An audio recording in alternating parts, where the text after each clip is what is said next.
Check 1, 2. What up, Blunted?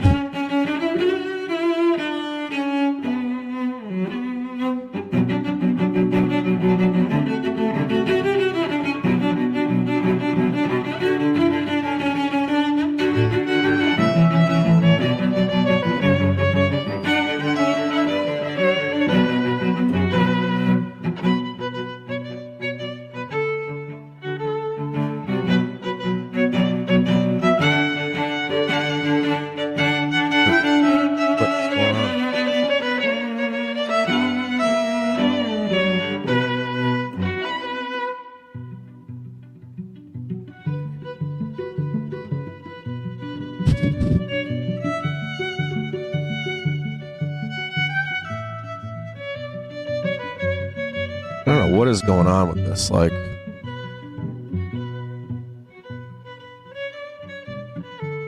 it's got to be this. I got all kinds of wonkiness going on this morning. It's like the never-ending wonky.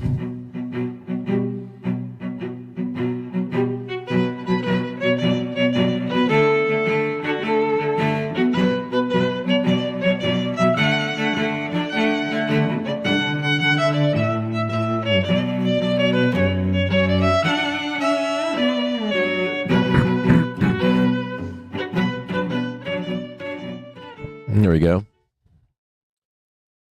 I apologize this morning. I'm still having issues with Streamlabs today, and it's persisting. Now I'm like, I can't connect to certain platforms, and I'm having some issues that I'm going to have to deal with at some point this morning. So bear with me if I lose the stream at any point.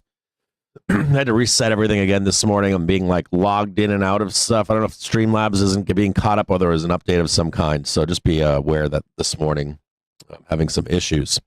Okay, we're going to jump right over. Give me one quick second here. We had a nice touchback this morning on NFP and unemployment numbers. It was a mixed bag. Hold on one second here. Give me just one quick second here. Hold on.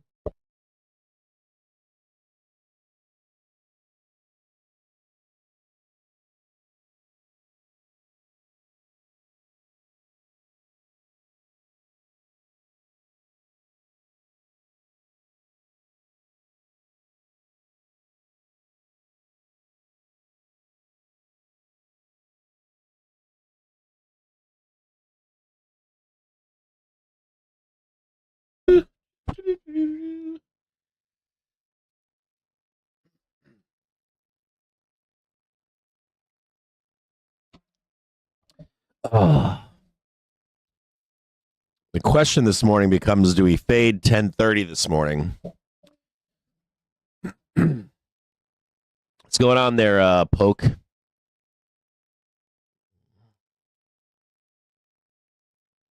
A nice breakout above here. Just one quick second.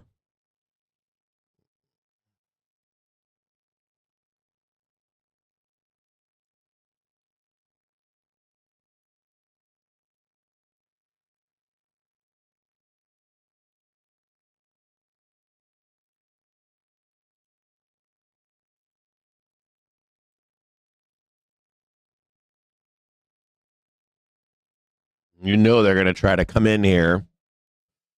This is like bread and butter here for sellers.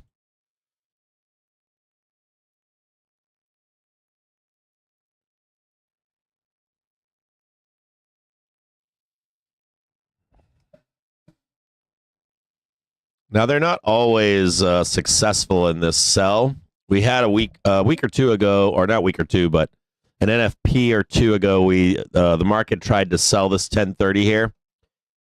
We continued to go up early morning, so we'll watch it closely.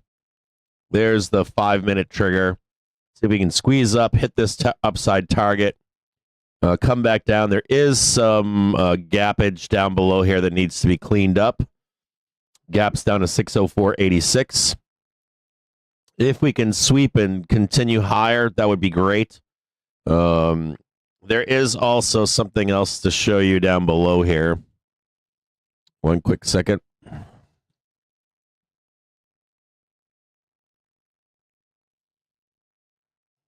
We do have some 6100 dying this morning. Not, but they've been rolling into this 6100. If we're able to break or get near it, so this isn't all-time highs, by the way. Let's go over to the trigger screen, just take a peek, so we're all same page here, so you can kind of know where we're at.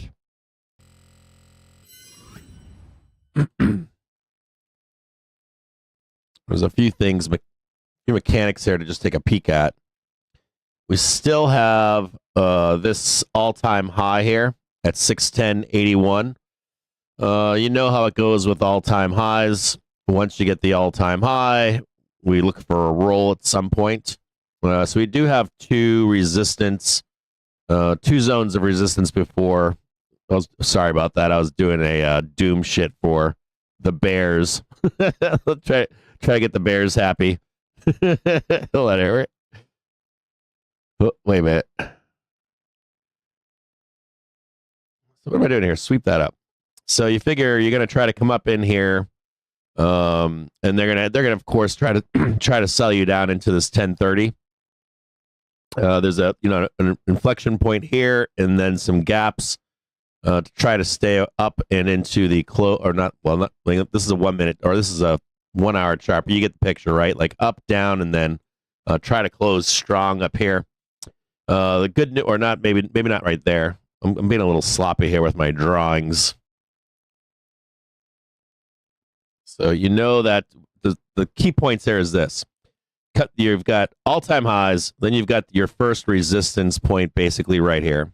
You're going to watch, we usually get an hour of positivity or negativity on NFP unemployment, and then you inverse that trade about an hour into the market, 10:30-ish. And you're already seeing them coming in right now trying to sell this down, so they're going to hammer in here and try to roll this down. This is basically your support here, 605. We also know we have an expanding market, just like this, and you know that you want to be trading the edges, right? Right? Stuff like that. You already have some natural resistance in here. Some of this burns off today, so it is possible to break above into the morning or later this afternoon. But I do fully expect us to come back down because people are rolling their calls to 6,200, but they were also maxing out on 6,100.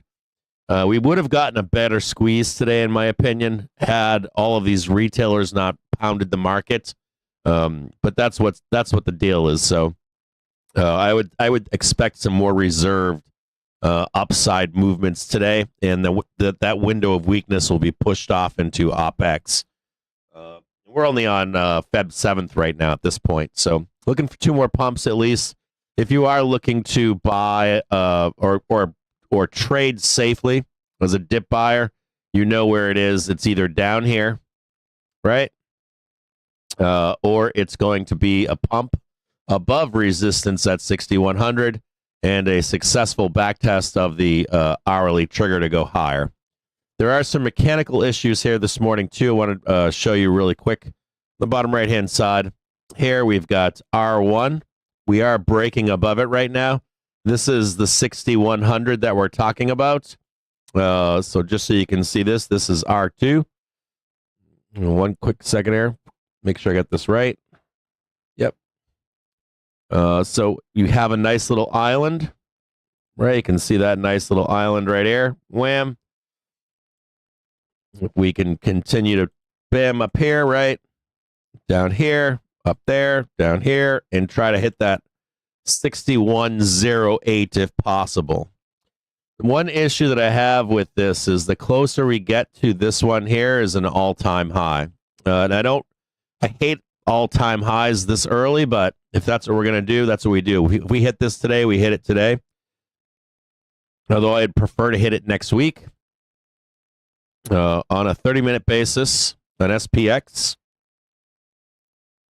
we are bullish into this close today. And another note is that daily velocity is beginning to turn up on that report this morning. This is positive as well, where yesterday, this whole week was looking very bearish on the stock market. There was deleveraging going on in the stock market over this past week. So there is a potential. Just take a peek here.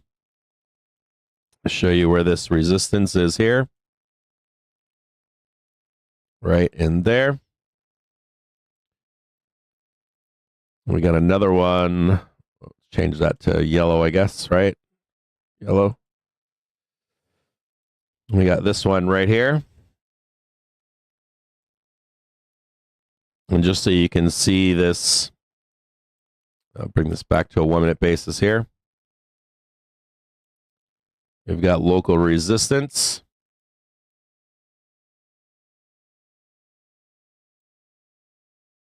This is our first real resistance up here. So there is some room. You know, there's some definitely some room without hitting. No. This is the this is all-time highs. So we'll just make it red.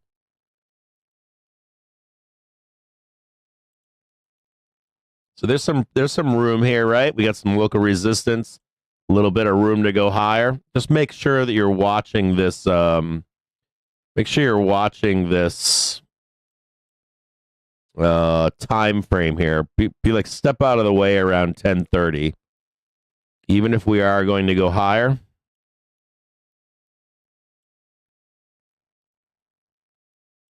Even if we are going to go higher, just note that they are going to attempt. They'll take a stab at it. They'll come right in here at 10:30, and they're gonna at least try to nail this thing to the downside. It's like a bread and butter trade for FinTwit retail traders. Just be careful of this right here. Here's your jump point. We are bullish as long as we stay above this green box.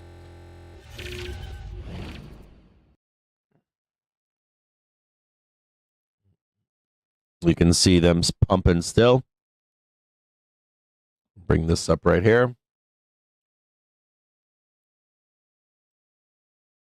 Raise that up a little bit right there. See if we can even get up into that, maybe even up to there.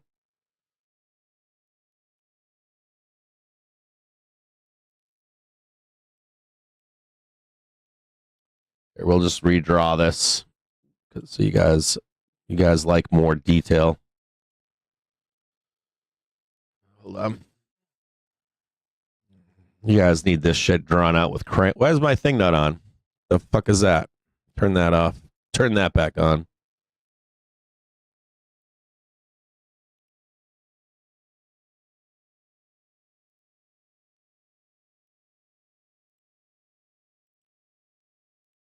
We'll deal with the roll later.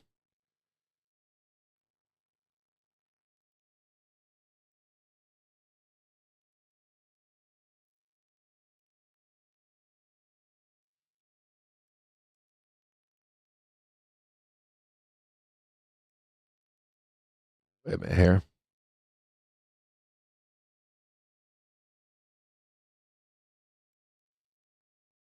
There we go. Just put the one arrow there.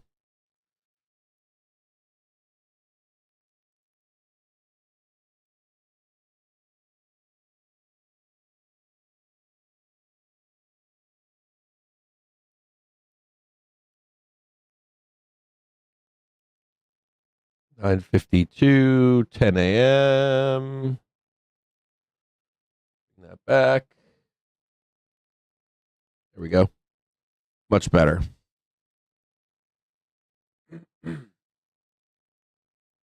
Nice and clean.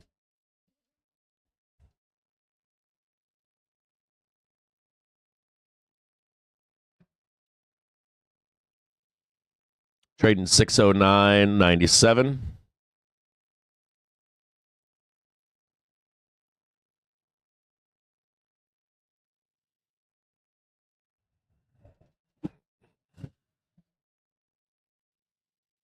Also note that we have Michigan consumer sentiment at 10 a.m. It's 9:52.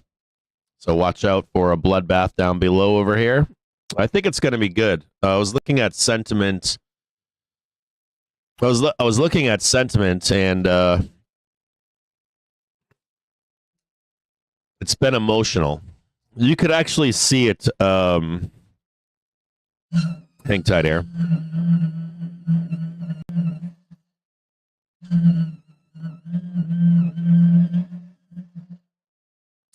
You could actually see Michigan sentiment pre-election. Last night I was reading off to you how voters do not care about, or voters are really weird. Not really weird. Yeah, they're really weird. So voters care about inflation. And that's a loaded statement. They care about inflation. So if you were to break out a chart of inflation going back the last, well, I don't know, 8 years, and then you consider that 55%, 56% of the United States of America has a sixth grade or lower reading comprehension. That's very low. Sixth grade is pretty low. I have a sixth grader. It's like a sixth grader is just beginning to comprehend complex subjects. It's like a very, very young. It's like they're slipping in between childhood and a young teenager in sixth grade. That reading level is it's just becoming intelligent.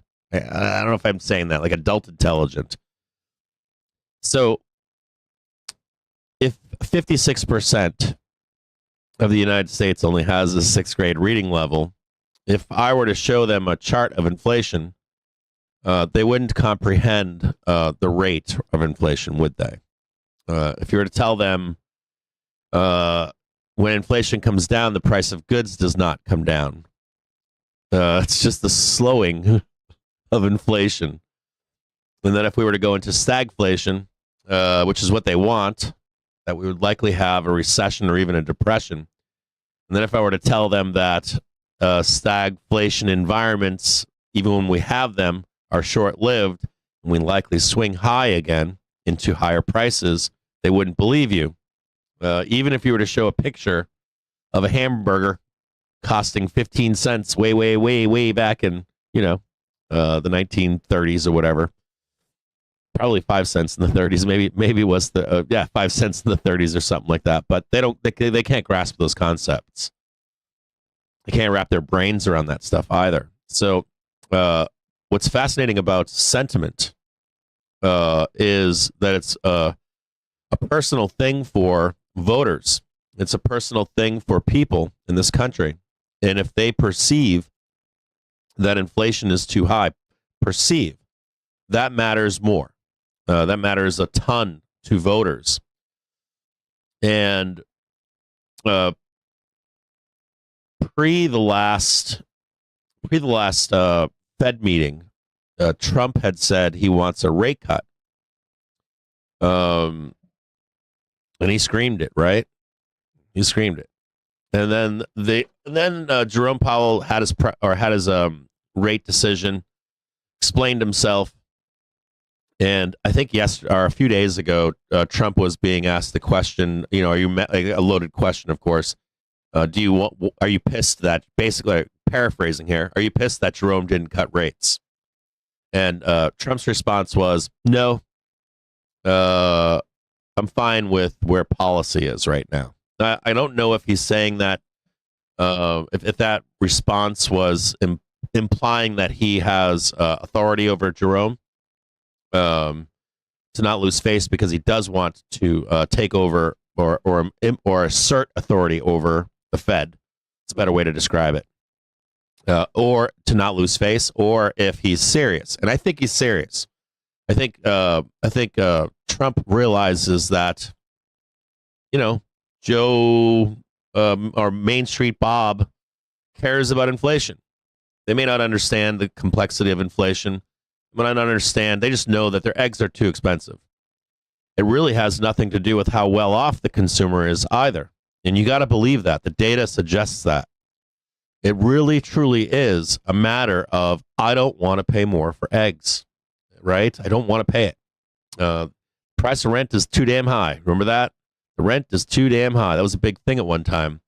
And when people get that under their skin, that's what they feel. Now, sentiment, Michigan sentiment and sentiment in general changed after the election, which was fascinating because it implies that America in general thought that inflation, or they were angry at inflation. But if you look at the actual data, inflation's come down aggressively, come down almost close to the target, right? I'll break the chart out if you want to see it. I'll show it to you. And so there was a disconnect between Bob on Main Street and the actual data again. And sentiment right now is being driven exclusively through man on the street feelings, not based on any data. It's day in, day out, day in, month out, week in, week out, how people are feeling about these things. I think that Michigan sentiment is going to be good today, is my point. And I've noticed it when the election, into the election, then after the election, sentiment improved. Now it does swing wildly right now. We're in a very high information time period. The markets are being driven by news. I don't like it. Personally, I don't like it. Before the election, I told you last summer, if Trump wins, I'm not going to like doing the show. Not only am I going to not like doing the show, I don't know when I will put the show on. I don't have a crystal ball. If we start blasting down 3, 4, 5% at nighttime and then we recover at 9 a.m., I'll be awake streaming at 1 in the morning. And we have viewers of the show that got angry. You know, when did this show become this? Woo! Look at that blast at 10 a.m., baby. Woo-hoo-wee! So I love it. So I might have to buy this. So the thing that you have to realize here is that sentiment at this time and this day and age is fluid. It moves day in, day out, week in, week out. And it's unusual. It wasn't like that. Hold on. Shit, I didn't get to buy that. I'm over here blabbing my face off here. It's important that you understand that week in, week out, day in, day out, we are being news driven. We're being policy driven. And this market is trading based upon emotions from Bob on Main Street, retail traders, and the whims of policy making. We are hearing things from Europe. We're hearing things from Canada, Mexico, right? China was just freaking out last week. They got aggressive, which is rare for China to get aggressive. They're a very high context society. And the other day they were saying, well, which social media platforms do you want to ban? You want all of them? Just that tone implies that we have a lot of information out there right now. And so I want you to be aware, as this is happening right now, which is inverse. I think today would be good Michigan consumer sentiment. But the key here is that you need to know that it is turning on a dime, week in, week out, day in, day out, month in, month out right now. You can see the emotions of people all over the place. I see people arguing points, and then they change their opinion as the information changes, which is fascinating too. And as a matter of fact, that goes back to Trump wanting rate cuts. And the parrot is, Jerome better give a rate cut. A few days later, story changes to, I'm okay with no more rate cuts. And then the parrot changes. Yeah, you're right. No rate cuts. And so you have sentiment, driven. And we have one of the highest readings in history of retailers loading up in the stock market. I'm shocked at that. $15 billion in 3 days from retailers. It sets up a bag holder scenario by professionals that have real money to sell into. Let me push this over. Man, they didn't even wait for 10:30. Whew. They just sold the fuck out of 10 o'clock.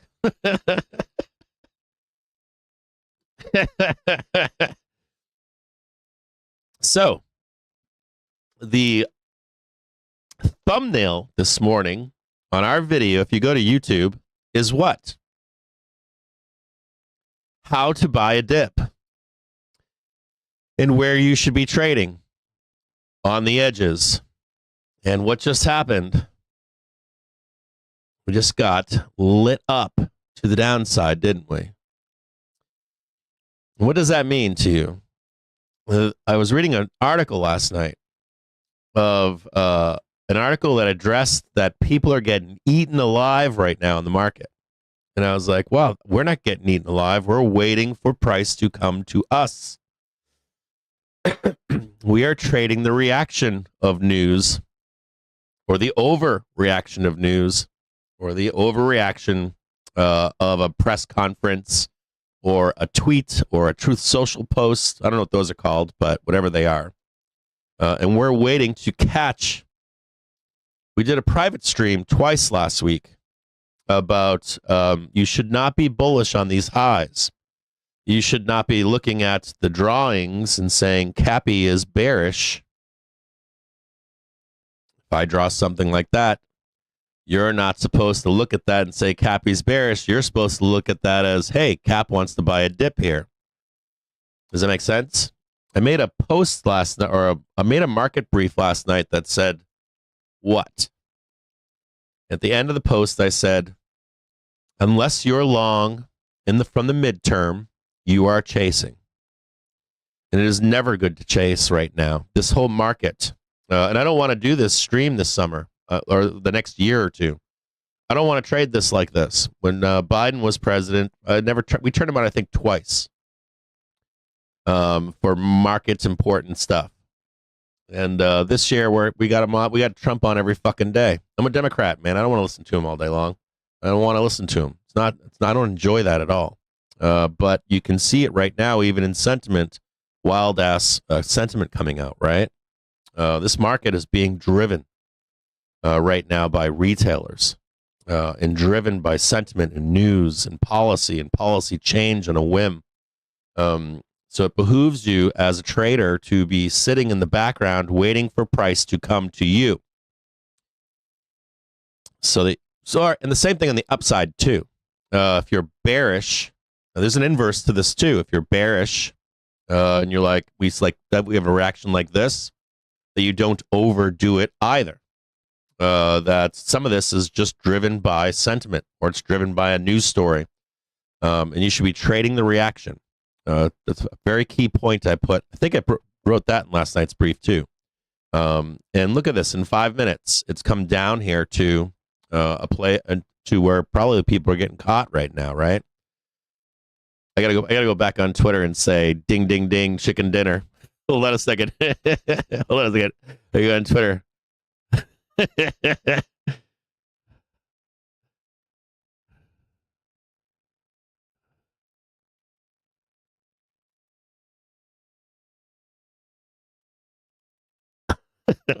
Fucking faders.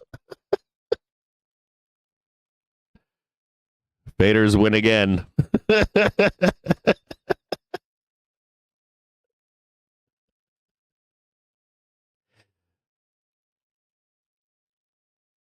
Whoa, wait a second here.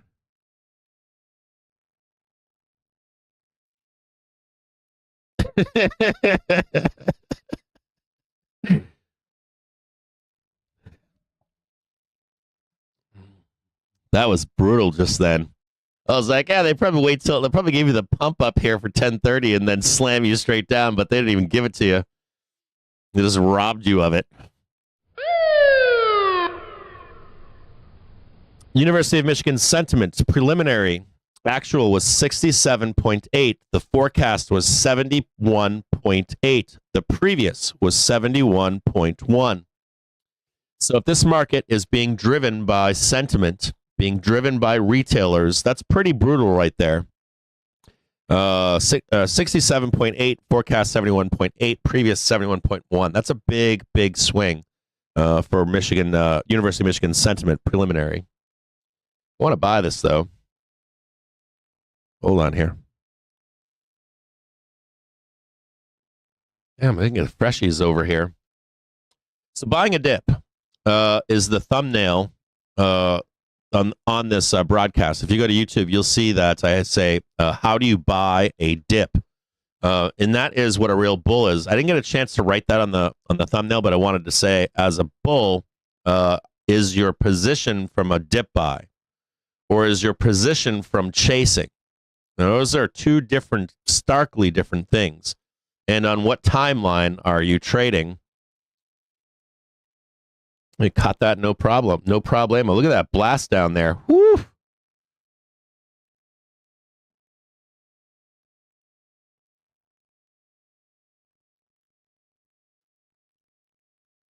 Hang tight here. I'm gonna set up a trade here. I'm not gonna tell you when I trade this, but I want to talk to you about buying a dip. Come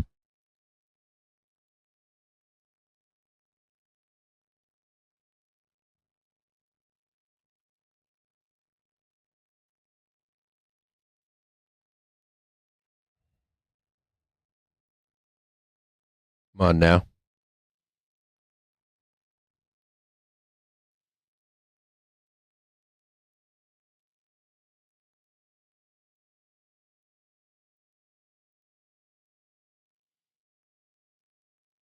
I'm gonna wait here for the sweep down below.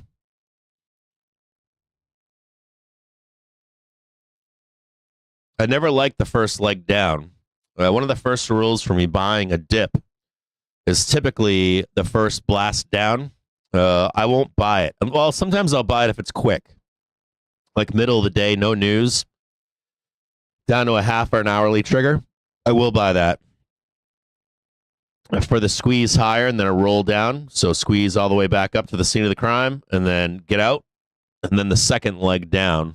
But typically when I buy dips, I like the two move down. 1, 2, 3, and then get long. Doesn't matter if it's flat and sideways.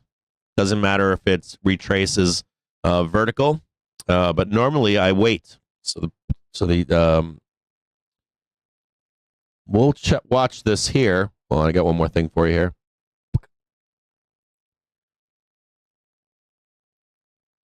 I want to see if we can blast down one more time. Still not long here.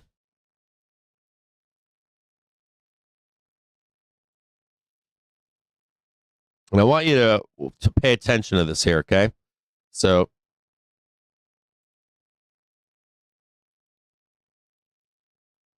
whenever you have a corrective move, it's usually 1 sideways, down, or it's 1 up, down.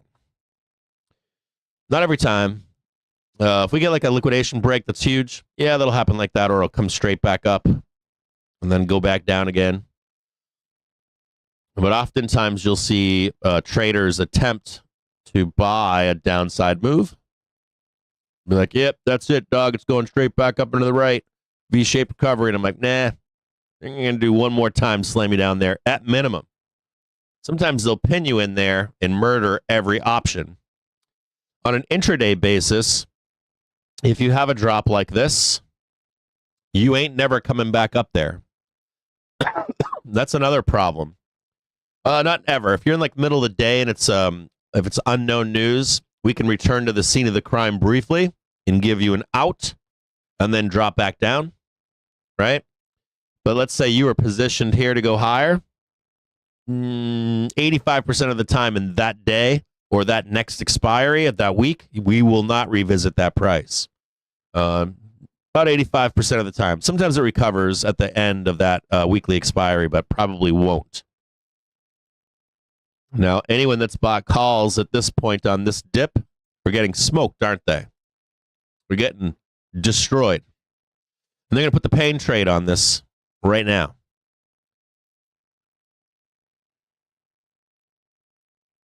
So patience is the word.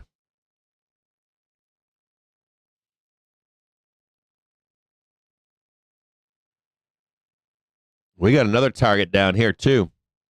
Whoop. Right over here. These are the edges. Talk about trading the edges in last night's brief, didn't we? Let's go look at the edges. Said yesterday there would be range expansion. Here's the bottom edge. We got to move right here. We got to move right there. Got to move. They tried to slam it down yesterday. Failed on the hourly trigger. Came back up. Whoop, whoop, whoop. Down here. Up here. Right? How about trading 600? We'll wait and see if the hourly trigger can hold.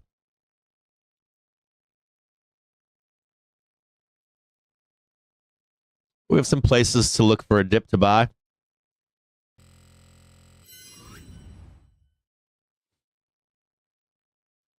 I wouldn't buy here. Maybe there's S1. You're gonna get a little stab there. Here, hold on a second here. I wouldn't buy this. I would not fuck with this. Not me personally. You're on S1 right here. Nope, sorry. Hold on. There's the 1 minute trigger. This is now becoming resistance, or can become resistance. I'd buy like something like this, but I wouldn't buy this.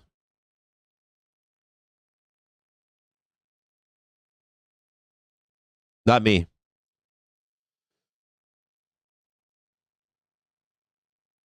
I would wait for this to come back.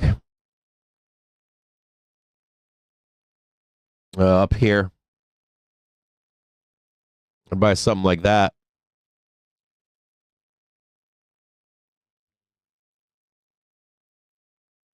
But that's just me.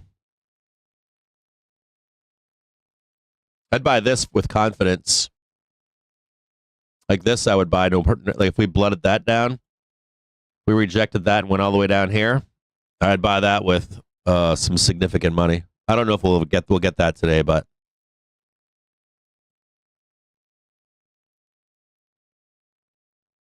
I'd either buy the recovery above or way down.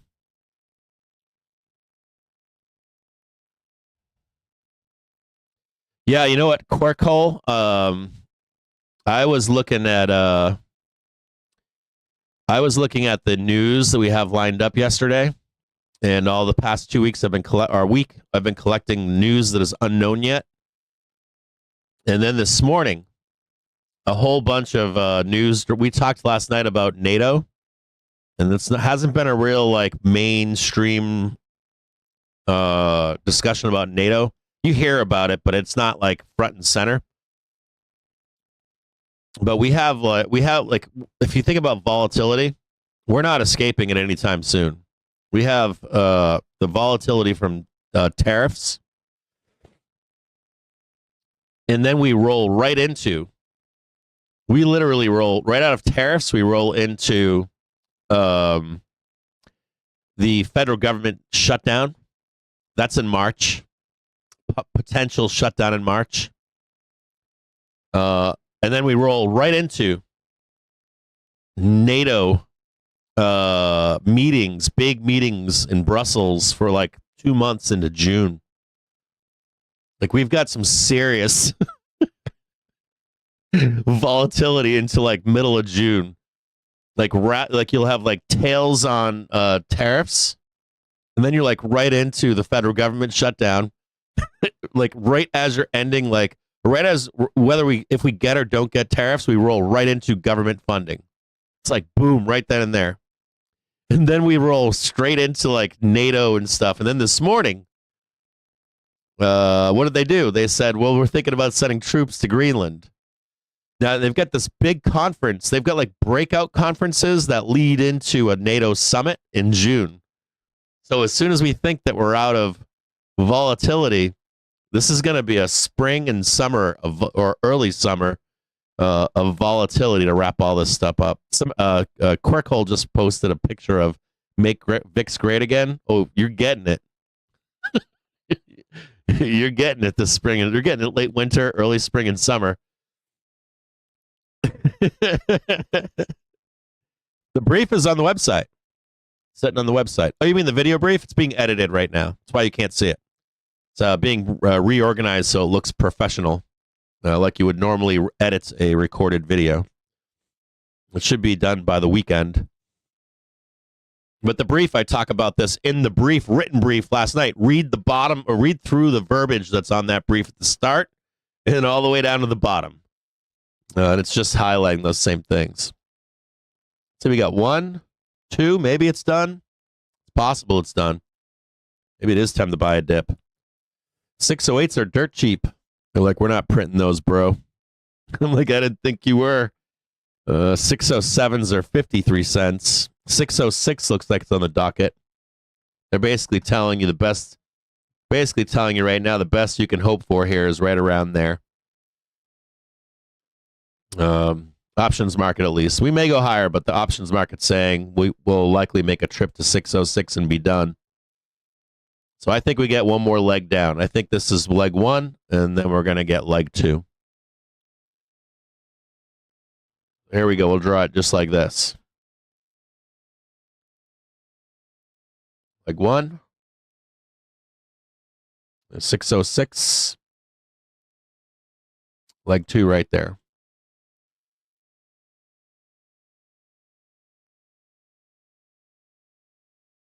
And this is 130. Shit. 10. So we got 10. We're not even at 1030 yet. Woo! There's the 1030 swipe. There's 11. Try for 1130. We might trade sideways here for a bit. We'll leave this one here. See if they grind us out for a little while.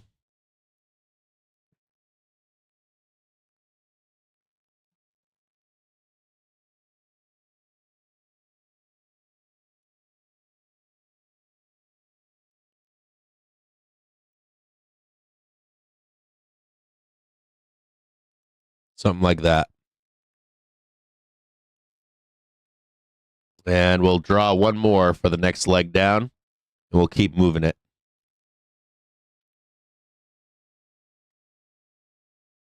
I'll leave that one over at 130.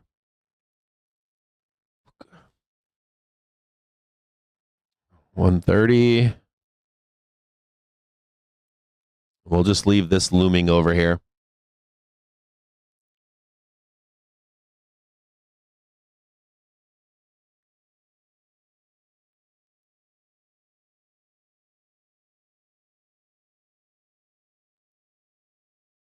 We'll slide this one over as we go through the day.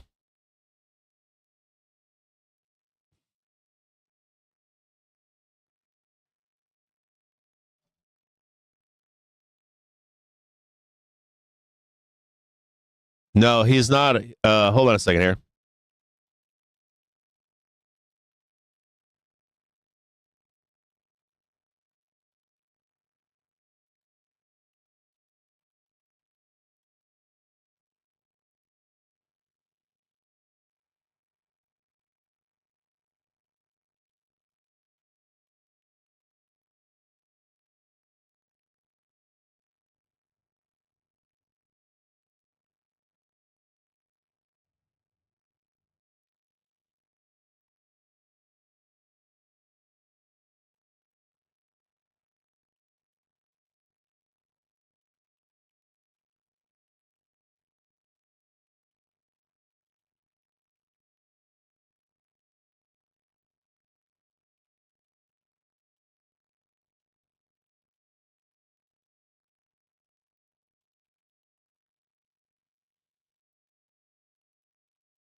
All right, what are we talking about here? Buying dips.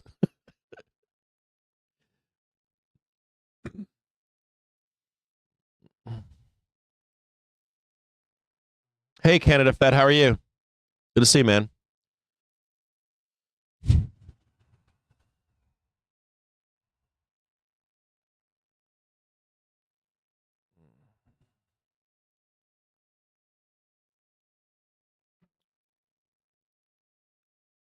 Yeah, they're not going to let us out Green Vegas until we have another 5% down move probably coming on the 12th. I think the 12th we got a 5%er down coming down. They'll let us out right before we do that. We'll get the all-time high and then roll it down 5%. You can measure it down to sweep the low at 86.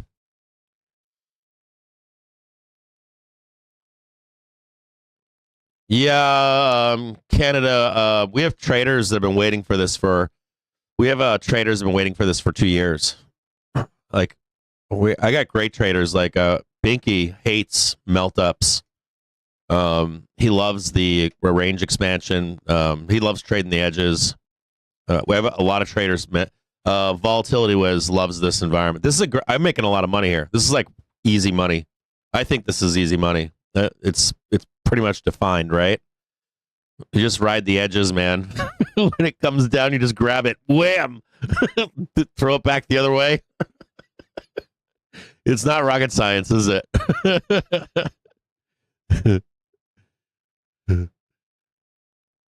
It's really good money.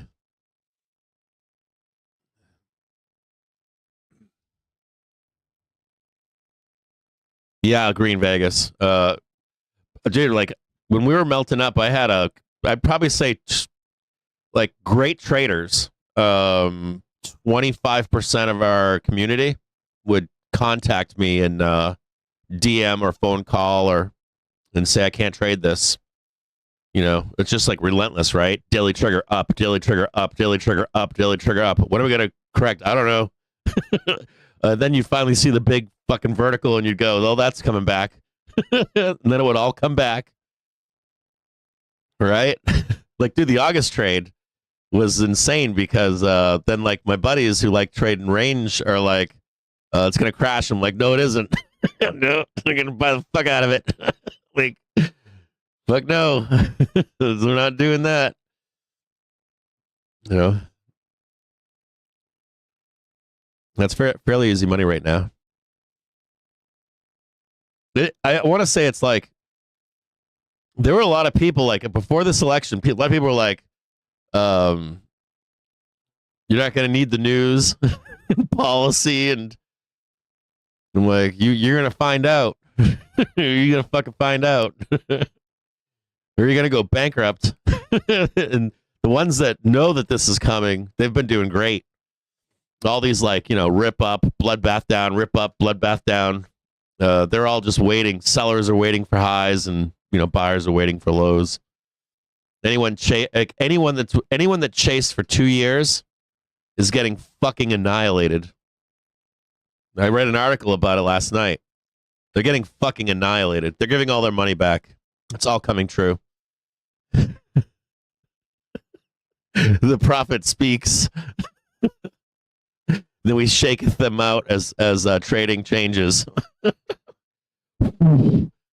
Bye bye.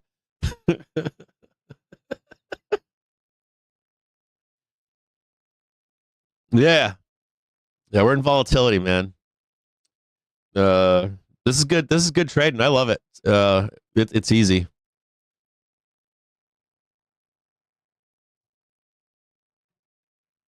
Damn, man. I didn't buy this dip. They're only the 608s were 35. They were 31 cents. They're only put on 4 pennies right now. There was no big bounce. 607s are okay. They were in the 50s. I thought the ask was kind of high. They were at 80s, then they went to 60s.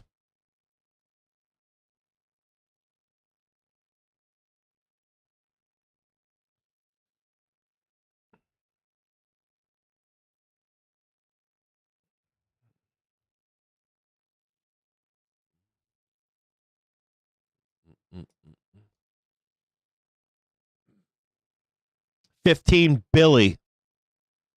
I went over the numbers yesterday. It was fucking stupid. It's like, what are you doing? It's like they're gonna take all your money. This, if I was a Wall Streeter, I'm not being dead serious here. You figure if we're in the last third of a bull market, right? On average, probably it's a fair. You could probably make the. You could probably say this. You could probably posit. We're in the last year of a bull run, and you could also say the market should begin to roll over in 25 and 26, and that would give you some leeway, right? You could say, if it begins to roll down right away in 26, I called it 3 years. If they really extended it out, I don't think they're gonna. I think that's the top. Like, I think December 31st, 2026 is the top, the actual top. But they think it takes a process to go down. It'll take like a year, the second year of Trump's presidency, and then Trump's third and fourth presidency. It's gonna be a fucking bloodbath. I think it'll be a bloodbath.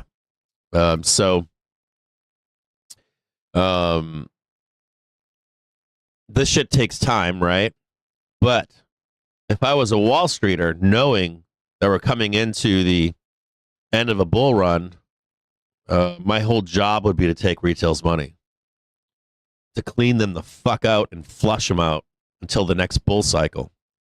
And that's probably going to take a year to 2 years. It'll take at least a year to get it started. It was just like 2021. They started cleaning out all the spec growth people. They just got annihilated while like SPOOs kept going higher and higher and higher and higher, right? That was recent history. And you just like, we're in the beginning stages of flushing out people that cannot adjust to a new market. It'll get uglier. It's February 7th. We got 11 more months of this shit. People's hair on fire. We talked about this, didn't we? In like Q3, I talked to you about this. I was like, that stock over there, don't fuck with it. Well, we could probably trade it for a month or two, right? 3 months. I'm like, nah, man, just start like collapsing down into quality. Collapse down into like indexes and shit. Why have to make a guess? If you get caught in an index, it's coming back, man. Like, you don't know what's going to happen to that stock. I mean, you can jump into stuff that hasn't run the first 2 years. I think that's okay, like spec growth that hasn't run for 2 years, or something that's been like a bear market, like Tesla. Tesla was looking good. I like Tesla. I like Tesla. I like Tesla in Q3-4 for this year. That shit is not looking pretty right now. Like, I saw Australia numbers come out yesterday. I'm like, what the fuck is, like, if you go to Europe, like, I don't know how to explain this to you. It's hard to understand things unless you see it firsthand. If you go to Europe right now, Elon is a fucking pariah. Just gonna be honest with you. He's a goddamn pariah right now. And it's hard to understand that unless you see it. Australia's numbers came out. They were horrible. I was at a fucking protest with my oldest daughter 2 days ago. I've never seen a CEO get 1,000 people calling for really nasty things on a CEO of a company. There is nowhere ever where you see something like that. He should have, in my view, he should have taken absence. Instead, I'm going to go into politics, have another CEO sit in for me while I do this Doge thing with the government. I'll be back. And that would have worked for me. I think that might have worked for the public too, but I was shocked to see that. I mean, I knew it was like sentiment on Reddit and stuff, but to see it in public was shocking. It was shocking. That's real. Like, you start cutting in, and here's the fucked up part. If we're going to have a down market, because I was hopeful for Tesla this year, but if we're going to have a down market next year, year after, and we're down economy. Elon already told you and I, there's a chance that we could send ourselves into a recession, right? With what Doge does.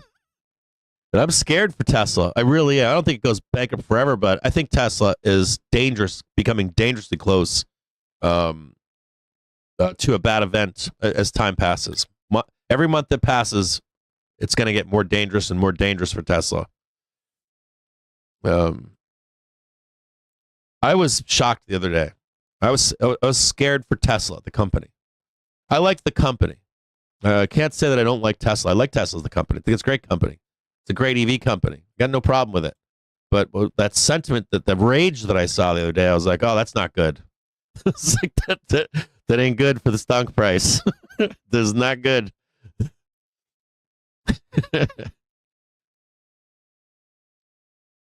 Yeah. Yeah. Yeah. People were visibly angry.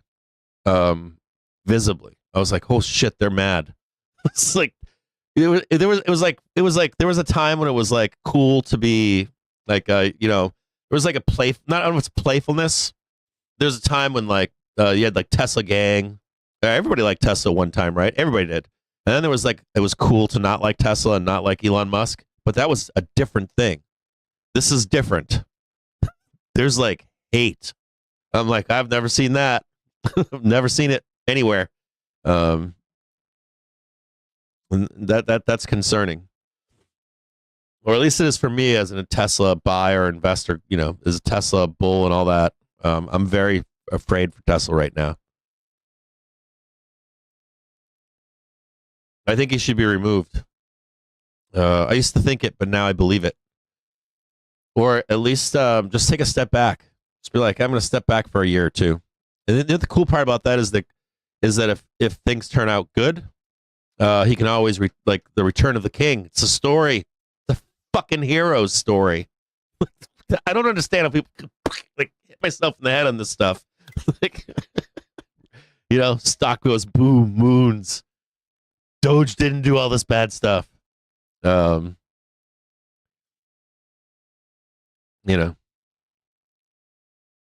the torches and pitchforks are out, dude. I was like, holy shit. We didn't, dude. My wife has our car for sale. We didn't bring the Tesla with us. My wife doesn't like driving it right now. She's afraid of sentiment out and about. How people think about it. And I was like, it's not. I told her, I'm like, it's not a Cybertruck. I'm like, if it was a Cybertruck, we'd have an issue probably. But it's like, because there's like a demarcation point too, right? Of that sentiment. There's like a little bit of like, hey, he probably bought that before Elon went off the deep end.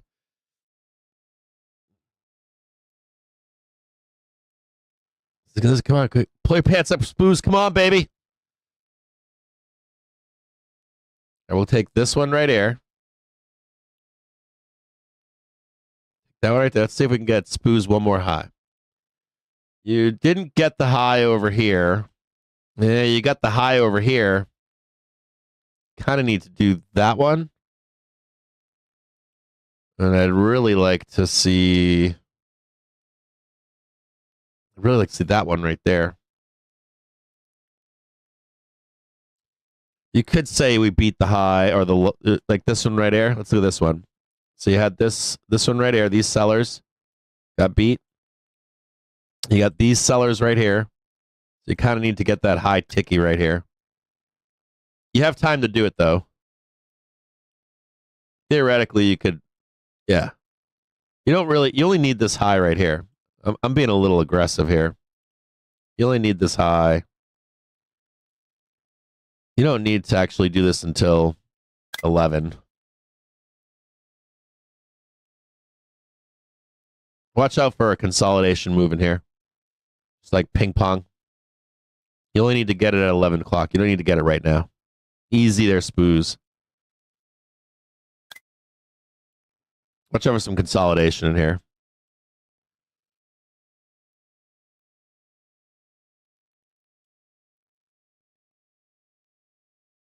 And this is where it is right here. We do that kind of shit, and then wham right there. You need to get it at 11:30 or 11 a.m. Yeah, 11 a.m. You got 20 minutes to get it. You got time.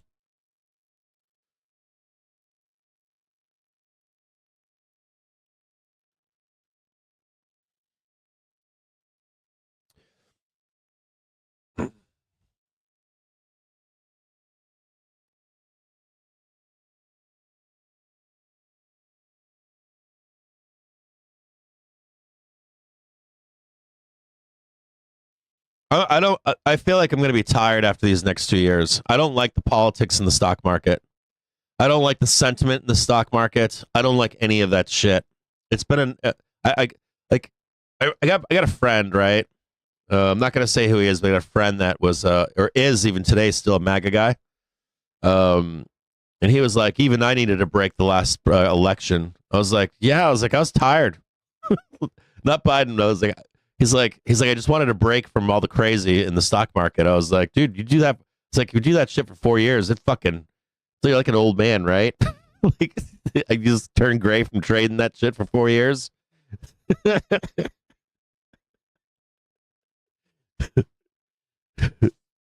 We're gonna go through another version of that again.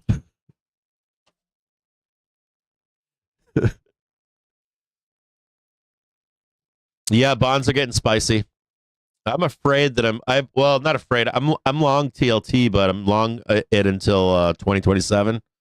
I think TLT is going to bleed out into middle of summer, trade sideways and fade.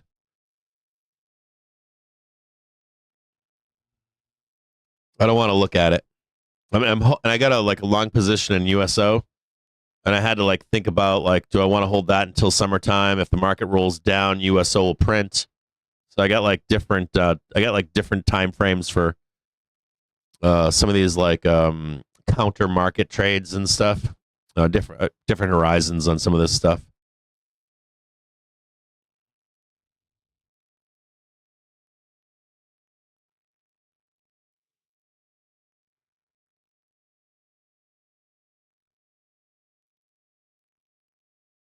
Oh yeah, the sticker that says I bought it before. Doesn't David AMS have one of those stickers? Enjoy the ride.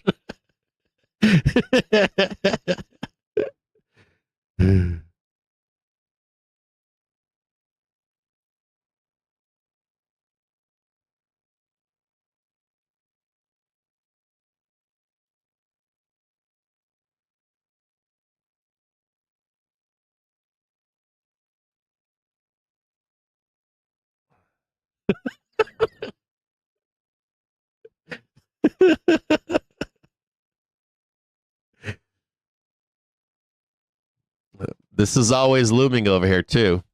So just don't forget this down here. None of this shit goes away. Just gets more expansion.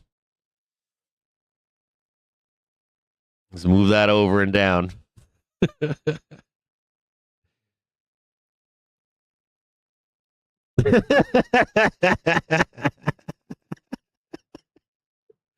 Did you guys see David's sticker in the Discord?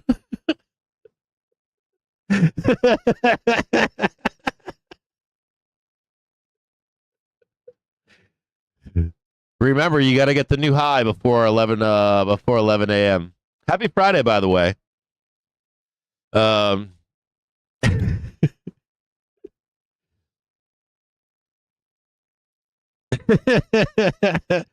I almost got the Nazi sticker. The Nazi sticker was fucked up. I couldn't do it.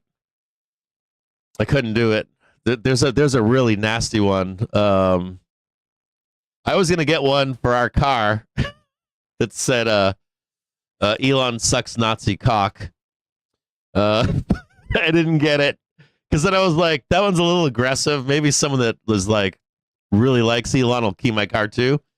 So I'm passing over one. I think the one that David has is the most neutral. That you're not gonna get keyed by somebody that's Tesla gang forever.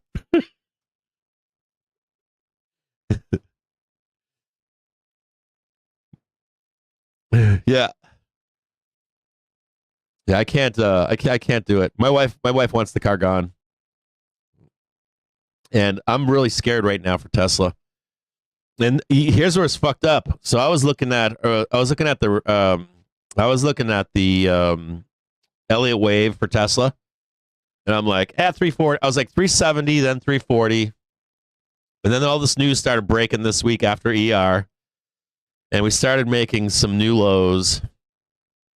And I'm well, let's take a look at what would be excess, what would be an extension. I'm all right, 320. So okay, 320. And then I thought to myself, where did the accumulation start? And if we had like a moment, like a break in April or July, mostly April, or it would start in March, like March, April, how deep could it go and still be positive? So that was my question. Like if we were still in a turning up Tesla, so we're not even talking Tesla crash, we're not talking Tesla's in a bear market, we're talking if the way is still higher, how deep could it go? 181. That's how low it could go and still be bullish. That's deep.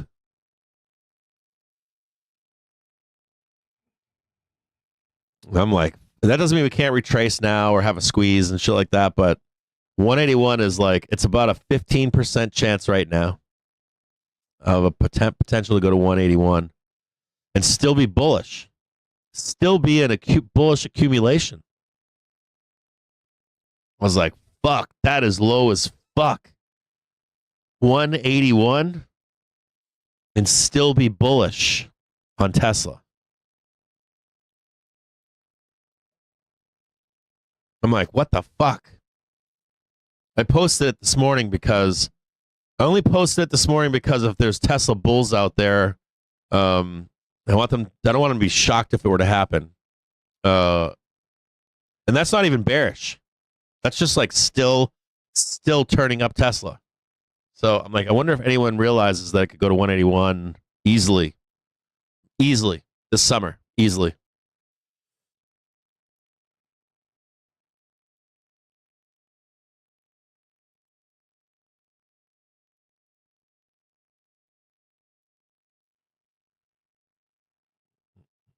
That does not look good. Look at that garbage.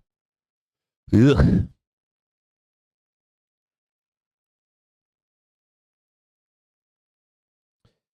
Yeah, talking monkey. I just didn't know. Like I get brainwashed. I'm a Tesla bull.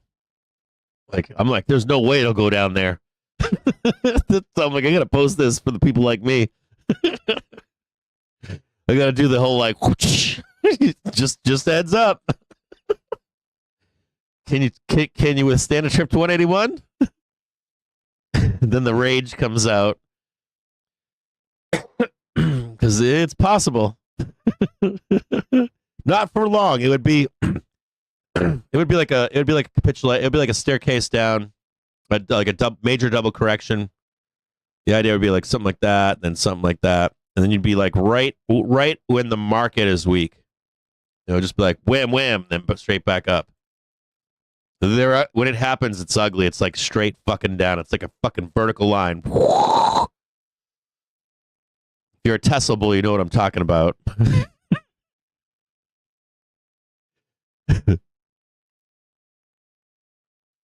I was shocked at the numbers. I started looking at a bunch of I started looking at some of the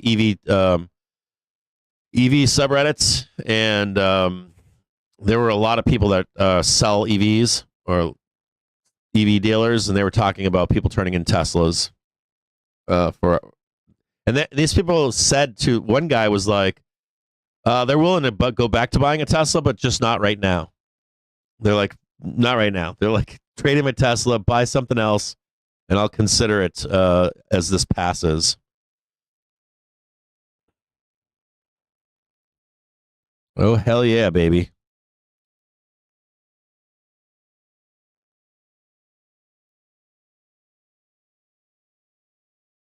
Look at that.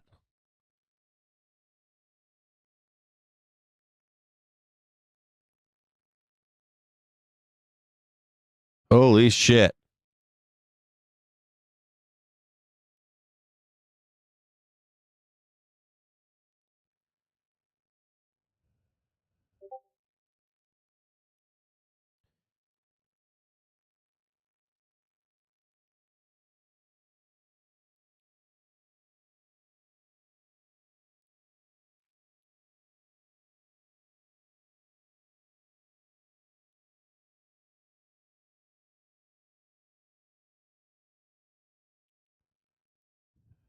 Hold on a second here. Look at this. We're getting some data from a Bloomberg terminal right now.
I have a what?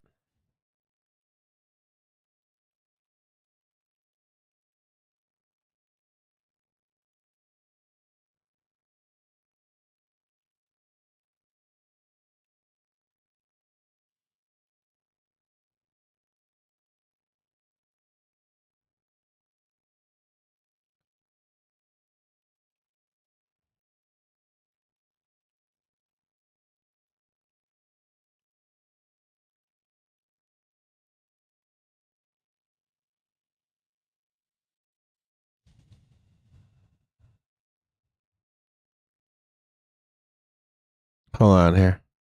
I gotta look at this.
Yeah, talking monkey. Woo! Oh, yes.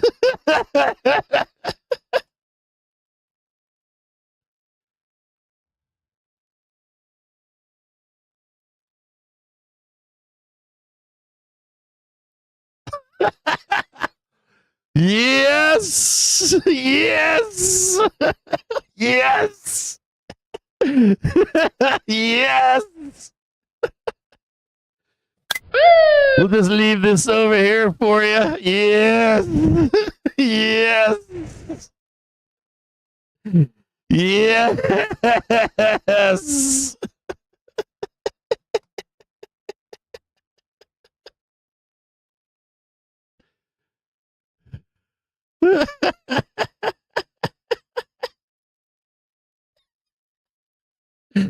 Yes. Yes. Yes, yes, yes. Panic at the Disco, baby. Yes.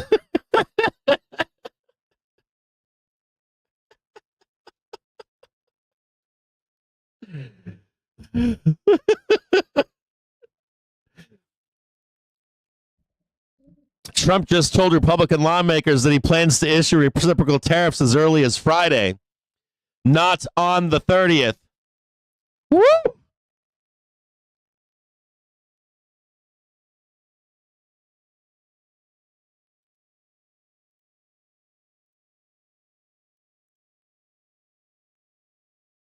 Oh, shit! I fucking didn't catch it!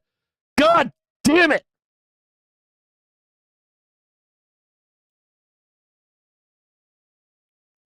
I missed the fucking trade! Oh!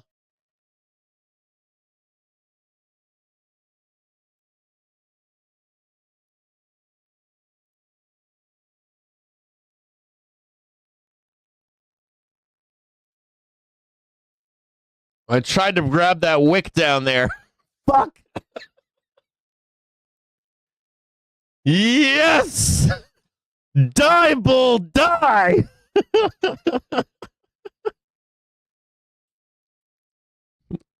I got fucking people fucking screaming at me on my show telling me, don't, we're not going to trade politics. There you go.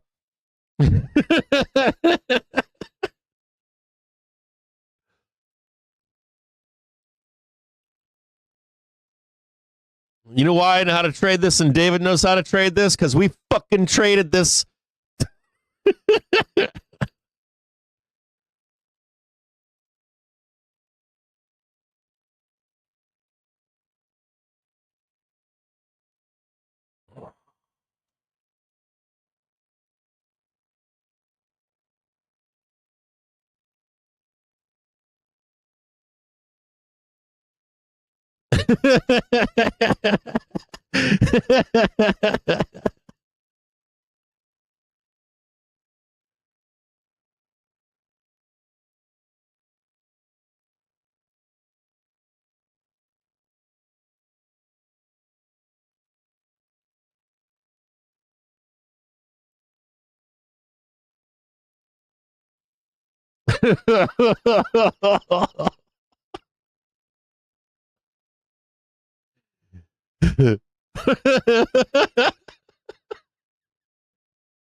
Oh, God.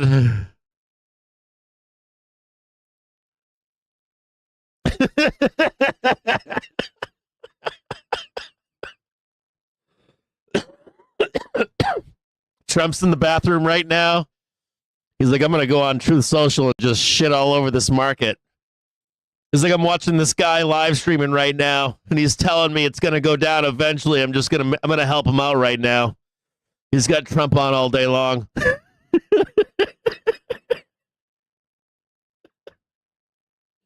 Look at that fucking bloodbath right there. Oh, God.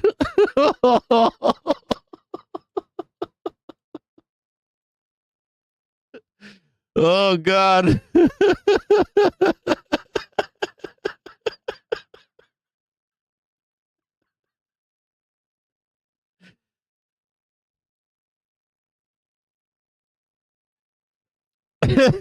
So we're going to have a trade talk going well by Monday? Fuck yeah, we are. You know it. By Monday morning, reciprocal tariffs back off the table again. Fucking crazy town right now. Somebody get me some bourbon for my coffee.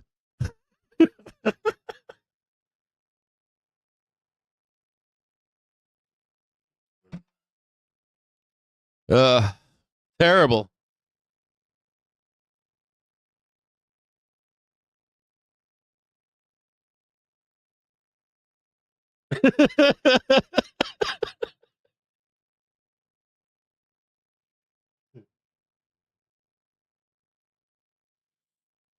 Oh, God.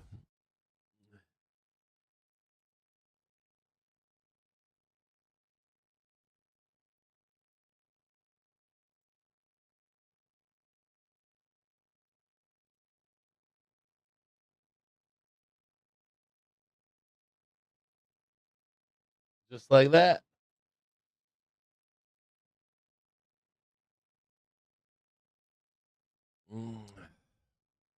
Terrible.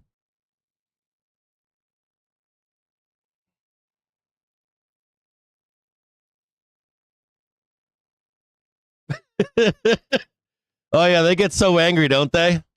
It's like Quinn or somebody. It's like you got to go make a new username. You got like a package of them. free viewer. Dropping free trades inside the Discord. He doesn't know that, though, does he? He doesn't know it. They don't know. They don't know this. They don't know we're trading in the Discord. They have no idea. They have no idea. They have no idea we trade before and always before, never after, any of that shit. Just shit talkers, trolls. You just fade them. You fade them all day long. It's all you do. They get angry about that shit. They suck at trading. they just suck at it.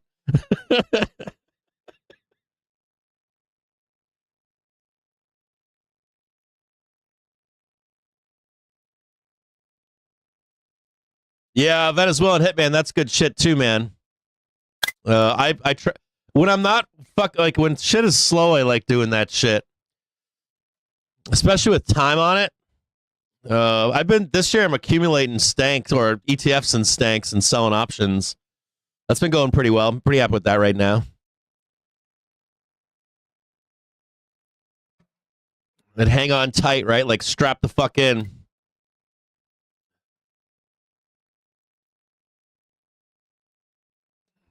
Look at this doom right here. Let's go look at this. Yeah, I think we're at a point right now where I was talking to Joe about it, and he was like, you're at a point where you just start banning people. He's like, that just grows too big. There's nothing you can do about it, so all you do is just start banning them. You ban trolls. You can interact with a troll. When you get like 100 followers or something like that. He was like, once you hit like 10,000 followers, like just stop entertaining and you just ban them. You get them angry. They get even angrier. You just get them angrier and angrier. You rent space in their heads. That's all you do. You just rent more and more space. There, that's beautiful right there. Look at that. Look at that drop down there. Is there anything else down there? I'm gonna clean up an aisle 7 down here or no? Oh, what's that?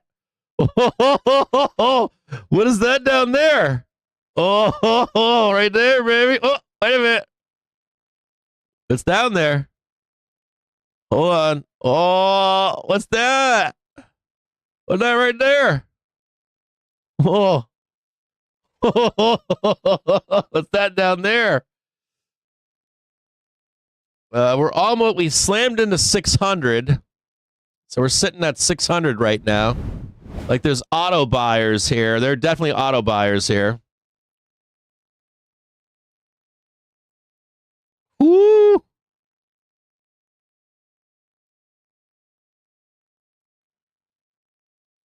Woo!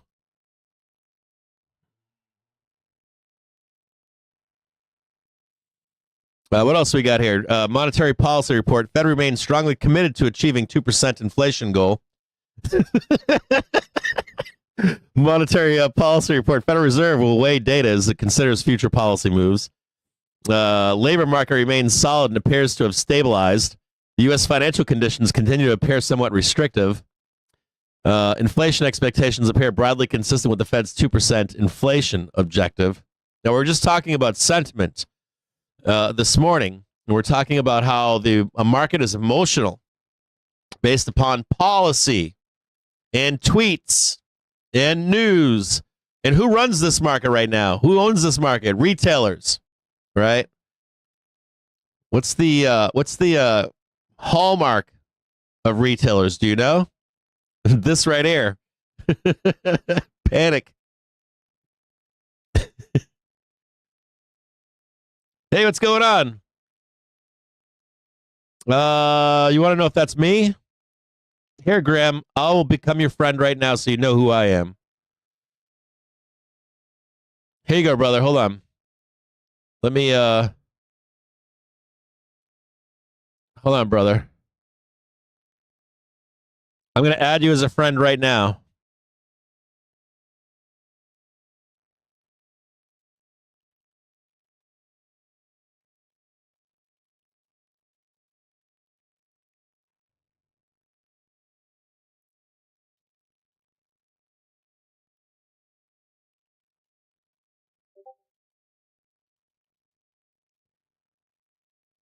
Hold on.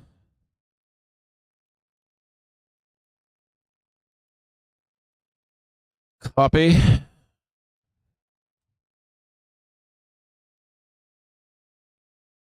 Hold on a second. Fucking snakes.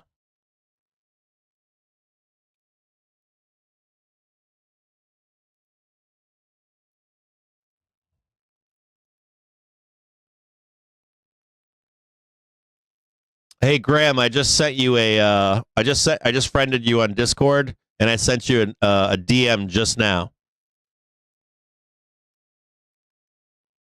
Just so you know it's the real me. Yeah, that little dot. I see that dot, the real Captain Jim James dot. That is not me. I guess I got to change my shit again.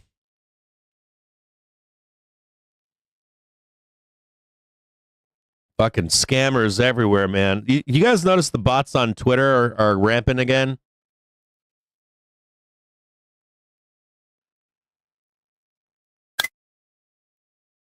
Woo!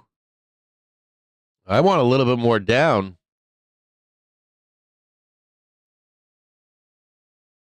I mean, we're close. That fucking tick was pretty goddamn close.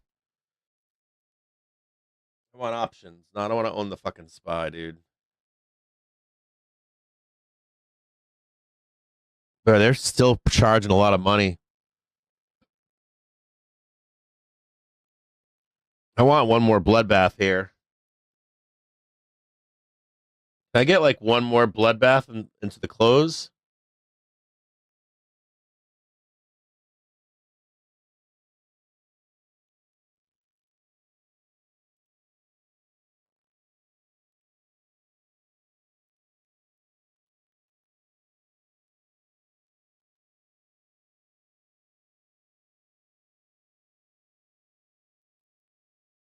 Just shanking. VIX 9-day bleeding off right now. But we might moon here.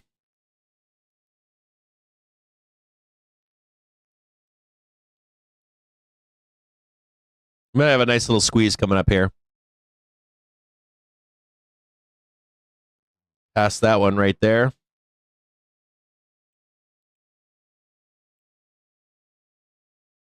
Nice little squeeze coming up here. Yep, fuck you. You didn't get the new high, so bye-bye.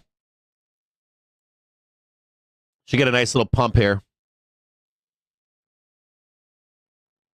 VIX about to get shanked. Dude, VIX 9-day does not care about any of this. VIX 9-day was in a low at $12.44. It's crazy to see VIX getting annihilated. Looks like VIX 1 minute, right? We had a low at 10 a.m. of 1241.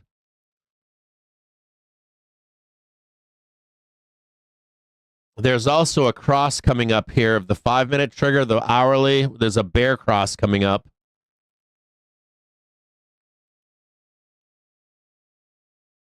Man, this could be a fucking bloodbath here.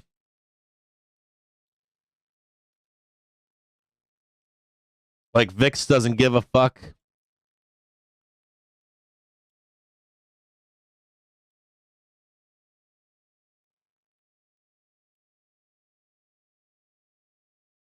Dude, they might try to fucking. There could be an argument made they're going to try to crash us over the weekend. There might be an argument for this.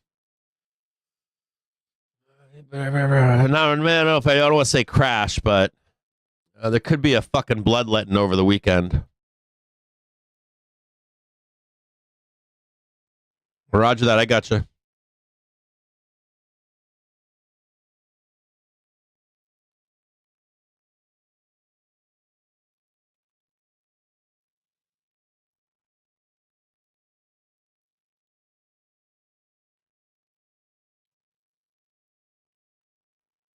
Is it possible that we whipsaw to the downside first, Dr. CS, and then swing to that all-time high?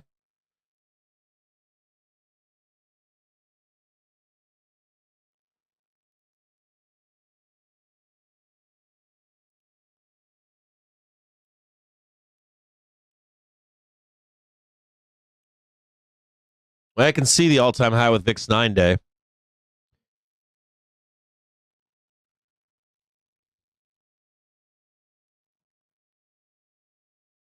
We got what do we got here? Today, Friday.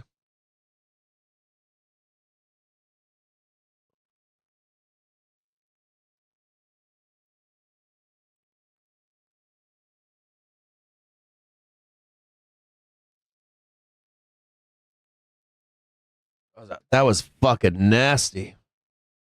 That was hella nasty. There's 11. Here's 11:30. I'm at.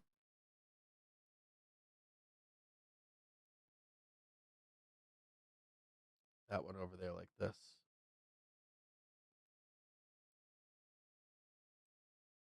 I'm getting all fucked up here. Hold on.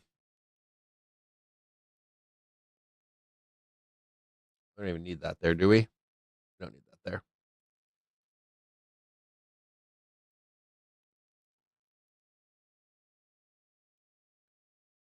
That one over to 12.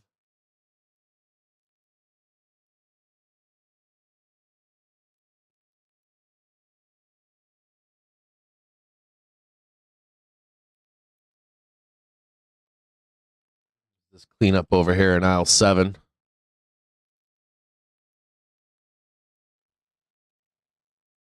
Yeah, they had fucking destroyed.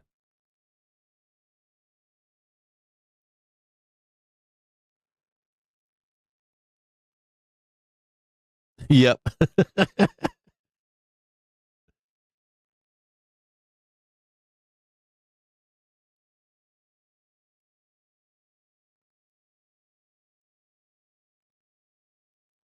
Hold on here, guys.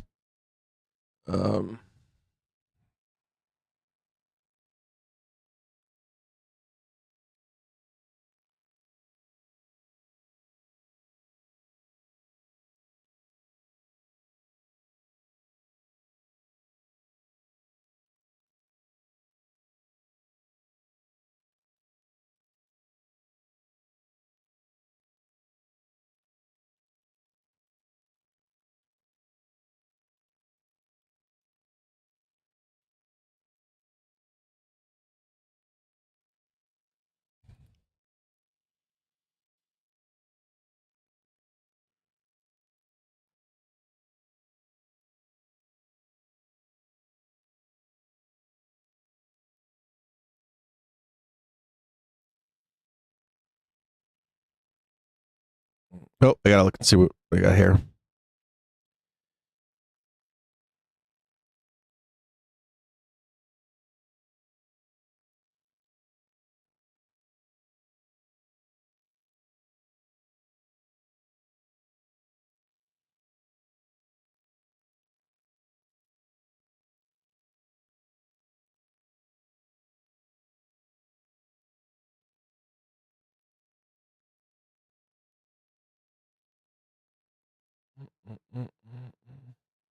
Come on, come on.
VIX starting to rise right now. VIX 9-day.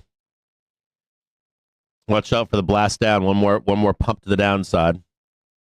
VIX picking up right now. Trading 1492, looking for 1526, 1536. Also an SPX. The gamma flip we're coming into at this moment right now.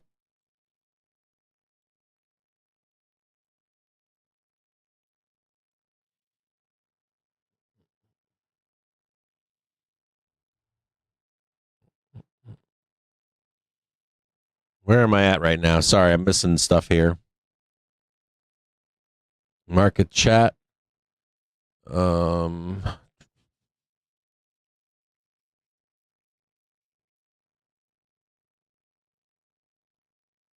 Where's Pro Chat?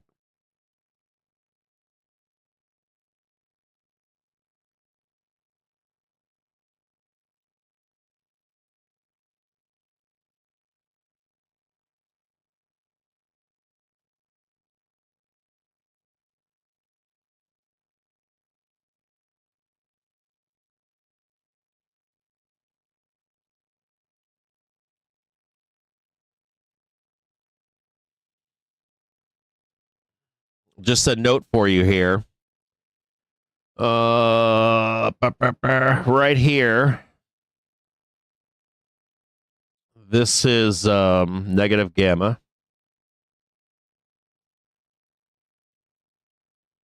We're still in positive gamma right now, which is fucking wild. So, like, this is negative gamma right here. We're still in positive gamma.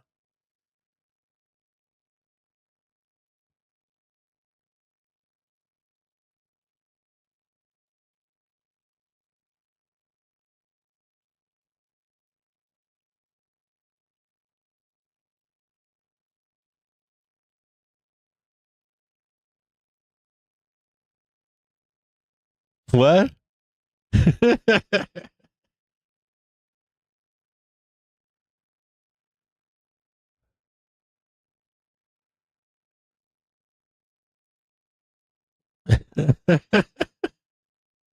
Woo! Yay! Wee!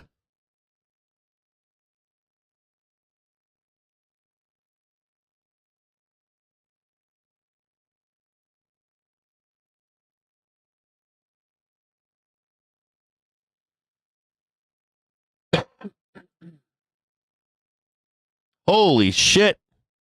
VIX ripping faces off down here. VIX 9-day.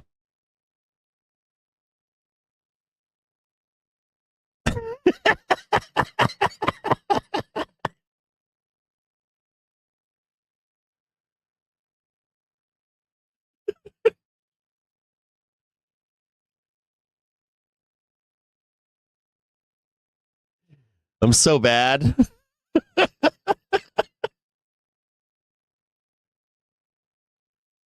I'm so bad.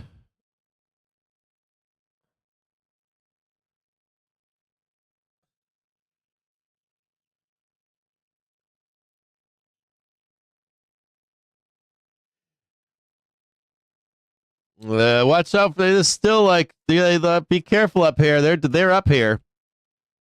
They are up there. So be super. Whoa!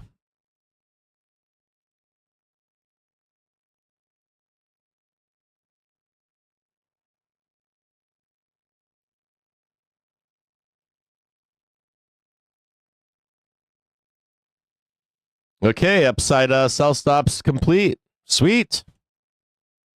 All right. Let's check what I make.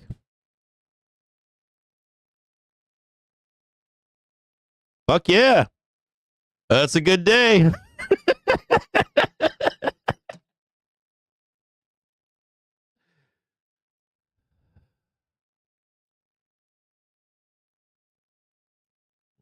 That was wild. I put an upside sell stop on it.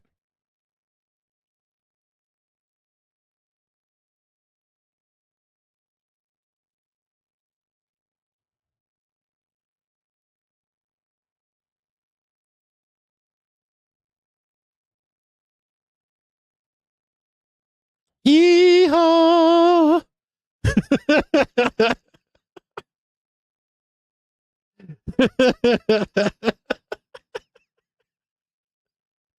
Not a bad day. It was a good day.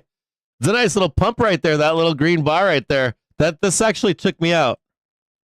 That bar right there took me out. That triggered my upside sell stops. All right, fuck it. You want to leg it down one more time? Do it. Leg it down again. Bring it on down, baby. I'm waiting. Bring it on down.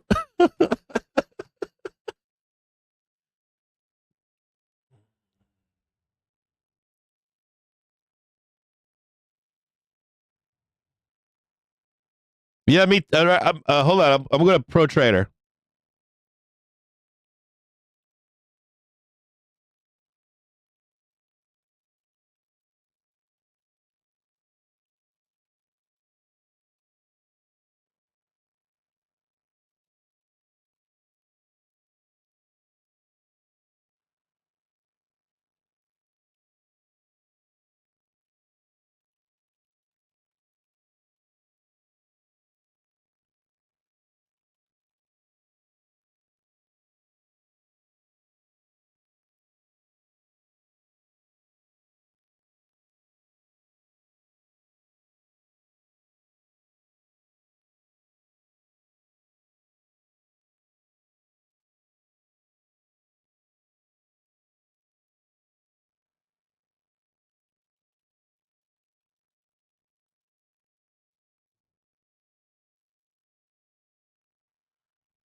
You know what?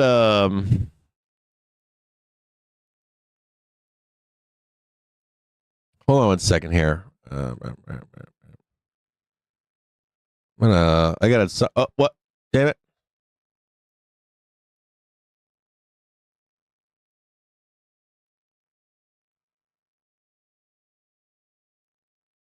Are we friends? We are friends.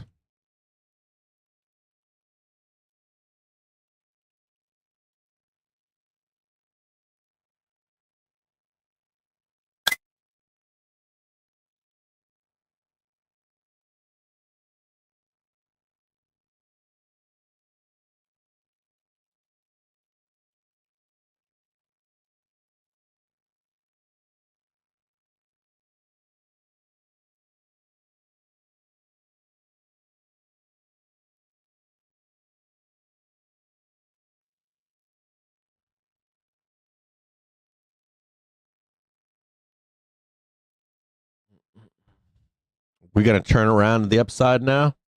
I don't know, man. That 5-minute trigger is coming down. That half-hour trigger is coming in hot. Let's look at the 30-minute. Let's take a breather here for a minute. Let's take a breather here. Let's calm down for a minute here. I got a lot of shit going on in the background. I'm like having DM conversations here. There's like, I want you to see this. There's like, get rid of that for a minute. So there's a low tick right here. And this, like, I want to show you guys this. There's like wicks right here. This is a half an hour, right? You can see they're accumulating this. Okay, so if you're a bear, just hear me out here. Hear me out. There's a lot of wicking going on down here. A lot of buying. On an hourly basis, they're wicking that hour they bought this. They're buying this right here. I'm not anti that we go down for one more touch. Let's look at the 4-hour really quick. And you can see they're buying this right here. So there is accumulation going on. So just be aware of this. Maybe you're getting all excited. You're getting like super excited. And this is all like 4-hour fair value gaps being fucking cleaned out right now. So let's look at the daily really quick. The daily is, well, we got another 4-hour down here. Shit, the daily is even lower. There's the gap down there we got to take out. Yeah, we're kind of bearish here. There's this one right here. Let's see if we've hit it yet. Let's go back to a. Oh, wait a minute.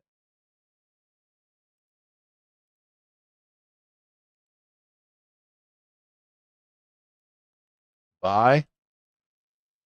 1 minute. Let's just check this. Yeah, so this is like a buy right here.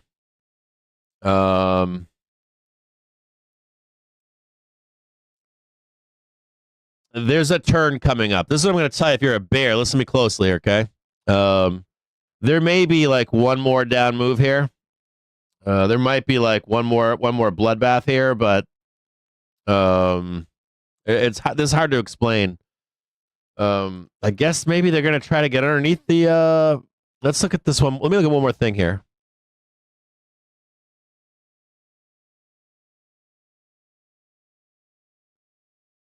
You know, I'm gonna say this.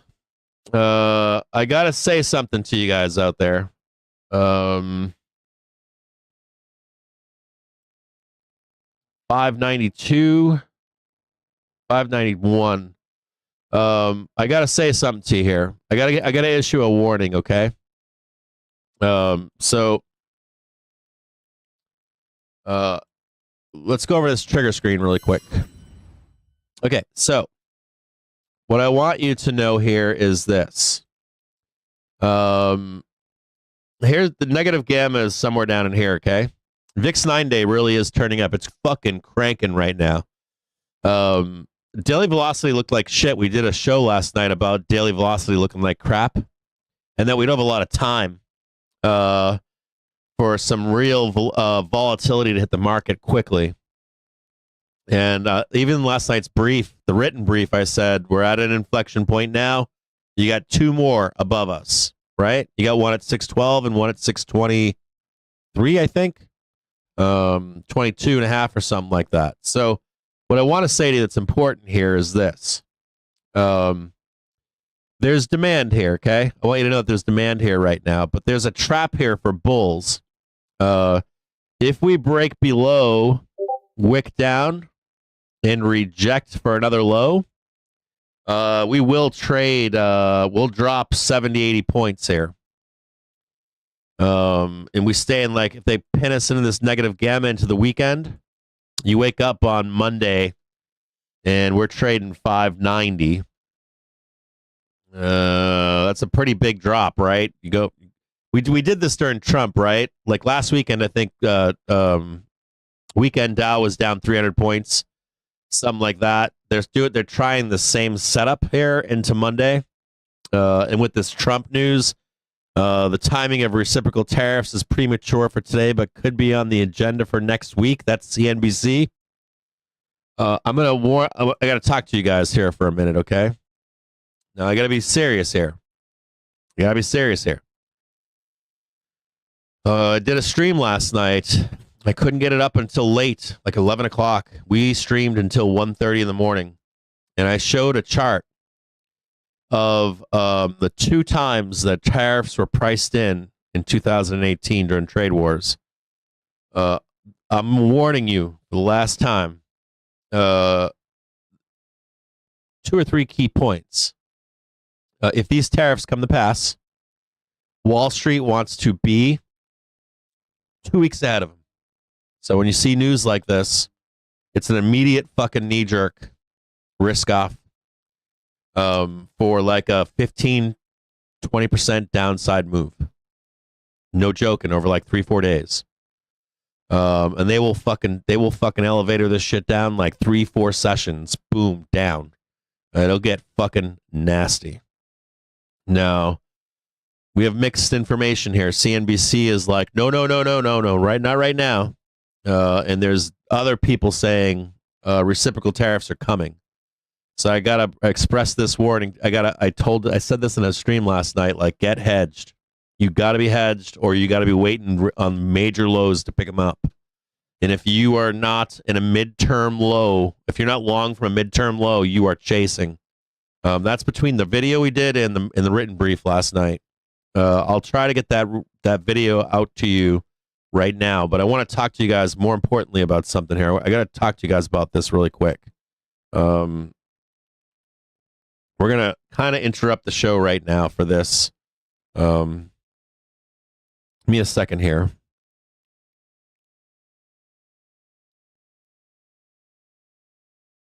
I'm going to bring the charts back up for you here, but I'm going to read something to you here too, okay? And I need to like be serious about this stuff. Because in a stream like this, some of you guys have limited information. Some of you watched the stream last night. Some of you haven't seen it.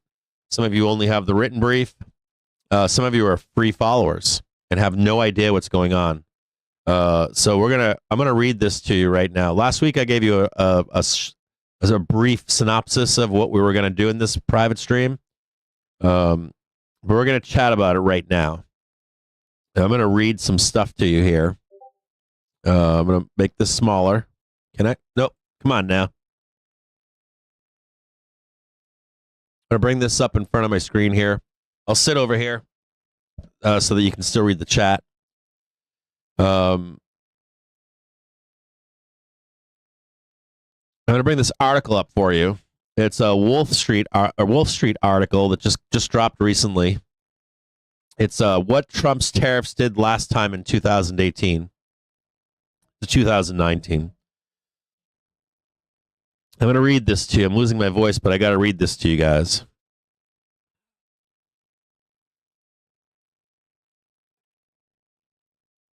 What really matters here is this. There was forewarning. This is the synopsis. There was forewarning in 2018. As we came into the deadline, about 2 weeks before the market began to roll down, we dropped 20%. I think it was a 20% move. And the volatility in the market was wild. It was like this. It was like wham, wham, wham, wham, wham. Giant moves. And it was wild. It really was. And it's going to take some people out, guaranteed. I believe it 1,000%. This is trading for really good traders. So I'm going to read this to you, show you a chart or two, and then we're going to go back and look at 2018. And they'll drop this like a bad habit any moment. They'll drop this fucking market, dudes. It'll be like, boom, elevator down. Now, we were looking at some dates last night. We were looking at dates for macro news that isn't being discussed right now. As a matter of fact, this morning, some of that macro news was discussed. We were also looking at pertinent dates. Like, what is Trump saying? He's saying on this date, this, that date, that, right? And then we were looking at major data events. So you got like policy dates, data events, and then non-stock markets that could impact. And then we were also looking last night at supportive flows. Like when does the cyclically, when is the market supportive and when is it not? We're coming into a time period right now, where the market is no longer supportive. If you look at the cycles that Larry Williams talks about, there's two different kinds of cycles he talks about. There was a giant bottom in September, October, November. Wall Street ran this shit up.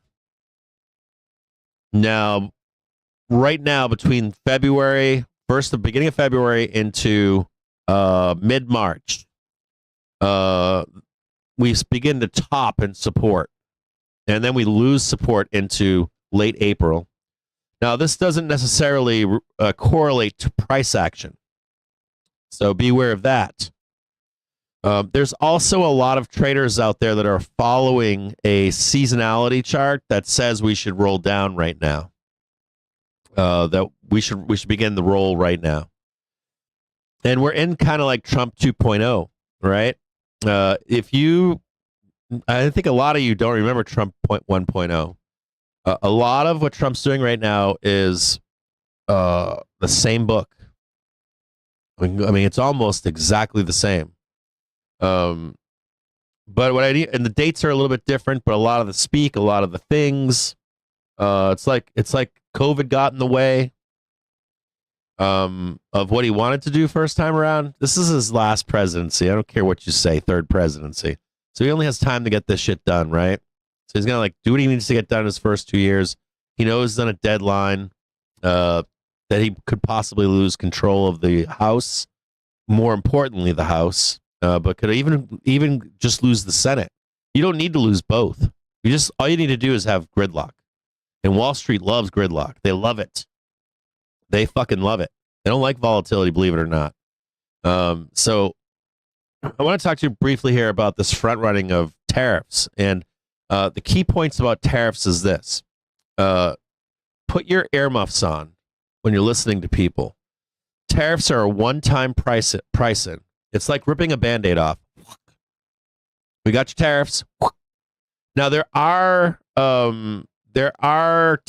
tariffs and reciprocal tariffs and sanctions can reach a level that they do become a problem for the market, but we're not there yet. We are not. The trade deficit right now is obscene. It really is obscene. There's a lot of room for tariffs. There's a lot of room for even sanctions. And I don't believe that, but it's true. And Wall Street hates tariffs, by the way. They hate it because it cuts into their profits. And profits look good right now, don't they? If you saw did you guys see the profits that came out this morning? They look really good. And they don't want to give up those profits. They get angry. And they will knee-jerk this market down on that.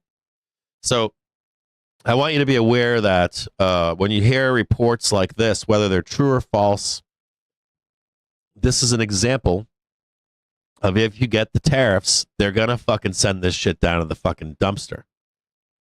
They're going to light it on fire. Your job is to be aware of that, and your job is also to be aware that the market will bounce back. You're going to be listening to people on YouTube with 1 million followers. You're going to be listening to 1 million people on FinTwit. You're going to be listening to your guy out there in FinTwit. Matter of fact, if one of you guys are watching that doesn't like me right now, go fuck yourself if you're out there watching right now. I'm letting you know, fuck you for selling that doom. And that's ingenuous to be doing that because these people will sell their positions and this market will come right back after that tariff is priced in. And they will be angry. And you're the fucking purveyors of that bullshit and that recession bullshit and all that kind of stuff. So be aware of that as we head into these next 2 weeks, over the weekend, into next week, into March, that you could get a bumpy ride. We're getting one right now, aren't we? On a Friday. We're getting the initial, we know we're going to sell down at 10:30, and then we get another whammy to the downside. Then we get some bullshit news on the news wire. Could be bullshit. Could be somebody trying to make more money. But just be aware that you're going to have to be, seatbelted in for that ride if it happens. And there's a setup here for it to happen. They're setting up us going into negative gamma into a weekend. And it could be a bumpy ride down, 70 points, 90 points, We get a little squeezy up here, and then, you get the low into negative gamma, and then they slam you down underneath. That's a party. That hourly trigger, that half-hour trigger crosses through that daily trigger, and we're going down. And Trump comes out next week and does reciprocal. If he does that, they will staircase this fucker down. Fuck everything. And we will go down 15%, 5%, 15, 20. That can happen. It is very real that can happen. And there's a very real possibility of that happening in the next month or two. Between now and late March, April, a major downside correction to the monthly trigger. I think that's a trade right now, 500, 530, somewhere in there. And you have to be able to withstand that shock. Be aware of that shock potential. Now, getting all that doom out of the way, I'm going to read this to you. Wolf goes on to say, I watched this stuff the last time. Amazed by the lack of inflation. Sure, this time it's different. But those are the four most costly words on Wall Street. President Trump has now started implementing his promise to impose new or additional tariffs on goods from various countries, starting with China, Canada, and Mexico. Trump already imposed tariffs in 2018 against various countries. Now, once again, the media are all over how prices are going to jump for consumers because tariffs are a regressive consumption tax, and how tax receipts from tariffs won't go up, etc., etc., etc.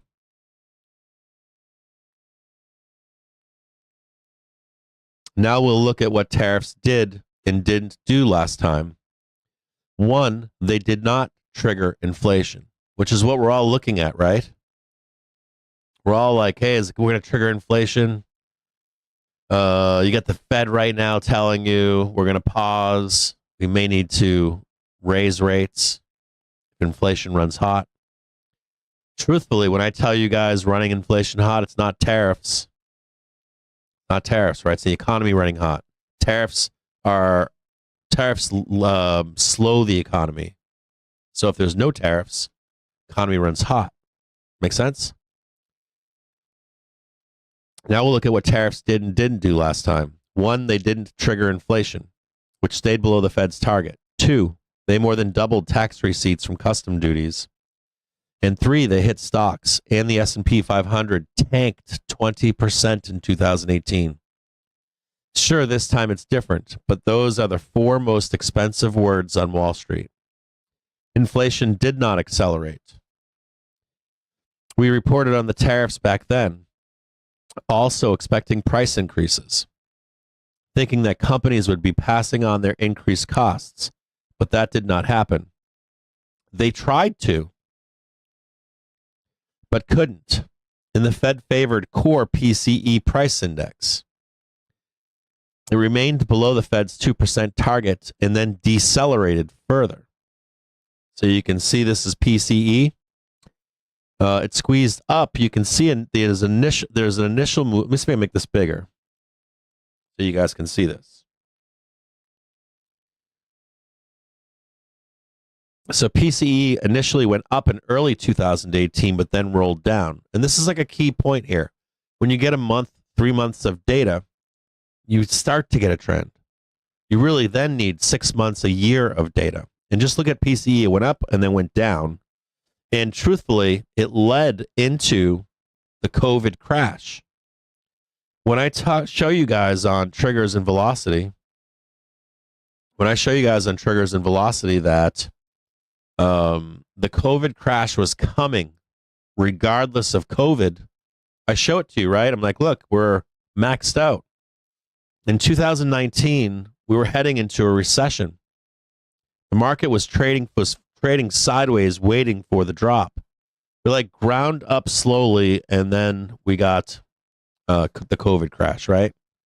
The reason that inflation remained cool, and think about that too. I want you to think about like 2018, 2019. So we got 2025, and then we got 2026, right? And then 27 comes the drop, right? Same thing happened in Hoover's presidency. Like I saw people on Reddit trying to shit on Hoover, and I'm like, these fucking people don't have any fucking clue how that shit went down. Hoover started raising tariffs, and the market was fine. We actually had the best part of the Roaring '20s. First year and a half of his presidency, the market actually went higher. Only when he began to break above certain levels of tariffs did we have the effect that you can see like this in PCE, and it became a problem, and we began to crash. The COVID crash is very similar in time period to Hoover and Trump's first foray into tariffs. The reason that inflation remained cool and cooled off further in 2018, 2019 was that durable goods inflation was essentially zero. Tariffs are not applied to imported services, they're applied only to imported goods. And those tariffs should have shown up in durable good inflation because a lot of durable goods are imported, or their components are imported and were tariffed. The PCE price index for durable goods remained negative throughout that time.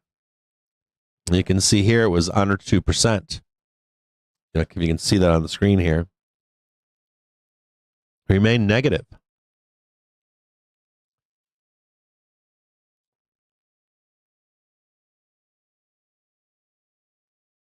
While the CPI for durable goods, CPI usually tracks a little higher than the PCE price index, moved in a range of -2% to 1% year over year. The chart below shows the price level, not the year over year change, and it's a little clearer about there essentially not being any inflation in durable goods at that time. You can see this, it's in line. And think about this inflation, and PCE eventually breaks lower. The lack of inflation in durable goods, despite the tariffs throughout the period until the pandemic price spike, surprised many of us observers. But there are reasons for it. It's hard for companies to raise prices and not lose sales. There's lots of competition in the United States, including from domestic production. People don't believe that, but it's true. As a matter of fact, during COVID, a lot of people turned towards American suppliers when we had gridlock with shipping, right? We had tankers out at sea, outside of ports. The ports only had so many workers. We only had so many truckers moving goods.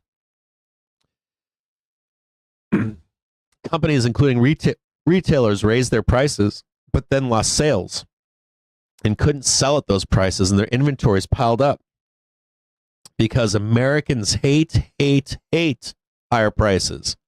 And then these companies had to roll back their price increases in order to salvage their revenues. And in doing so, the companies and their suppliers ate those tariffs lock, stock, and barrel. Think about that right now. You've got people that hate fucking inflation. I talked to you about it this morning. And Trump knows this. And Trump also knows that what? Businesses are going to try to pass along these costs to you. He knows this. He's aware of this. Customs duties more than doubled in less than 2 years. Tax receipts from tariffs soared to a seasonally adjusted annual rate of $80 billion in Q3 of 2019, from under $40 billion before 2018. The pandemic, with its shortages and import hangups, then mucked things up. But by Q1 of 2021, when Biden took over, customs duties were back at $80 billion and continued to rise through Q2 of 2022, reaching nearly $110 billion. This chart shows two things. One, the surge of customs duties under Trump. This is Trump 2.0, isn't it? And two, it's not something Trump invented. Customs duties had been collected before, and Trump just added to them. And they continued to be collected under Biden. Biden didn't get rid of fucking tariffs. He didn't get rid of them. So think about you being like, fuck Trump and his tariffs. Biden didn't get rid of any of them. Not a thing. Now, the new tariffs will add to those customs duties already being collected. We don't know how much in customs duties the new tariffs will add to the existing customs duties, and the current amounts are not huge by government deficit standards. But with the huge U.S. government deficit, every $100 billion counts.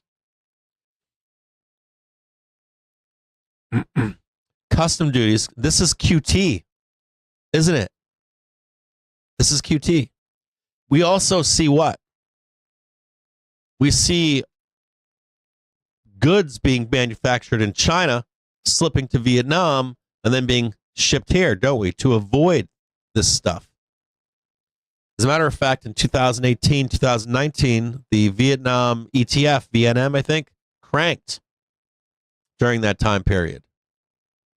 We're already seeing it, right? Companies saying they're going to move manufacturing to other countries right now. Customs duties collected by the federal government in billions, seasonally adjusted. Great. Here's Trump tariffs.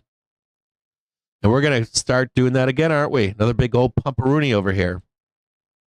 Look at the collections and tariffs in 2022 and 2024. This is Biden. Look at how many tariffs he collected. Or, custom duties collected. Biden was collecting a fuck ton of custom duties. So it doesn't really matter who it is, does it? The stock market tanked in 2018. Tariffs are good for the U.S. economy because they change the math for domestic production.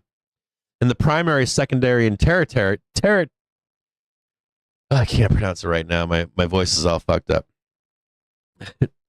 Effects of producing in the U.S. are great from employment. Sorry, my vocal cords are shaking right now. It's how bad my voice is right now.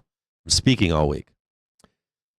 Tax receipts, household incomes, etc. But tariffs are not good for the S&P 500. They're not good for the S&P 500. Stocks got hit the last time. The reason why tariffs can hit stocks is because tariffs are a direct tax on corporate America's gross profit margin on imported goods. You'll hear people regurgitate out there. They'll say things like, it's a direct tax on the consumer. That is not fucking true. That is anti-tariff speak from corporations. They're planting this in your mouth. Corporations know that they will attempt to pass these on to you, and you will not absorb them. So their corporate profit gets reduced. They already know this. Corporate America always makes you fucking pay what you can handle until you can't handle it anymore. They have graphs and spreadsheets and push you to pay the max that you can handle. I am blown away when I read Reddit and the anti-work and anti-this and anti-that crowd. I hate Google. I hate Apple. I hate this. I hate that. And then regurgitate a corporate fucking mantra. It's mind-blowing to me. I've never in my life seen this. Of being anti-tariff. You're out of your fucking skulls. How can you hate these companies and then want them to gorge on profit? That money is taken away and given to who? The government. That benefits you. I don't understand this. My mind is blown. I'm a Democrat. I've never in my life seen the insanity that I see today. Seriously. You're regurgitating something that's being astroturfed for you, not from the DNC, from corporations. And kids are saying I'm anti-tariff. I'm like, you're out of your mind. You are fucking out of your fucking skull. I don't understand it. It's basic economics. You think in real life that McDonald's gives you a fucking deal on soda?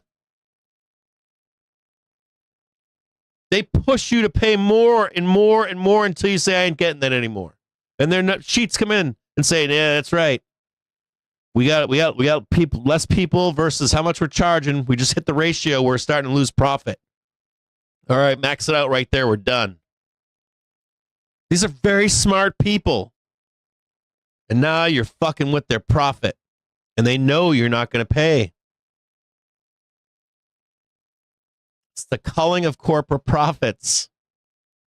It's okay for you to, you got to be able to separate this stuff. Guys are, it's everyone today is like, just like regurgitate. Nobody fucking knows what the fuck they're talking about. The reason why tariffs can hit stocks is because tariffs are a direct tax on corporate America's gross profit margins on imported goods. But even for the S&P 500, new tariffs are just a one-time hit. Read this right here. But even for the S&P 500, new tariffs are a one-time hit.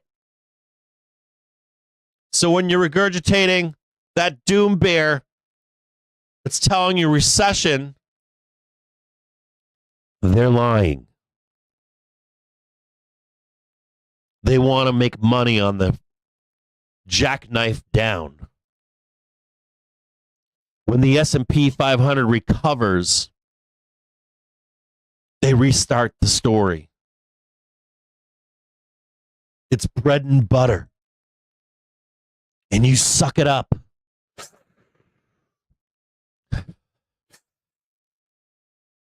You snort it up. And then you regurgitate it everywhere.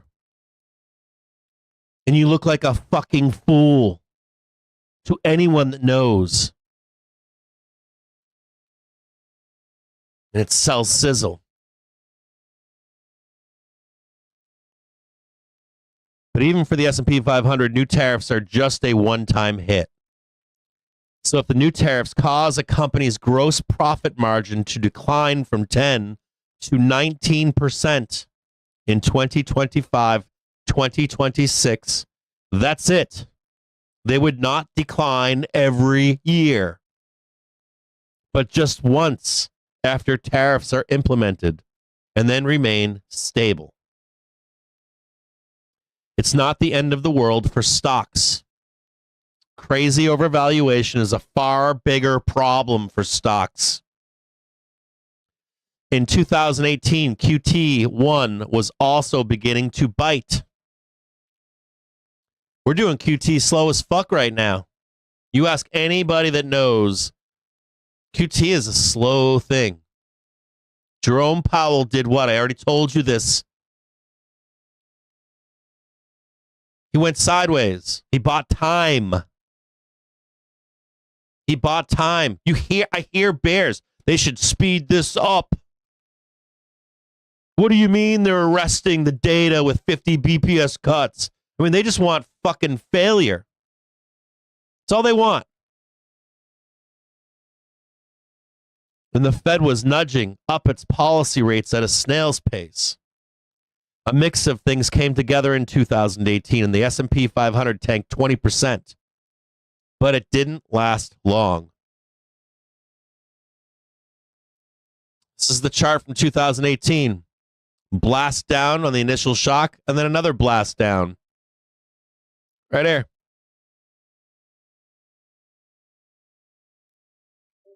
We got a blast down right here. I guess I can't show you this here, but at the beginning, we got one more on the implementation of said tariffs. We got one more on the next implementation of tariffs at the end of 2018 to price in 2019 tariffs. You know, the end of the market, 2026. Big old blast down in 2019, too. Some basics about tariffs.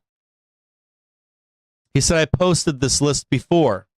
I read this list to you. Basics about tariffs. Got to post about it. He said, but it's important, so here it is again. This guy took the time to write this shit out for you. This doesn't sell newspapers, does it? This doesn't sell Bloomberg articles.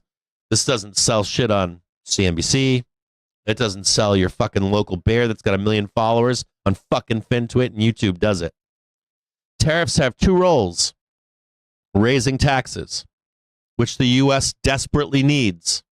We're talking about not sunsetting tax cuts, right? We're talking about actually giving more tax cuts. Where's that fucking money coming from? Tariffs have two roles, raising taxes, which the U.S. desperately needs. Isn't there people on fucking Reddit that want corporations to pay their fair share of taxes?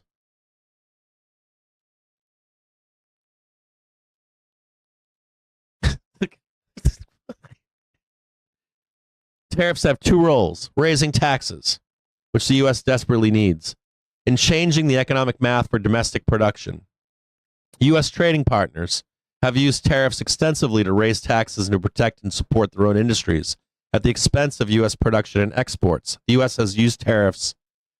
They all have used tariffs to raise taxes essentially since the beginning. All your presidents, no matter what their party.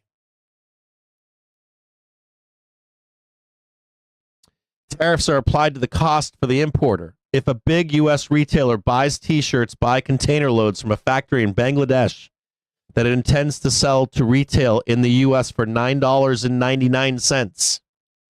And if the tariff on this product is 25%, the importer, the retailer, is going to have to pay 25% in taxes on the cost from the factory. If the factory charges $1 per t-shirt, the tariff amounts to 25 cents. Not $25. 25 cents. You're not going to a $10 t-shirt to a fucking $35 t-shirt. I'm sorry. Now, they don't tell you that. They're going to try to greedflation it. They're going to try to tell you that so they can get even more profits. But you have a limit as to what you can pay, and corporations already know that they can charge you that limit before we were even talking tariffs. Tariffs are a direct tax on the profit margins of foreign producers and U.S. importers.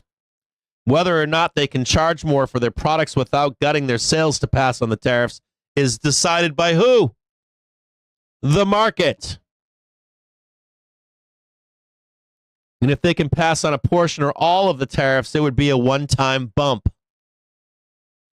Companies are already charging the maximum amount they can and still obtain their sales goals. If they raise prices to pass on the tariffs, sales may fall. Whether or not the real retailer can raise the price of the t-shirts to $10.24 without pulling the rug out from under the desired sales volume is decided by the market, not the retailer. And the retailer may find that it has to eat the tariffs. Taxing corporations.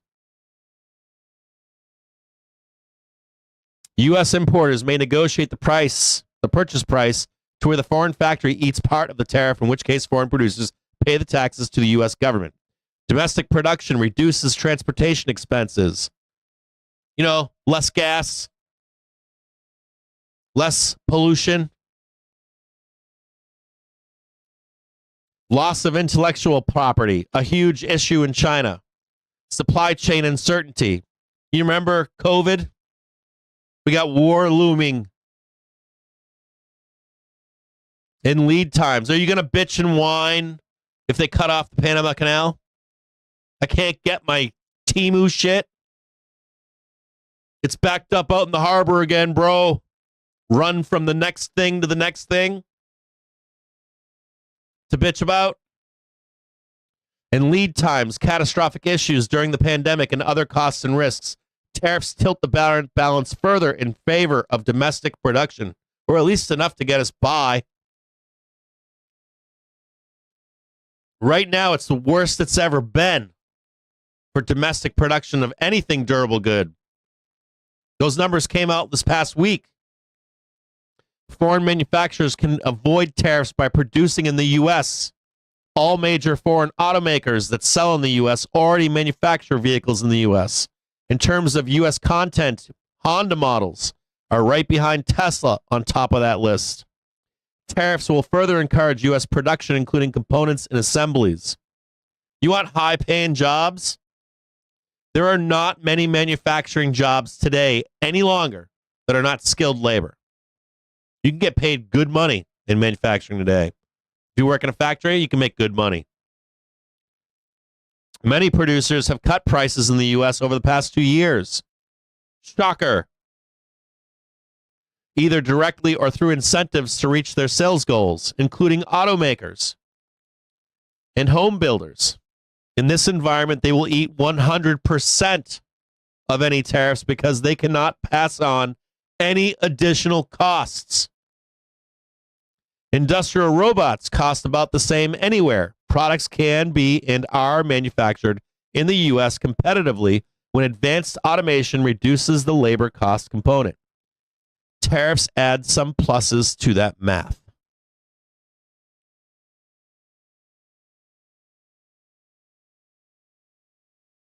You can check that out on wolfstreet.com. I have no affiliation with this guy. I don't even know him. If you want, I'll try to get him on sometime. Maybe we'll do an interview with him if he agrees to it. Sometimes he agrees to interviews. I'd love to listen to this guy talk on a live stream.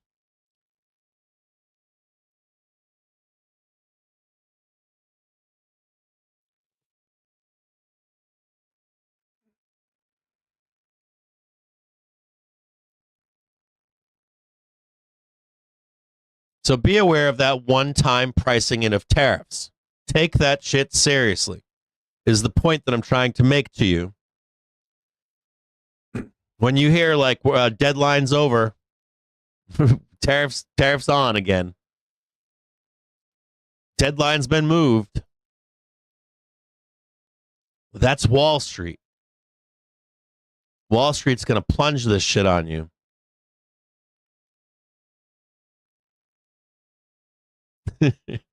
Bread and water for 2 years.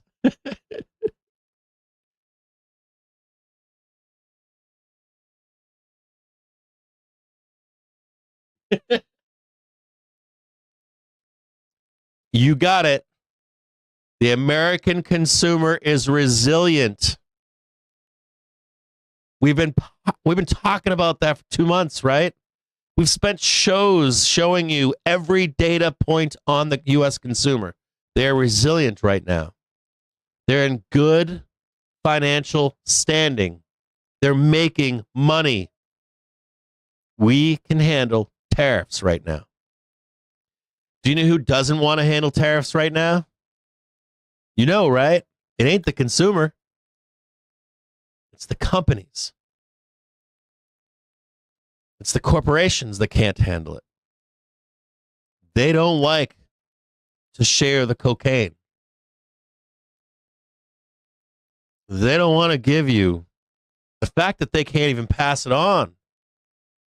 Infuriates them. There's a guy, a CEO somewhere, an evil CEO guy, and he's fucking chuckling, getting blown by whores and blowing cocaine, and he's like, babe, come over here. Look at these fucking plebs on Reddit. They're arguing for me right now. That's what they're doing.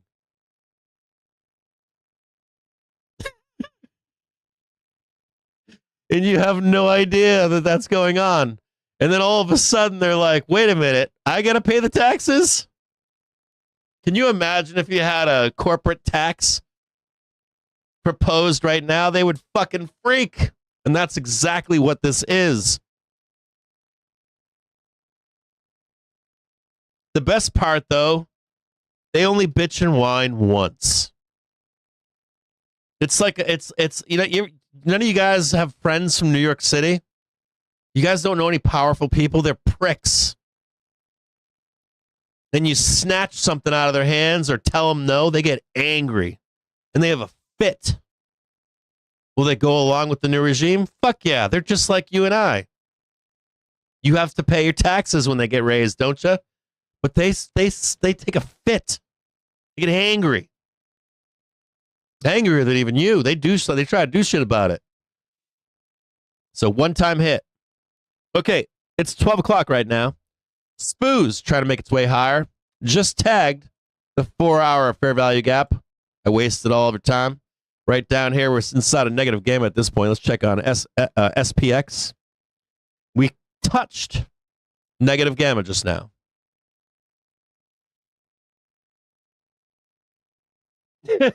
Your mama's, what is it? Your aunt's a super bitch? Oh yeah, dude, I'm telling you what. I used to work in C-suites. They're fucking monsters. Like, my job was behind the scenes. My profession was in the inner circle, and they are monsters. They're fucking psychopaths. They literally chose to not murder people for a living, right? And said, I'm gonna go to the light side of life. They're literally monsters. They're fucking monsters. They're like the embodiment. Unpublic facing. They look like the cleanest. Dude, these people are professionals. They go from company to company. They have no roots. Their roots in the community are like the Rotary Club. I kid you not. They live in all over the country. They move all over the fucking country. They've got no roots. Their kids know nobody. It's like working in the military. I shit you not. They're like robots. But then you get them in a closed room and nobody's there. They're fucking ruthless. Like God, they're like fucking Darth Vader. Cold-blooded, no feelings, and do not care. So when you take that candy out of their hands, it's like taking the candy out of Jeffrey Dahmer's hands. They get nasty. And they will manipulate the message any way they can. And they're doing a great job of it right now. The mass manipulation in this country right now is mind-blowing to me. Absolutely mind-blowing. I'm like, this is all populism. It's got to be. It's like, these people don't even know what they like, I'm this or I'm that. Oh, you're what? I'm conservative. Well, you're fucking speaking like 40% of what's coming out of your mouth is not conservative. Well, I'm a socialist. No, you're not, bro. You're spewing shit that is definitely as like, I don't know what's going on. I don't know if we're getting dumber. I don't know if we're just getting hammered with too much information. I don't know if it's just like bam, bam, bam, bam, bam, bam, bam. You know, silos. Winky calls it silos of information.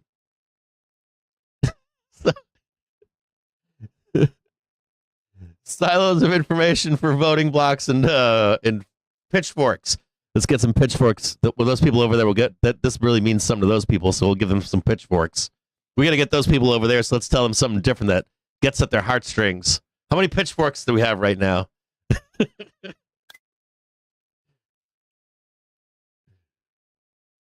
All right. Hold on here.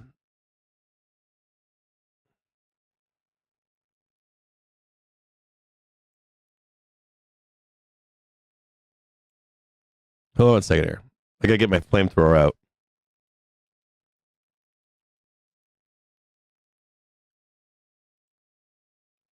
I got to flamethrower everybody inside my comments.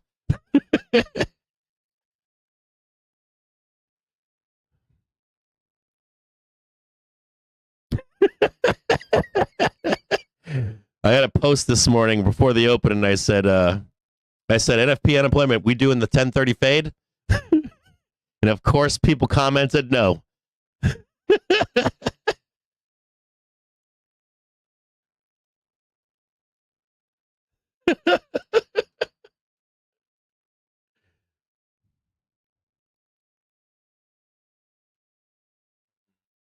Oh boy. Oh, hold on a second here.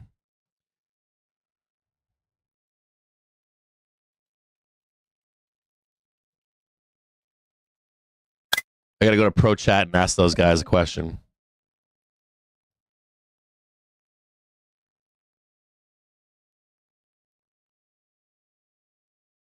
I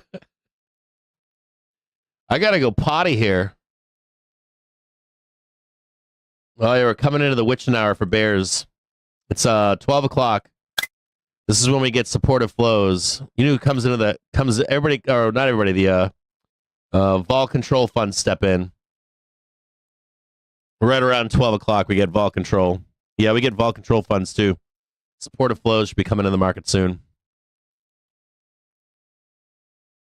Yeah, I'm still on. I got a lot going on. You guys see me on this show, and I got like 1, 2. Now I got 1, 2, 3, 4 chats going. I got Twitter going. It's 5. I got news squawker coming across here in the background. I got Bloomberg terminal shit coming across the desk. I got a bunch of shit. I got a bunch of different charts going.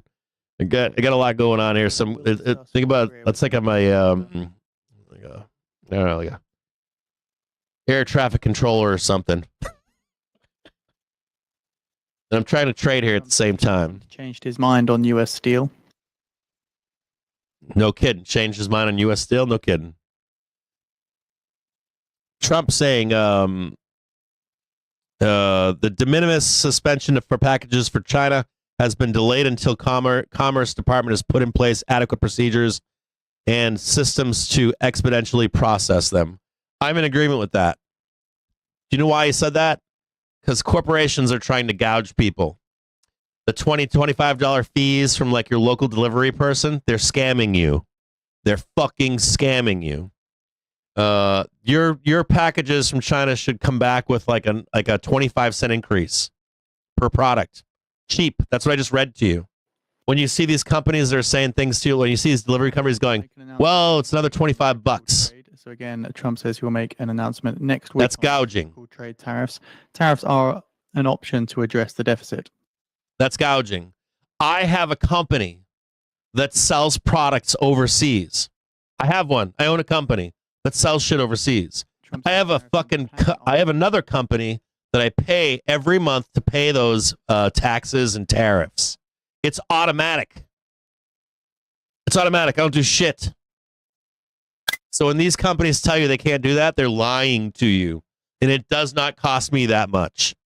So they're lying to you. They're trying to pass along. They're greedy. UPS, FedEx, the United States Postal Service.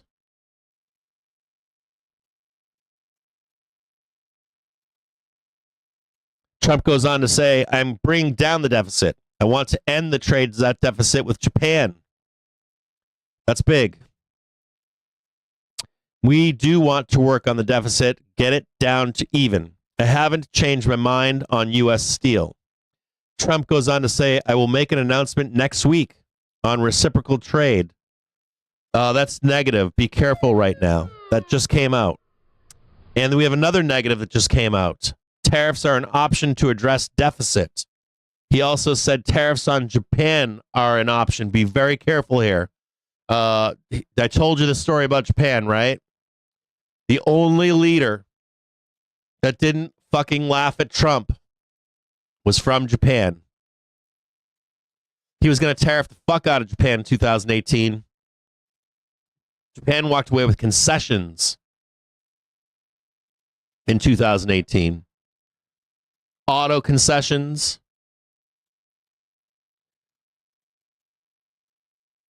And no tariffs. So that's a big one. That's negative. Japan tariffs are back on the table again. We'll announce reciprocal tariffs next week on many countries. That's Trump saying we'll announce reciprocal tariffs next week on many countries. Bearish, watch out here. Be careful.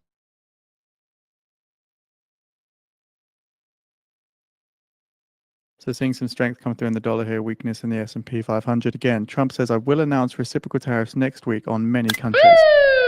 We're now slipping into negative gamma. It's not a negative gamma regime yet. It's more of neutral. We start slipping below it, though. It's going to be party time.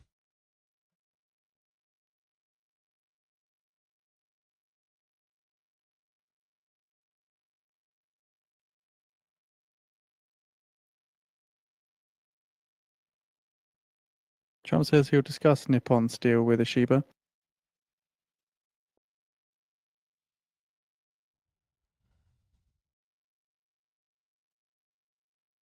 Yeah, I'm with you, NerdRX.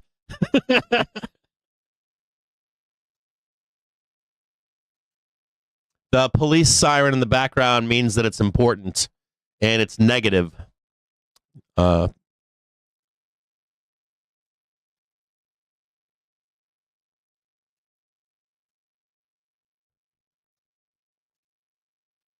Trump administration orders states to halt EV charging programs. WAPO. Billions of dollars set to flow to fast EV chargers along highways at risk.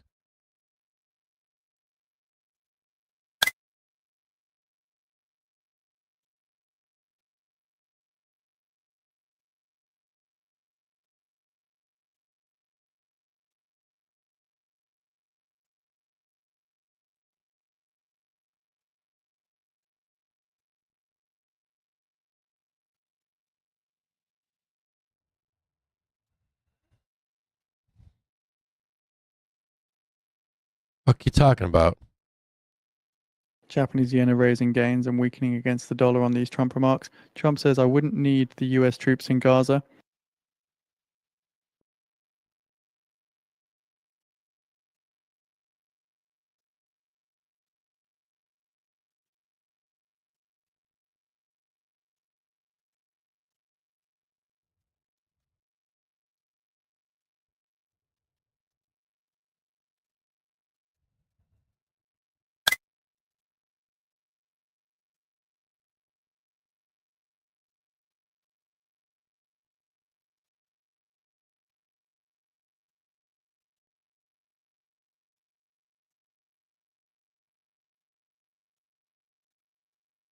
I think we might lose the market over the weekend.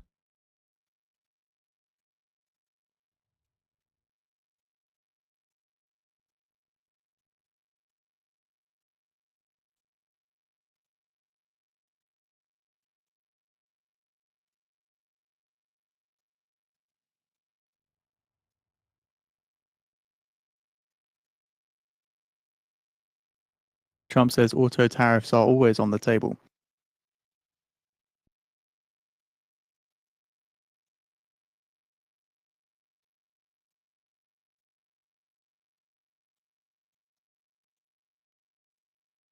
There's also some Senate budget resolution stuff coming out right now too. Trump says he will be meeting with China's President Xi probably.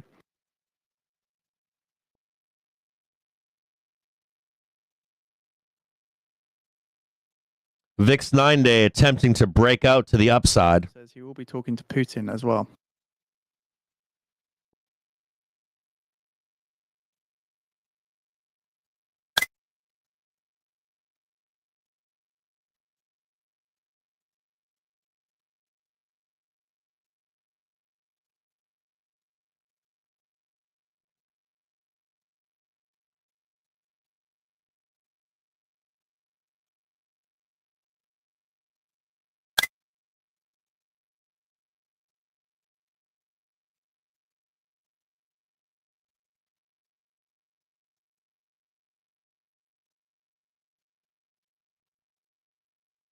Trump says the US is looking for security of rare earths.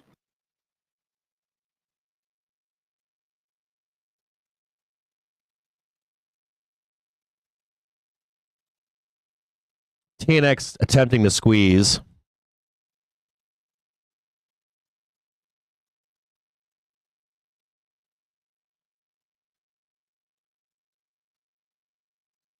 Trump says no rush on Gaza. Dixie breaking up above its daily trigger, trading $1.08. Wanting to squeeze right now.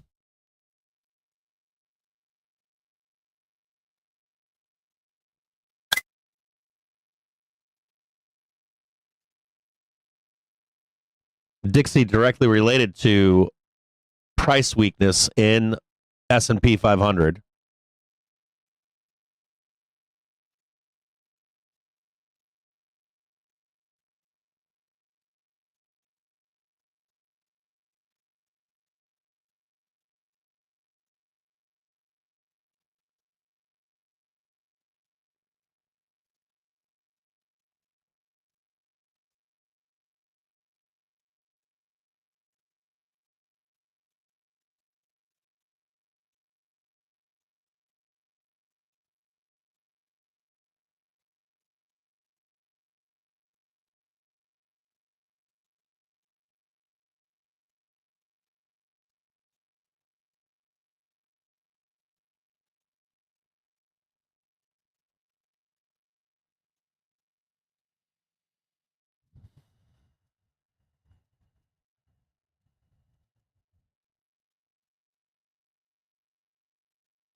Be very careful here. HYG got blooded.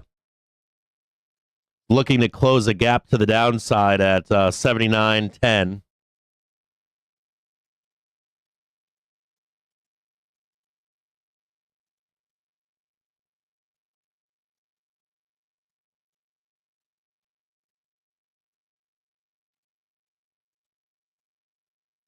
Next 4-hour gap is at 595.11.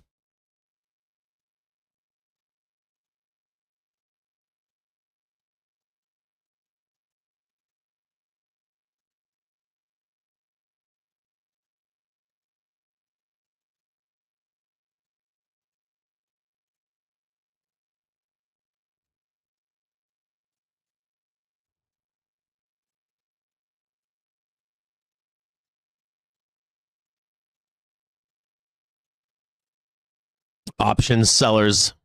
I bet you they're all like freaking out right now.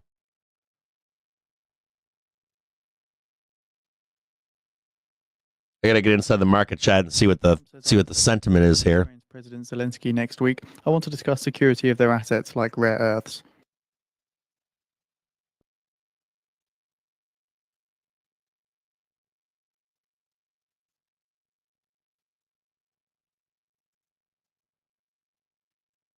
Do you want to stay up to date with the latest and be on the bleeding edge of news for non-farm payrolls?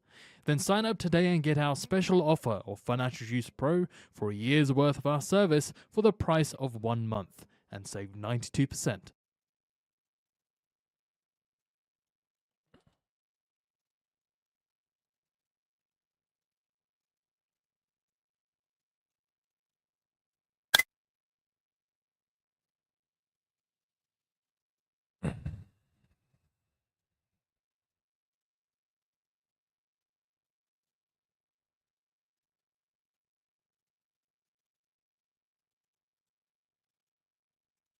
Trump says DeepSeek is a good development.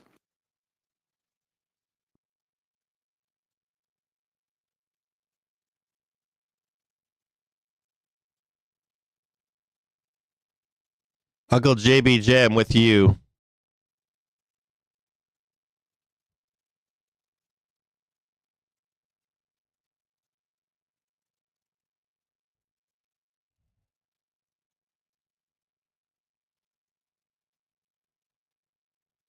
Azeri BTC crude oil exports from the Ceyhan port set at 16.99 million barrels in March, which is up from 16.33 million barrels in February, according to their schedule.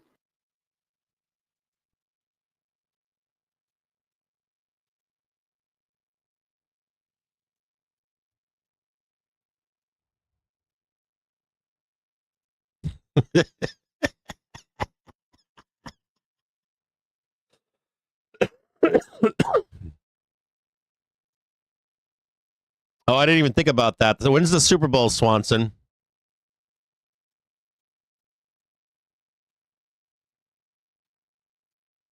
If you are inside the Discord, read what just happened. Hold on a second here.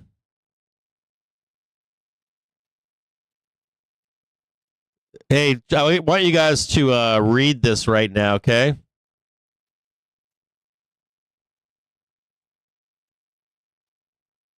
So sources telling CBS that Trump is considering allowing Japan's Nippon Steel deal to complete its $14.1 billion acquisition of U.S. steel, according to sources.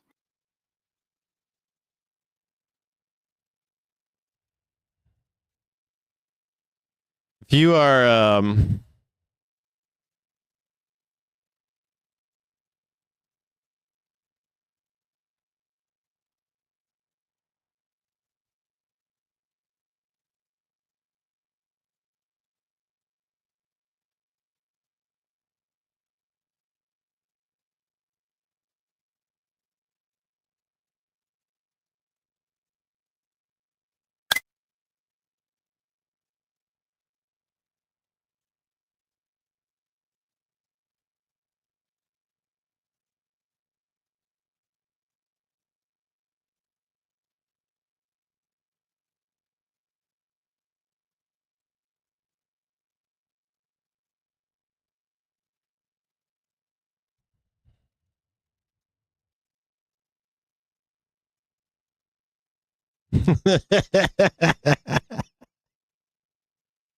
if you are inside, if you're a supporter in our Discord, if you're out there right now and you're not hanging on the Discord, I want you to go inside our Discord in the market chat, and I want you to read the post from Volatility Wiz.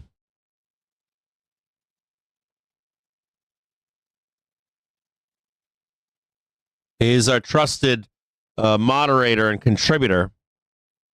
He's a quant.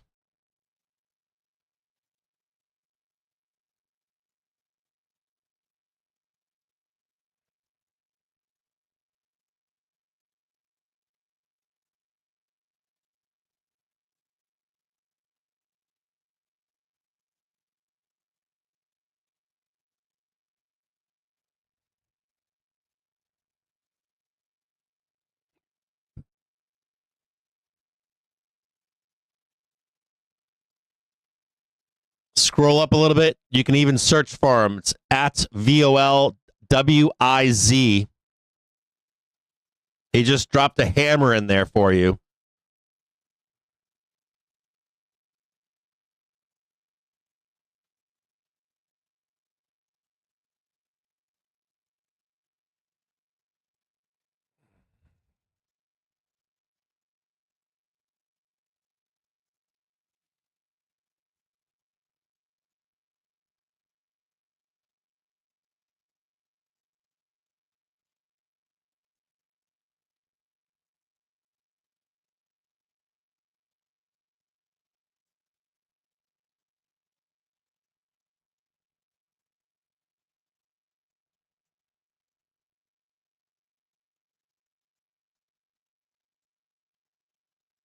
You're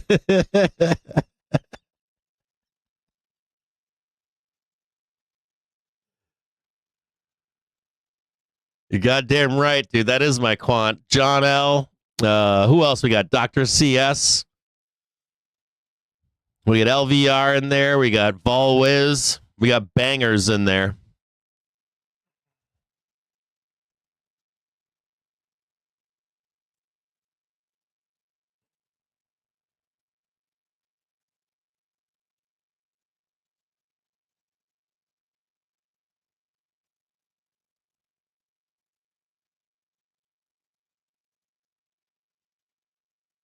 This dude is 15 Billy, bro.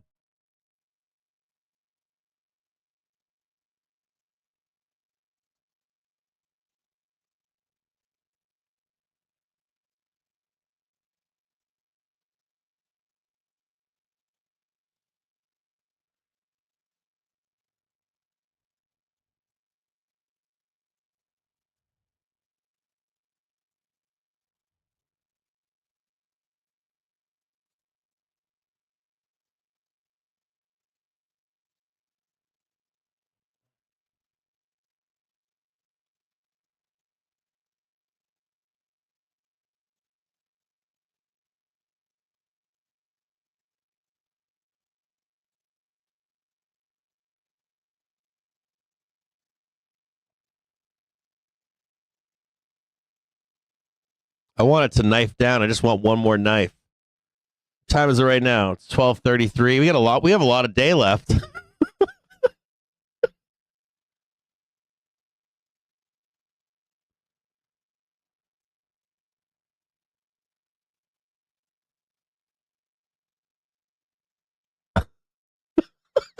I just wrote the day is only half over on Twitter.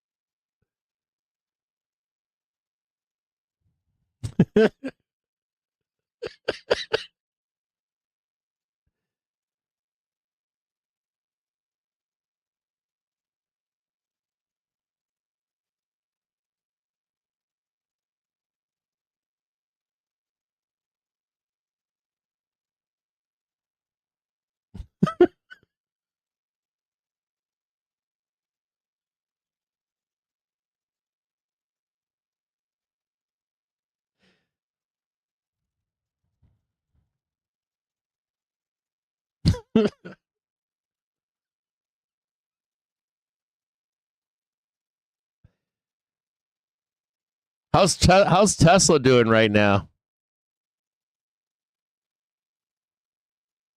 Tesla react okay to that EV charging thing? Oh, not that bad. Tesla hanging on like it's pretty good. Tesla's doing all right.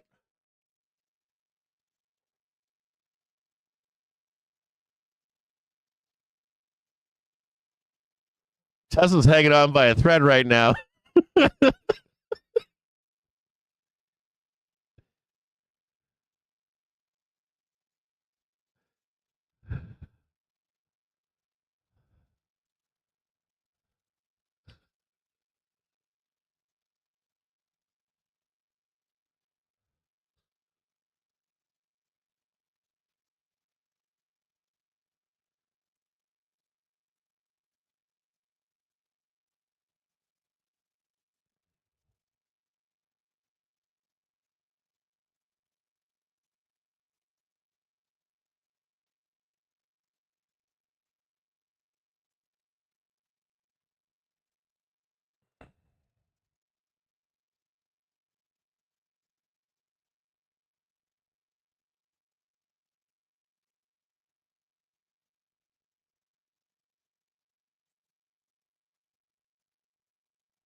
Shit's gonna get wild around here.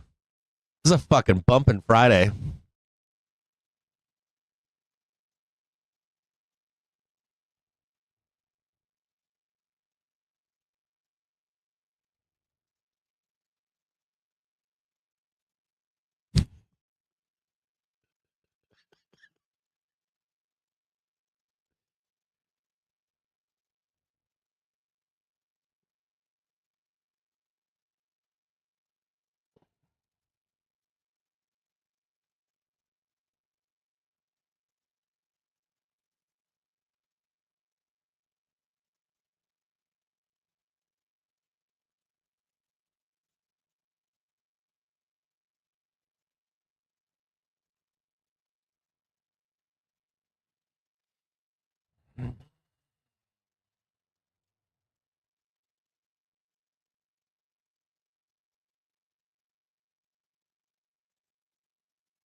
This looks so juicy right now.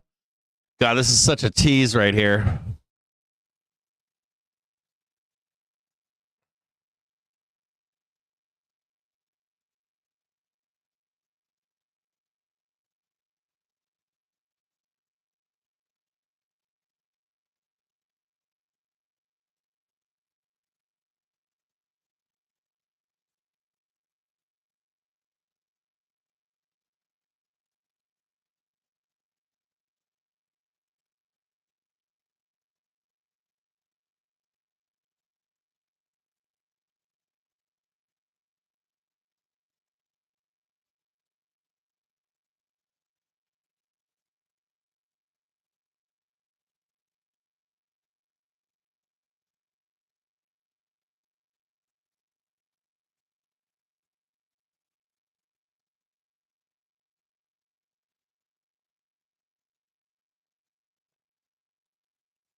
We're still in positive gamma right now. We are still in positive gamma.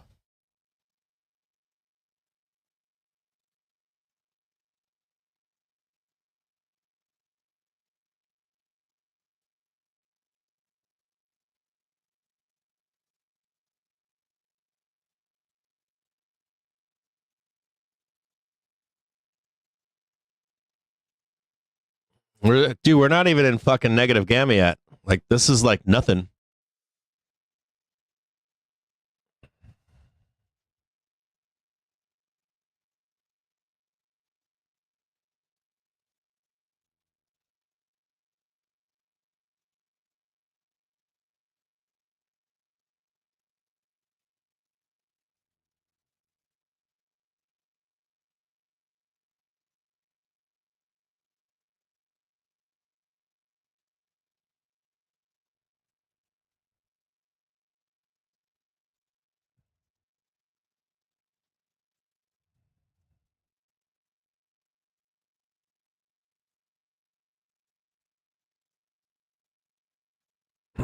I'm going to take a quick potty break here. It's pretty intense this morning, right? Does it feel like this is an intense morning? I'm going to go potty really quick. This isn't guaranteed here. Just be aware of it. We might have one more drop coming. Remember, too, this is like 2:30 right here. You know, relief into like from like 2 o'clock, 2:30. Hold on here.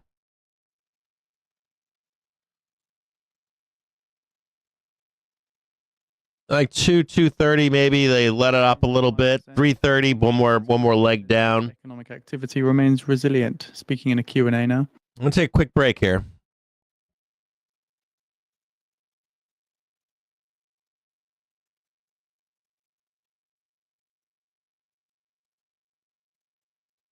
Protect your trades from macro headline risk with Financial Juice Pro.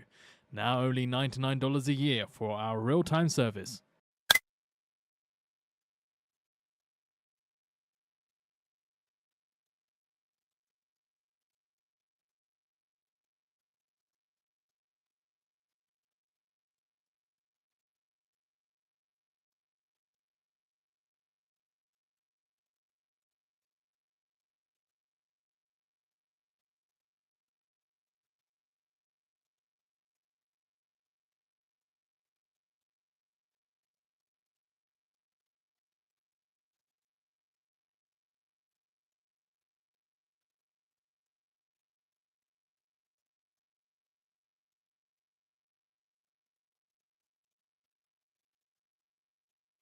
Fed's Kugler says a stable labour market gives the Fed time to make decisions.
Kugler says not at 2% inflation. Makes sense to hold rates steady.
Fed's Kugler says the economy is resilient, labour market is healthy.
Fed's Googler says inflation rate has gone sideways and firmed.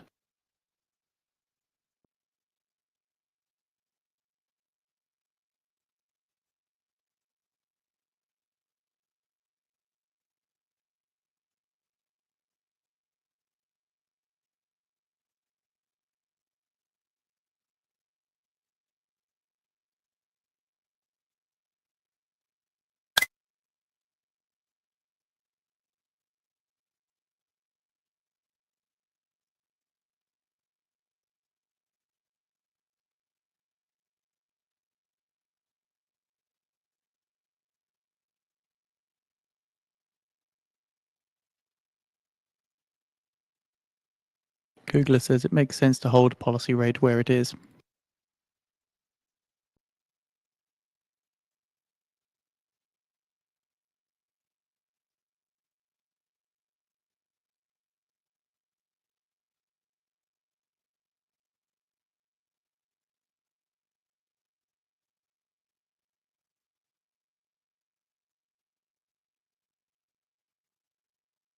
So keep in mind in 10 minutes time now at the top of the hour, do you see the release of the weekly Baker Hughes rig count numbers? So oil rigs saw a prior rate of 479, while total rigs saw a prior rate of 582.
Kugler says the good news is housing inflation came down in Q4.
have an attempt at a bull plane at the moment.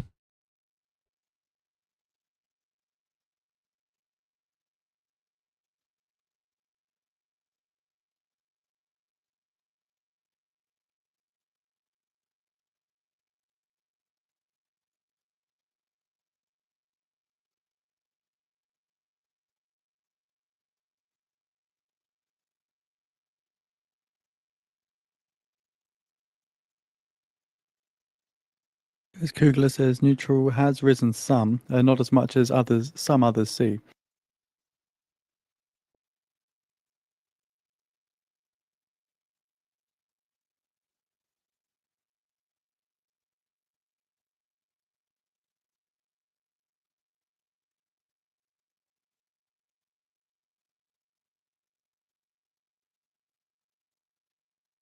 Do you want to stay up to date with the latest and be on the bleeding edge of news for non-farm payrolls? Then sign up today and get our special offer of Financial Juice Pro for a year's worth of our service for the price of 1 month and save 92%.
A 1 minute now until we get the Baker Hughes rig count, or shortly expecting, I should say, is a tentative release. It can take a few minutes to come out.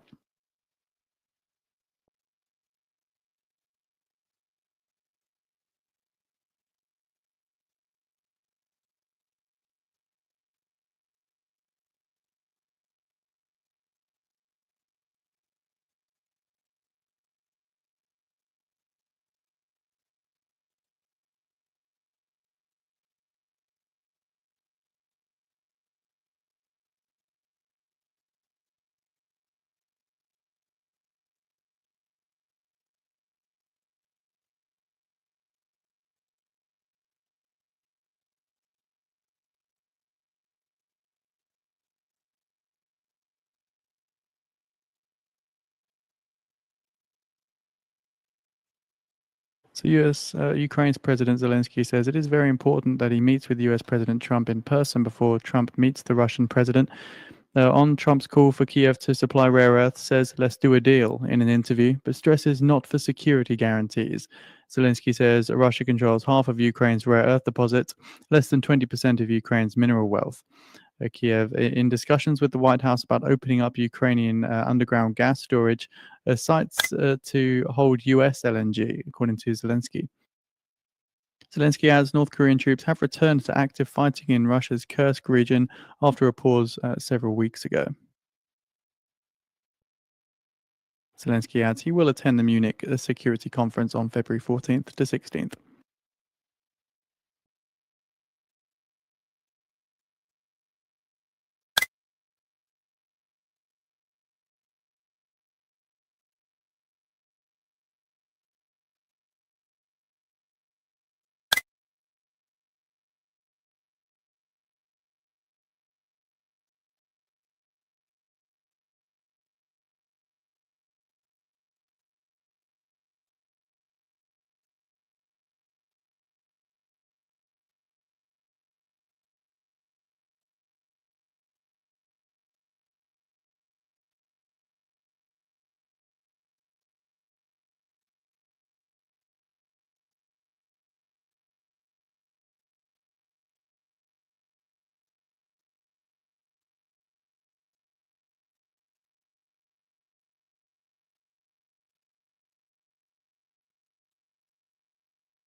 VIX 9-day going down to close some gaps.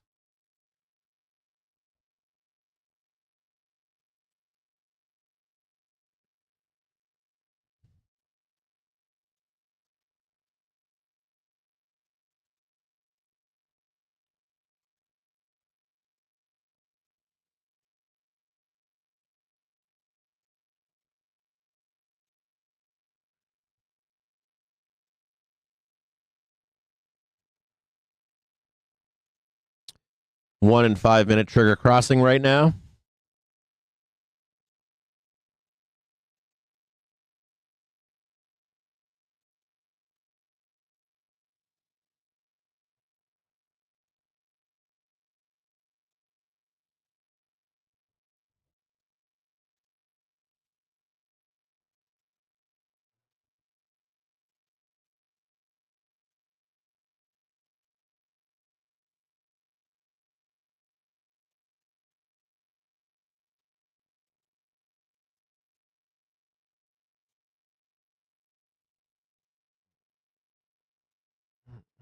Ooh,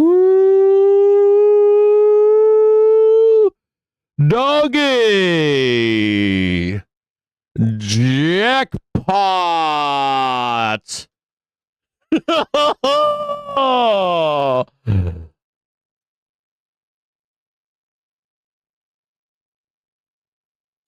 Jackpot. Yes.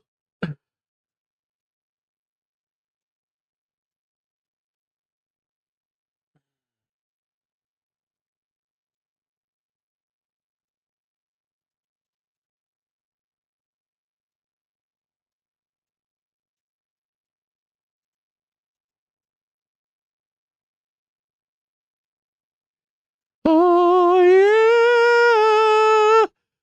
Yeah.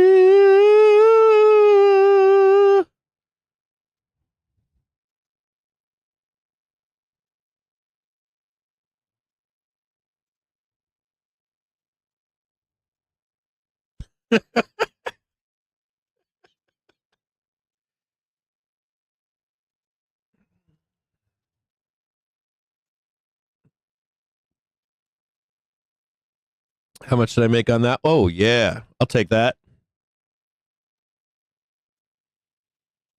I'll take that. I'll take that. I'll take that. I'll take that. Pay me my motherfucking money.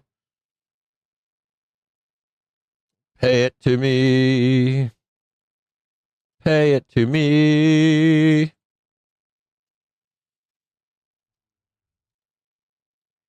Yeah, that's right, Dr. CS.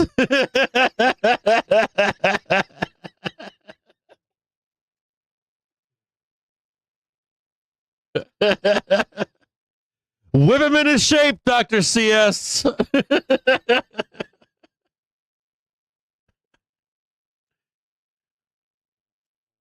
You just gotta have a little patience. Yeah, yeah. Little patience.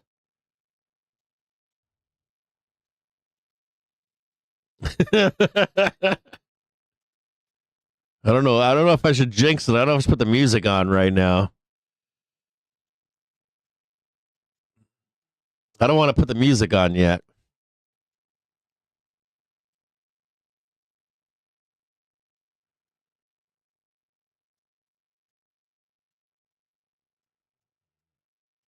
Get out, Damon.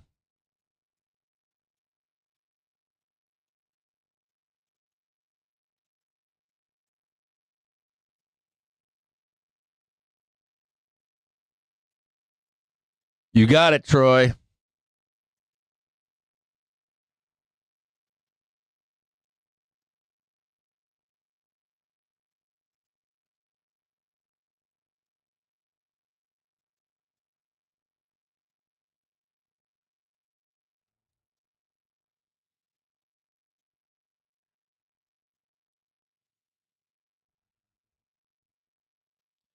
There ain't a lot of supply there.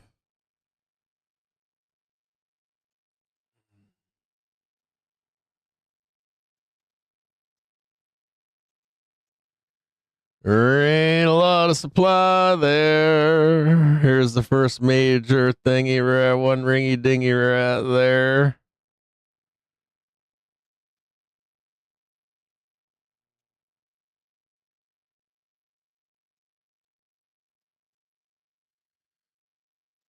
One little ringy dingy right there.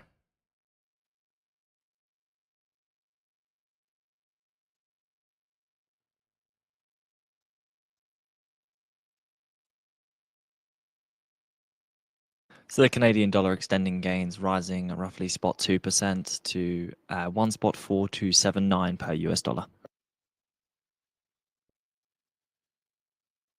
We got a big one to get over here, though.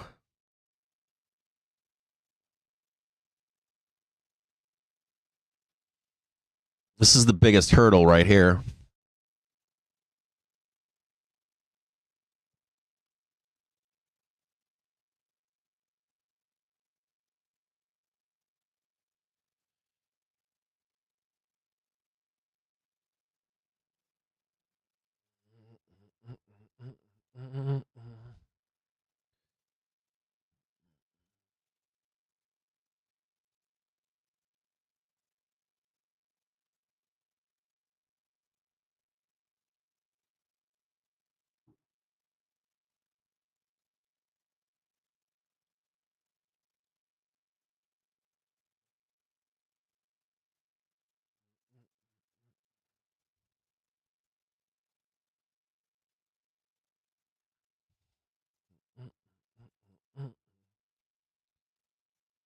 Should I get the music going? Should I spin it up?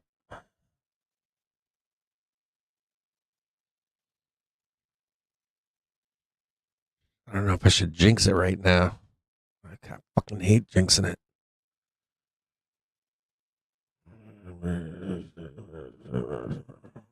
Over there, see what's going on over there. I don't know what's going on. What's this right here? Hold on over here. Play that still. If you're listening to your wife or your husband at home, put the earmuffs on.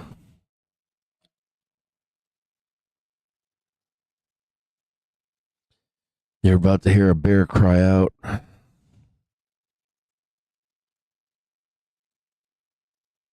Yeah, you ever notice when this happens? They just fucking start chat. They get in the chat. They're just like, tack, tack, tack, tack, tack, tack, tack. I can't believe this is happening. I can't believe it. This is happening. That's all you need to know.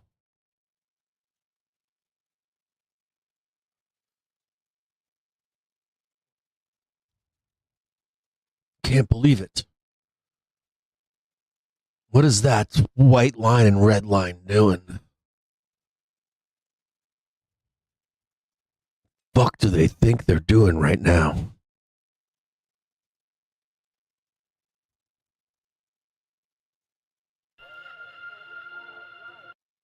Every time you touch me, I feel energy. I feel energy. I feel energy. Every time you touch me, I feel energy. I feel energy. I feel energy. Every time you touch me, I feel energy. I feel energy. I feel energy. Every time you touch me, I feel Put on them bear muffs.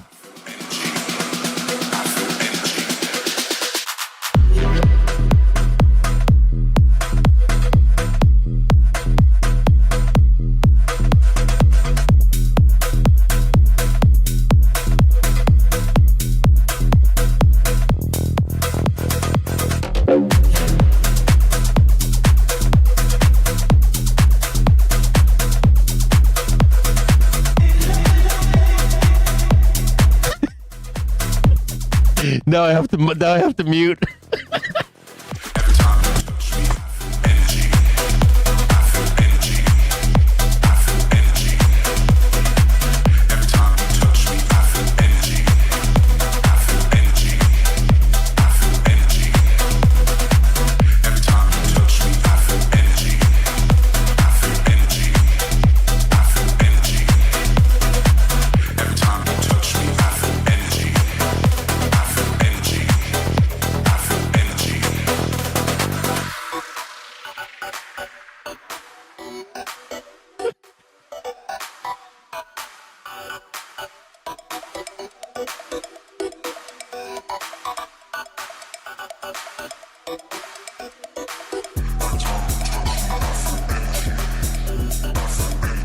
Surely expecting the results of the Federal Reserve. What up, Trader Podcast?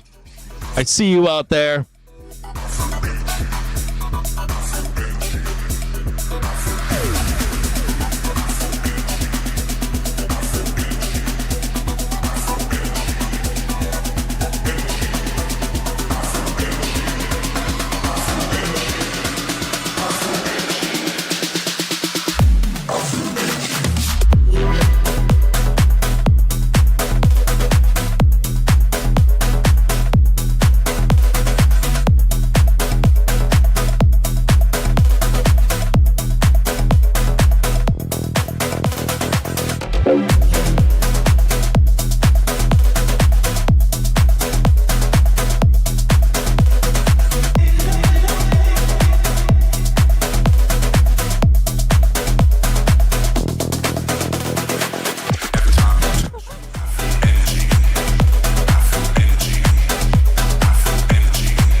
All right, we're gonna pause that really quick. There's a couple things you need to be looking out for here. 33 counterparties take 95.248 billion dollars at the Federal Reserve repo operation. There is there can be a quick knife down on VIX 9-day. It is parked right now on the half-an-hour trigger, so just keep your eyes on that. I'll show you this real quick. This is the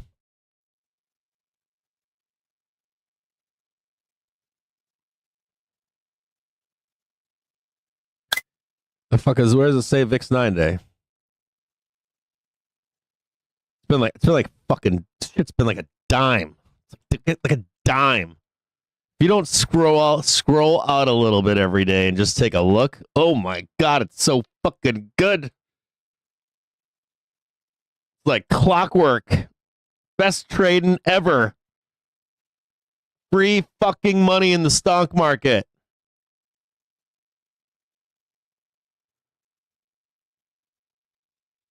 It was VIX 9-day.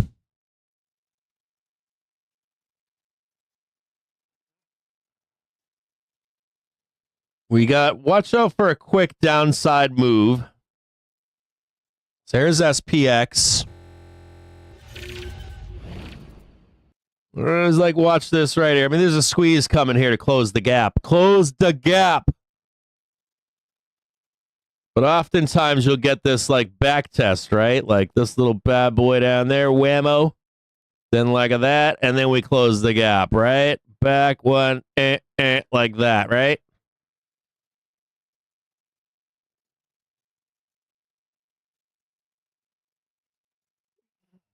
We can go straight up here. Close the gap. Back to neutral. We're coming, though, into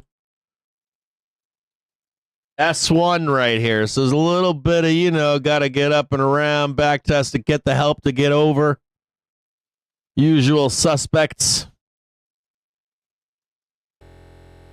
You can kind of see that visualized right here, right? You get this like blammo, bammo, and there's a little bit of resistance there, right?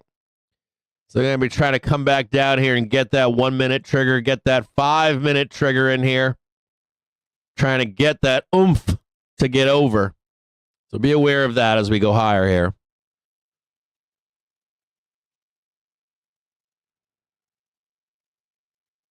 It'll take some work. Like any of these things right here can, bam, bam, bam. Jump point is right here. Just check this for you.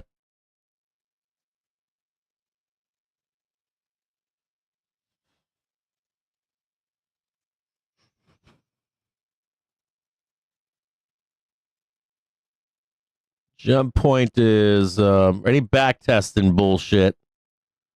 Right about there.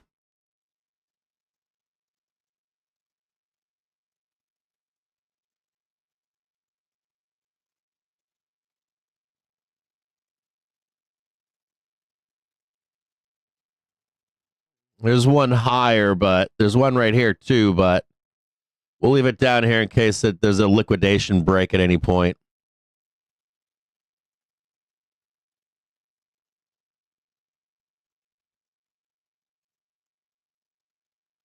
Clean this up so it looks better. Doesn't look like dog shit. There's traffic in here is my point. So you gotta like.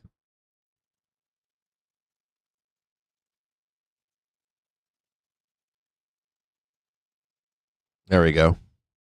That was a nice little push. Oh, nice little push up there, wasn't it? Oh, nice little.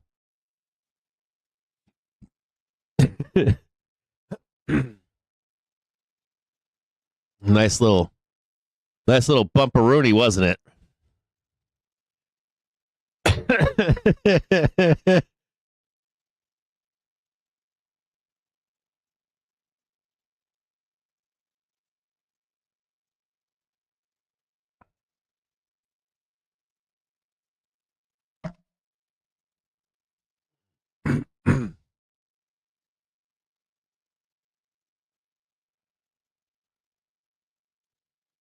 You know what I love about a Friday, or what I love about days like today, is not being in the red.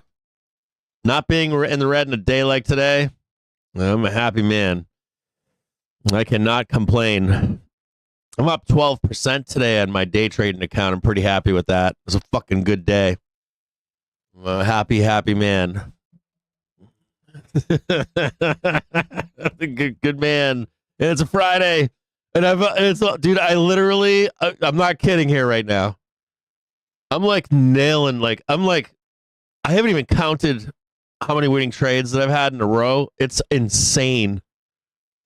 It's like pure insanity. Like the trading is like a retail paradise. It's literally like every place it's supposed to go to, it goes to. And then every place it's supposed to get picked up, it goes to. Then every place it's supposed to sell, it sells. And it's like violent up and down. It's like, how can you not buy this? How can you not sell this? How can you not buy this? How can you not sell this? It's like pure fucking insane. It never happens like this. It's got to be retail money. It's got to be. It's got to fucking be retail money. It has to be. It's too easy. It's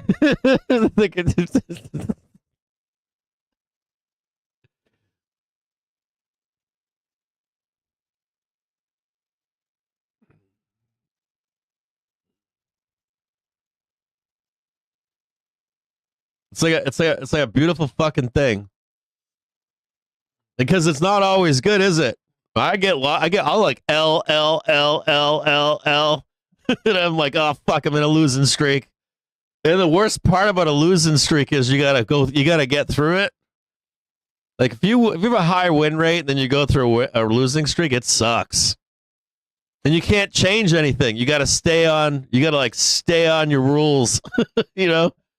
Or you'll fuck up the law of probabilities, you know? It's like you're rolling like a 20-sided dice and you roll it every time. You got to stick with that fucking thing. Like people make mistakes. They're like, "Oh, give me a different dice." I'm like, "Oh, hell no. Stay with the same fucking dice." It's like, so you have consistency in winning.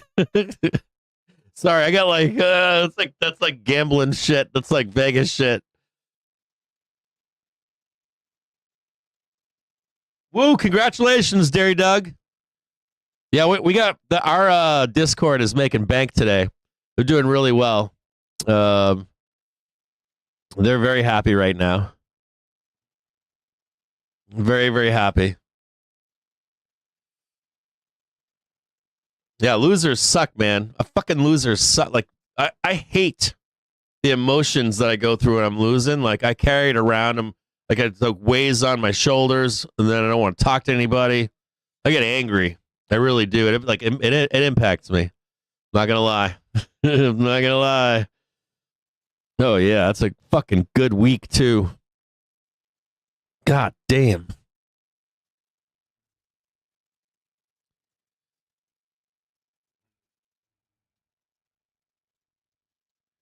Now make sure you're reading the market chat right now. Make sure you read this market chat right now. I'll leave it right there, but we will put in a little. We will pencil in. What time is it right now? It's 1:30, right? 2 o'clock. I kind of like it. Hold on a second. What I really don't like is I don't like 3 p.m. I think I do like 2. Let me see, 2:30. What donut? Let me like scale out a little bit here. I got to take a breather here I'm not going to leave, but I want to take a breather and just scale out. I hate going down the rabbit hole. Like trade, like we have guys that trade 15-second charts. So we got a bottom-ish down here, right? We swoop down. We got this lower low, and then you're looking for a higher low, right? So you are looking for some kind of like blood here, aren't you? You are looking for like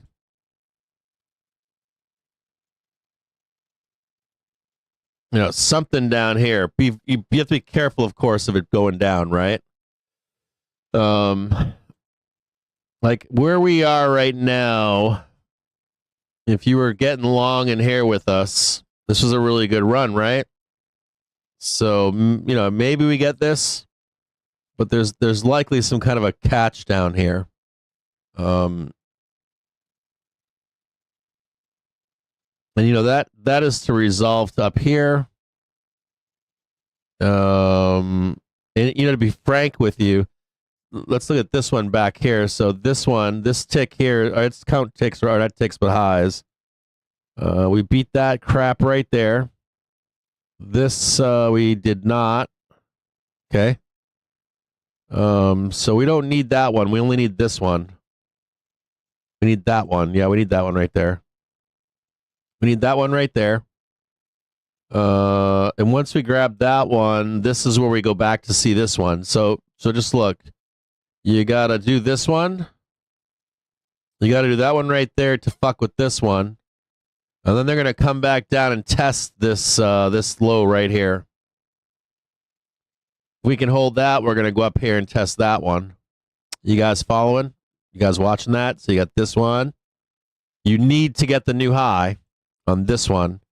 And then all else equal, we'll come back down here, test this one over here. And that would open up that one right there.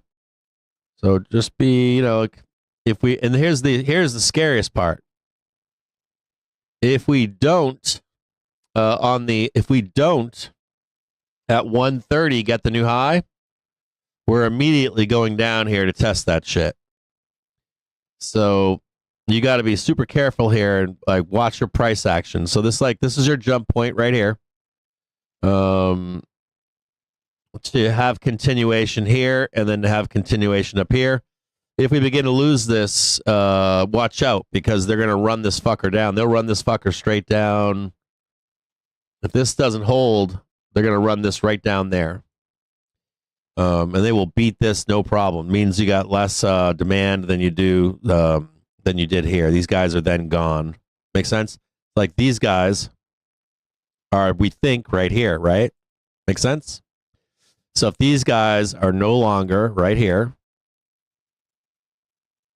and these guys were down here, they were buyers too. So the expectation is that they've moved up or more up. So if you lose this, that means we're going to go all the way back down to where they were, right down here. And these guys, these buyers have no problem doing that. I want you to know that. Like they can show up and then disappear. Hey, I made a bunch of money. I'm out of here for the day. Or they'll just wait for it to come back down and roll down here and they'll grab it again, whoever those buyers are. So just be aware of it.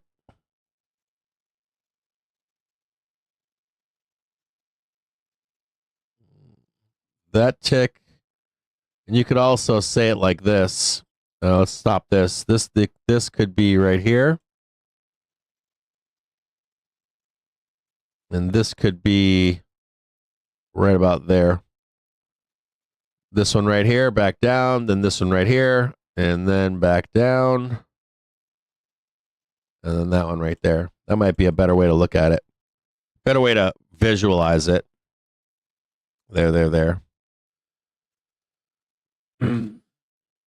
Sorry, I draw this shit sometimes, and I'm not thinking enough. So, if you're wanting to catch something, you're down here, and just if you want to catch, you want to be paying attention to did they?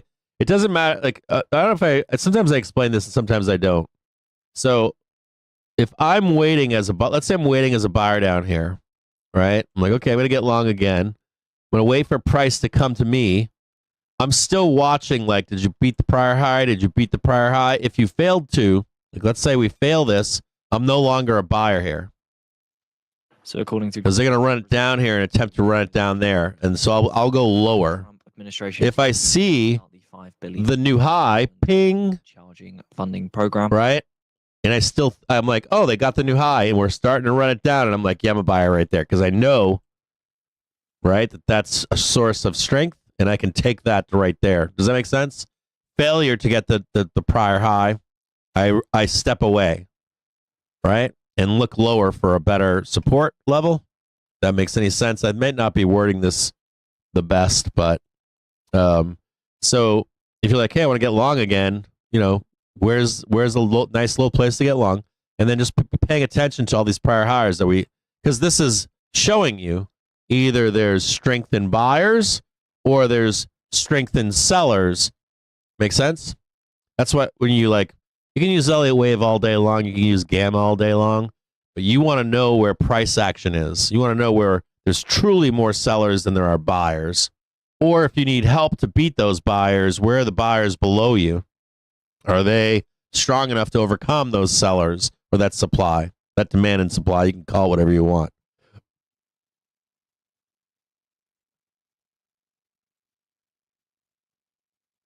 And why do I use time? I'm always using time because, well, for a multitude of reasons, but the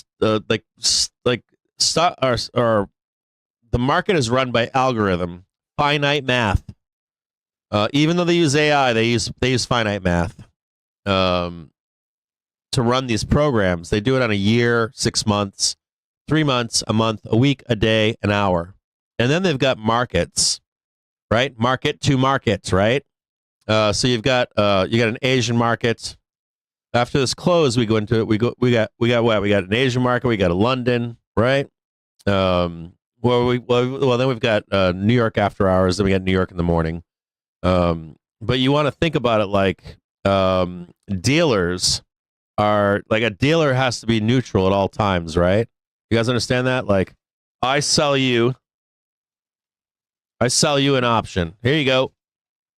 Sold you an option, right? Dealers are the last resort, right? Like Bobby B might be selling options, but I'm a dealer. If there's demand for options, I gotta give them, right? Here you go. And so, like, let's say there's a bunch of demand, right?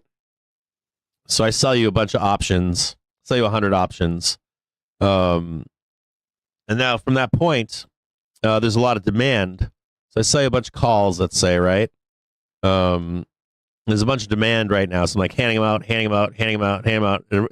And the immediacy of it, I have to get long with you. If you're buying a bunch of calls, like 1,000 of you are buying calls, actually I have to get long with you. So we get long together.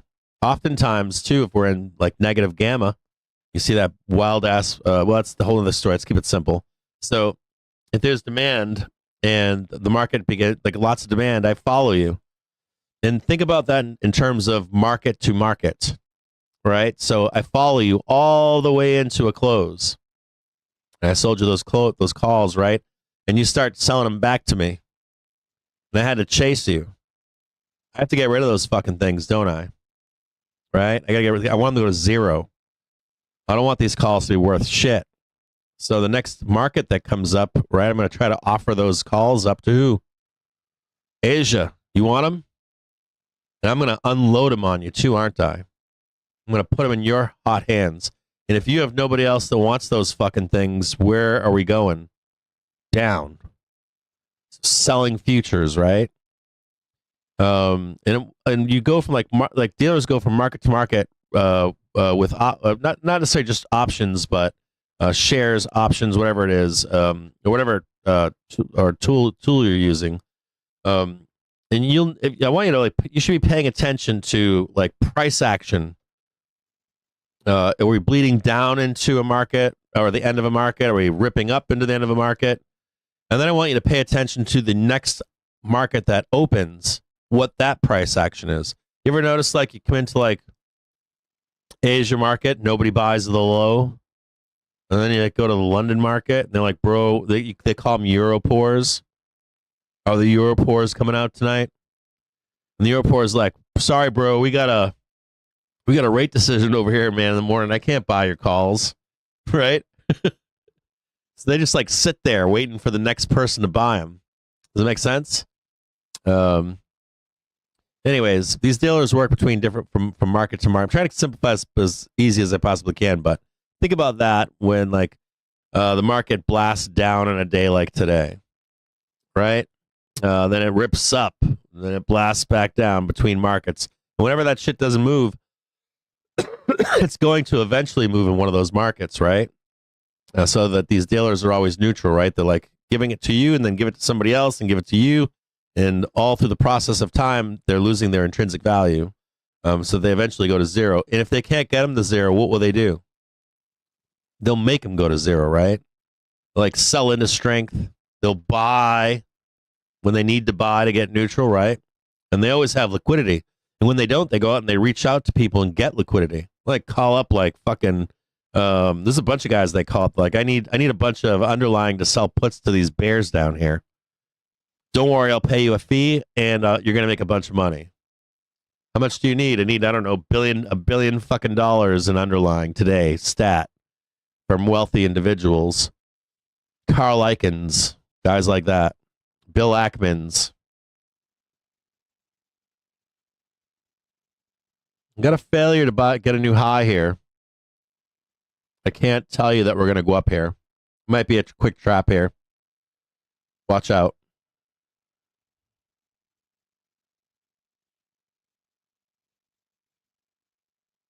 But I think my key point here is this. If you understand the basics of like dealers and participants and gamma and basic Greeks and stuff, right? Theta and delta hedging and all that kind of stuff. Start thinking about markets. Like think about the price action from market to market. And ready for this is where it gets really cool. I told you about time frames, right? If you were to go back and look over the course of a year, you'll be able to pinpoint areas of interest on higher time frames. Like over a year, you'll like see price come back to certain places. Over a course of 6 months, you'll see price come back to a certain place. Over 3 months, over a quarter, you'll see price like literally like back and forth. And those are options that are like super long dated, right? And what's really fascinating about it is there's like this like horse trading that goes on multiple time frames. And these aren't humans, these are computers. And so they're constantly trying to negotiate the sale of options as they become worthless when they expire. So think about this. If you had like, this is really cool. So if you had a chart that was translucent and you marked areas of interest on a year, areas of interest on 6 months, areas of interest on 3 months, on 1 month, on 1 week, and layered them on top of each other, you could begin to see the sing-song of the market. And you're like, oh, this is all pre-planned. And you realize it clicks that the market is fake. The whole fucking thing is fake. It's just a big mathematical problem that they run over and over and over and over and over and over again. And there are people that manipulate price, dealers that manipulate price. And if they really have to, they'll go and do it. They'll like literally call people and be like, I need this to make this happen. Depending upon the structure of the market and the options that are in the market. Now that's not always the case, right? We know that like real money selling can impact that briefly. Hedging can impact that to some extent, right? Like bearish seagulls are used to rein in volatility. We don't want real price discovery. We'd be like Zimbabwe, right? So there is mass manipulation in the market to some extent. And there's times when you can manipulate the market too. I think Vol Signals came on the show once. Like you can be the smartest guy in the world and understand all the finer details of the market, and then someone will come in and just slam something down like, boom, I've got a huge print I need, so I'm going to pin price here for the next hour. Especially like low volume markets when they want to move it or don't want to move it. When especially times when like larger participants are not participating. Like they get a bunch of flows from like an institution and they go away, like real money buying, real money selling. Then you get like low volume. People are always like the best days are high volume. That's not true. When we have low number of participants, it's when a small player can come in and move price wherever they want it. That's when you can get real movement. Hey, check that out. Look at that. You fucking bears. You motherfuckers. You fucking hit and run savages.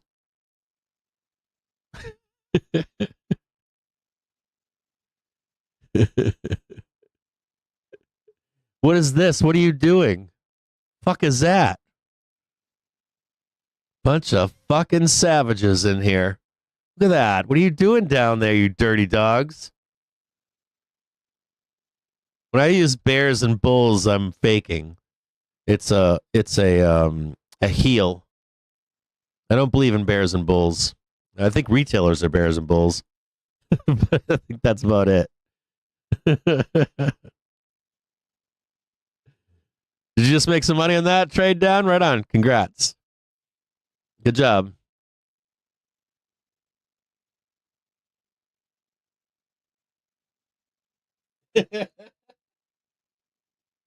You're welcome, Dairy Doug. Look at that, you fucking savages. It puts the lotion on the skin. So just seeing a piece by the Financial Times, Starmer tells ministers to push further and faster for growth after grim economic forecasts. Oh, yeah, it's real grim right now. I bet you had that news piece and you dropped it right as we were coming down right now. You dirty fuck at Financial Juice, whoever the fuck's running the news. And crumbling public support. So Starmer, there's like a monkey there, just like we need negative news now. Okay, now we need some positive news. Meeting today in Lancaster House, we can either be the disruptors or the disrupted. I told you that story that time, right, where they broke that shit about TikTok, and I made 6 figures in like 5 minutes, literally. And they had already known that deal was going to happen. The guy thought it was public. Like, everybody at CNBC knows the fucking news before you even know, before it even breaks from the AP or Trade the News. Now on the feed. They just know shit. Look at that. Dirty fuckers. You dirty rat fuckers.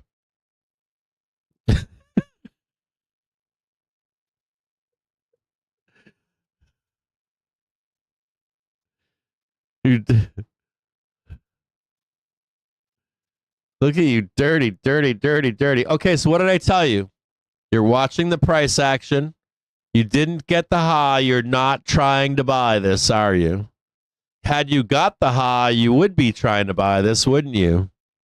Right? Said that to you, right? Said, watch the price action as you're waiting down here. Did you get the new high? Nope. What does that mean? Probably gonna go lower. Am I going to be a buyer here right now? Fuck no. Fuck no. Now where do I want to be a buyer? That's right. Down here. Right? There's a couple places for me to look. First one's going to be right in here. This is the first one's going to be right about here. We'll do a little tick down here.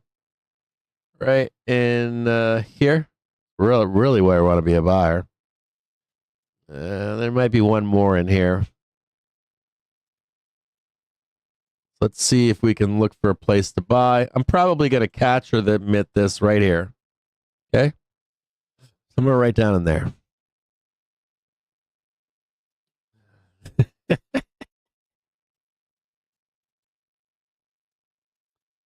Let's see how low it goes. Right about there. We'll leave that one right about there.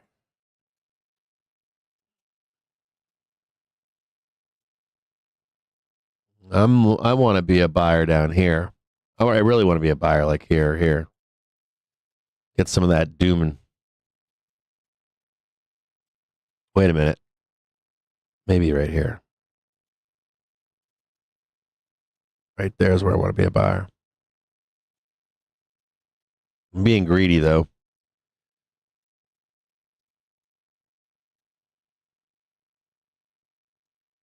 Now, can I be a buyer up here?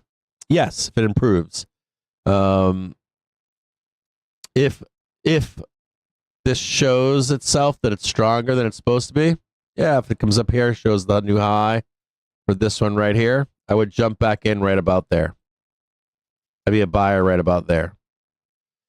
But no buyer right now. It's the way is lower. And you're going to see capitulation here by bulls. Watch them. They capitulate.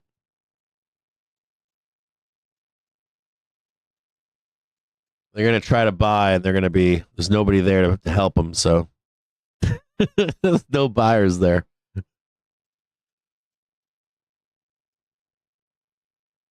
Hey, you're welcome, Dragon Bangus.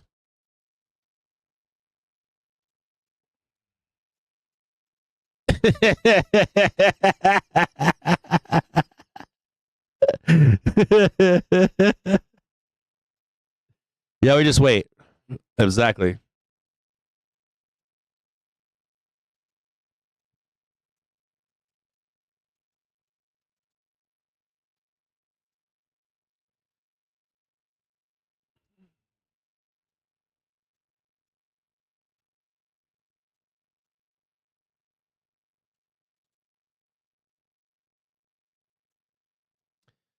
Who's in here, Sean? What am I missing here?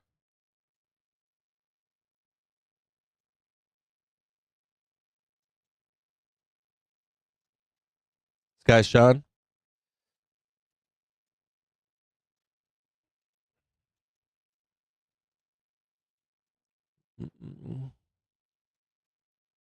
I just explained what we're waiting for.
I'm tired as fuck, man.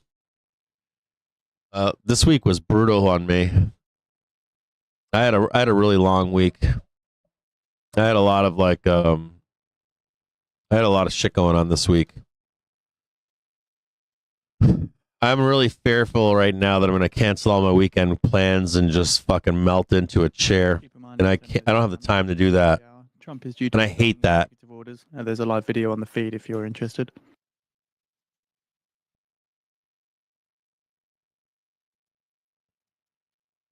Okay, heads up here. Warning to you. Hold on here. To date with the latest and be on the bleeding edge of news for non-farm payrolls?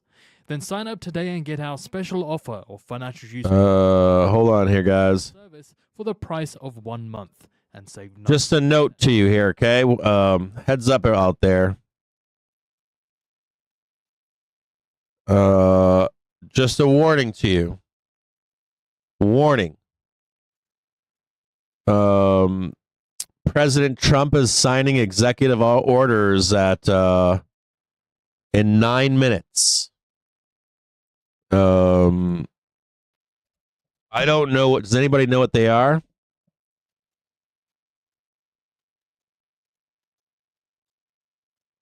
At 2 p.m. on the button.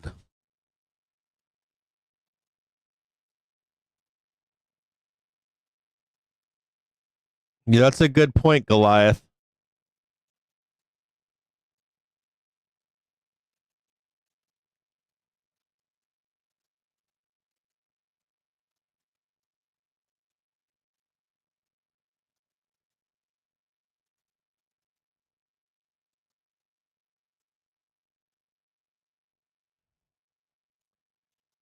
I'm going to have it on the stream.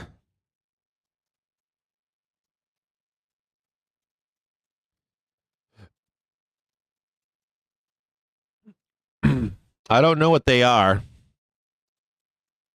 I'm going to read this to you. This is from Bloomberg Terminal.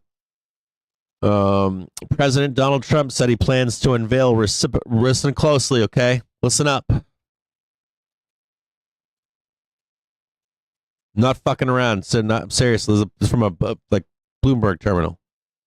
President Donald Trump said he plans to unveil reciprocal tariffs next week in a major escalation of his trade war with U.S. economic partners.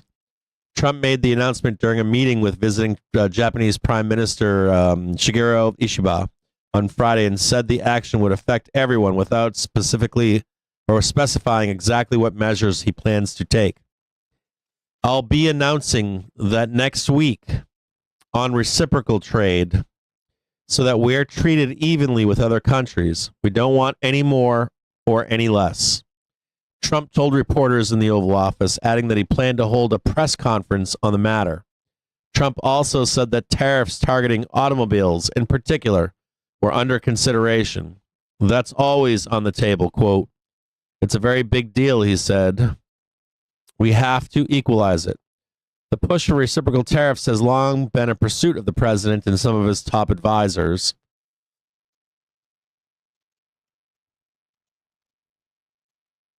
And I just want you to know that we have Trump signing executive orders at 2 p.m. And you know they're going to pepper him with he loves to sign his name and answer questions. So what does that mean to you as a trader? We talk about this all the time, right? Always better in these situations to be hands off the market and either trade the action once it starts or trade the reaction. Do not guess this shit. There's no point. You understand? There's just no point. You're like it's like you're trading an FOMC meeting every day of the week, twice a day. You're never gonna win doing that. You know that, right? You're just gonna destroy yourself. You just need to be aware that something's going to happen, and you need to wait to either chase it if it's going up or down, right? Or you just hands off and trade the reaction to it. Hands off until it's done. Does that make sense?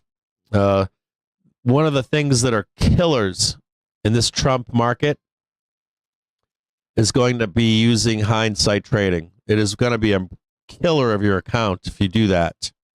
Like, oh, dude, I would have had that, bro. Would have been a millionaire. 5 minutes time. Don't do that shit. You got to maintain discipline. Executive orders. You have to, because you're going to do one of them where you get eaten alive, and it's going to go the wrong way, and you're going to get destroyed. Okay, so please do me a solid.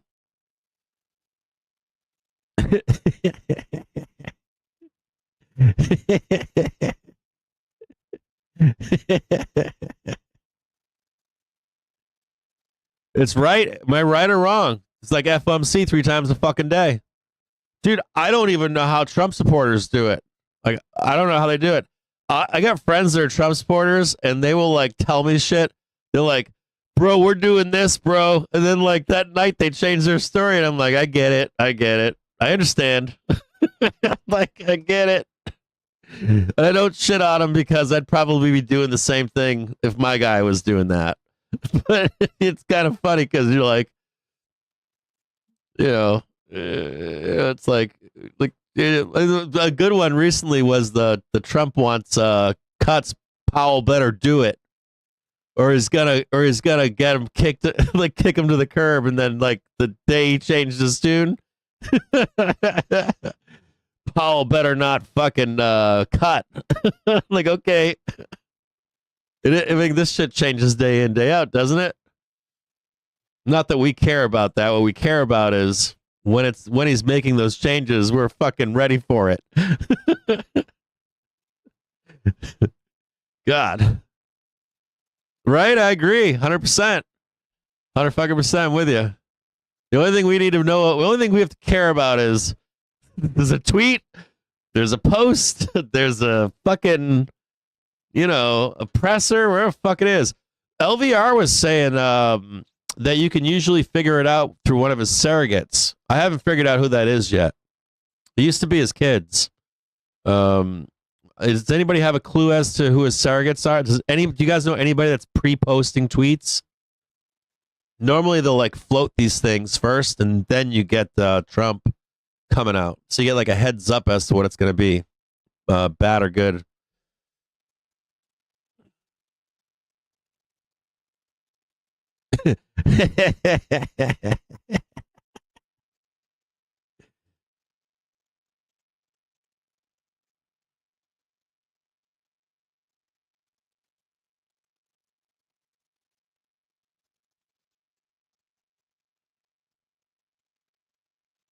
Oh, I got to read that. Hold on a second.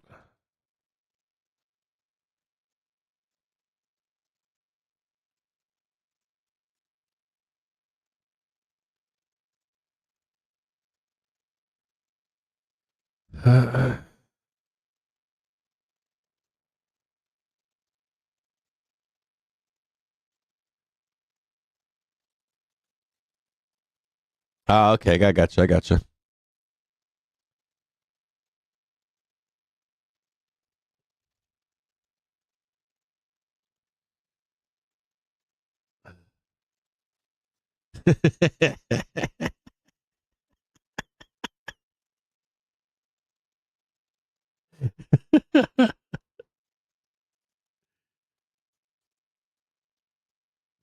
Yeah, that's a great book.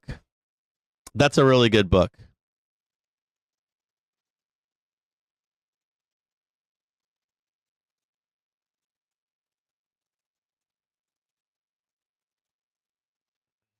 So we're shortly expecting the start of Trump as he signs executive orders.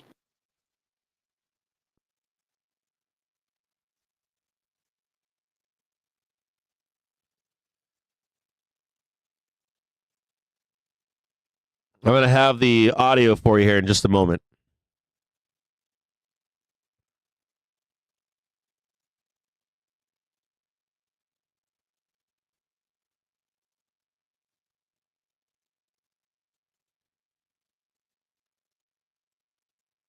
If you're in the Discord, I want you to get inside the market chat right now, okay?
Woo.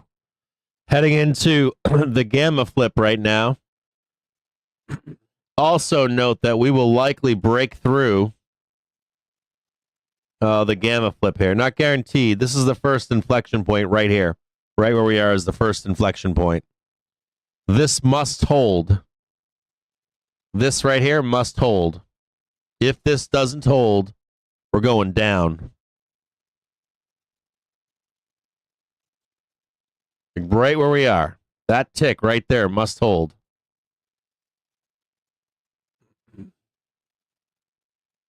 Or it's going to get bloody.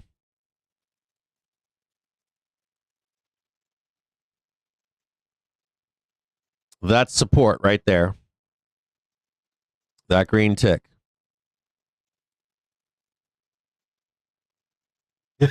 Doom.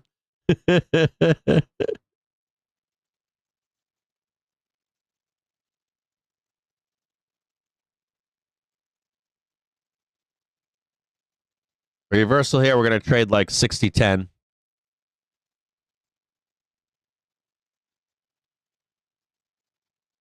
On SPX.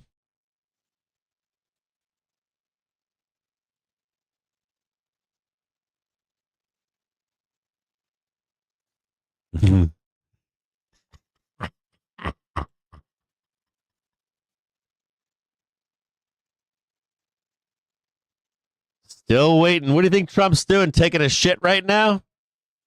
Fuck is he doing?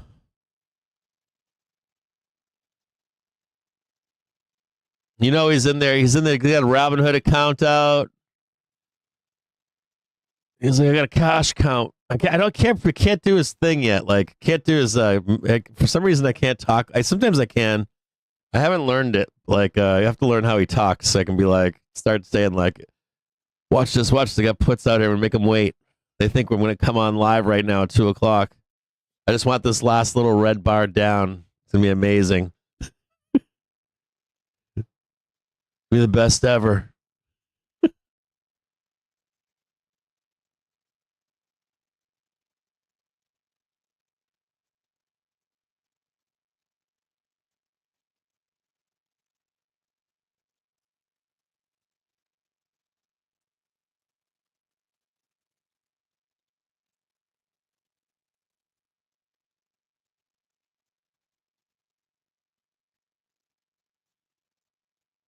Do or die, baby.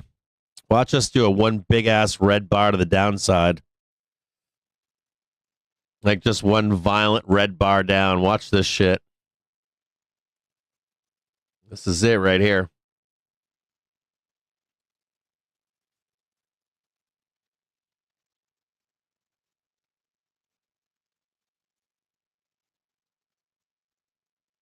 Yeah, exactly. You shall pass. Shall not pass. This is it right here. This is the bottom. Or this is support. Go. Swan dive.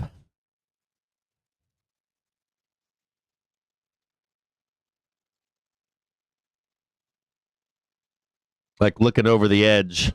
What's down there? Fucking chasm. Giant chasm.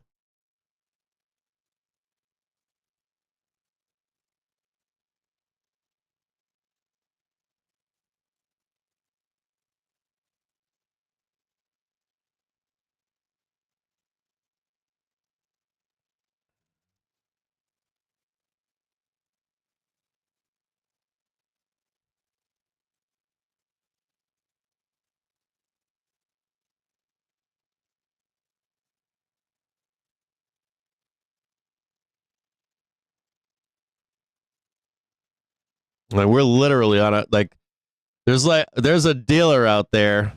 Hold on a second.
Mm, mm, mm. Mm, mm, mm.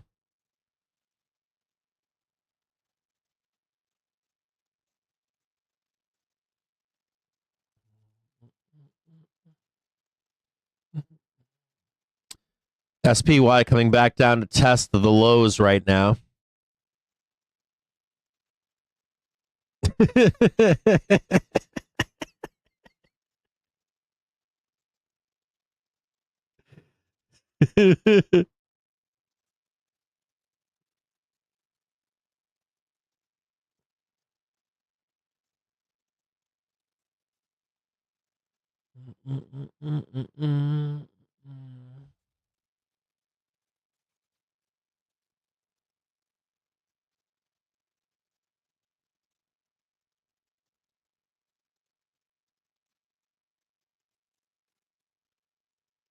Whew.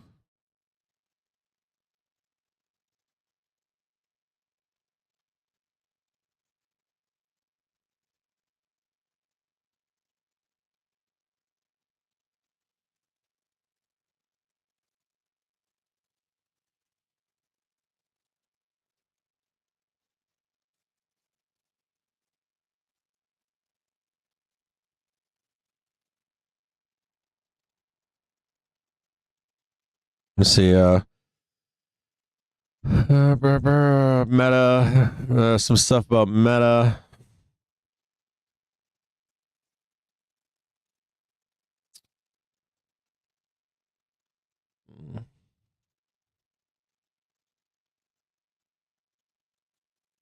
U.S. retail clients rotate back into ETFs out of single stocks. I'm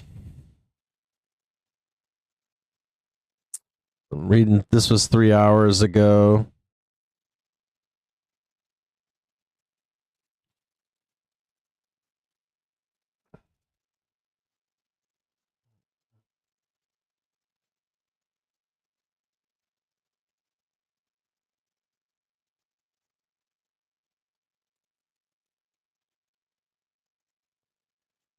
Yeah, it's saying like I'm reading some like Senate Republicans move on reconciliation as Johnson urges them not to. That's what you're going to get from the Senate, though.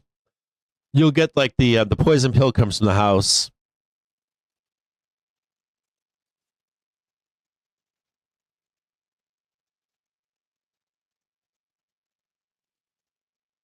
Mm.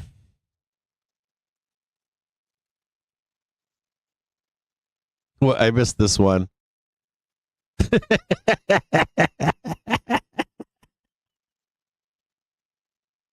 I got a really bad one. I don't know if I want to post it anywhere. It was from like a Saturday school special from a long time ago. It was so fucking. It was so terrible. I don't know. I'd probably get banned for posting it. I can't post it. Well, like the thing is here in this bell, you could probably get a like a nice call spread on the close, but you know we're doing like this big Trump executive order thing, and like he comes into this executive order and just starts talking about hammering the market with what do you call it with Zest starts signing executive orders, starts telling you he's going to tariff everybody. This market's going to implode in itself. We're already staircasing down, expecting that from him right now. So I'm sure everybody is positioned short here. They're going to rain hell down here into this bell. Exactly, water boy. Exactly. We're going down. We're going to blast this fucker down. Still waiting on Trump presser here, though. This fucking guy, I guarantee, not guarantee, but I'm betting here we don't get this presser until 4. I guarantee he's late by 2 hours. I shit you not. The last time, didn't he do it at like 5:30 on a Friday or something? 4:30? So we could bleed out all the way into the close here today. Yeah, do not be long here. No long. trading back down to the low of the day right now. Do not be long here. This whole market is risk off right now, and it'll stay risk off until he speaks.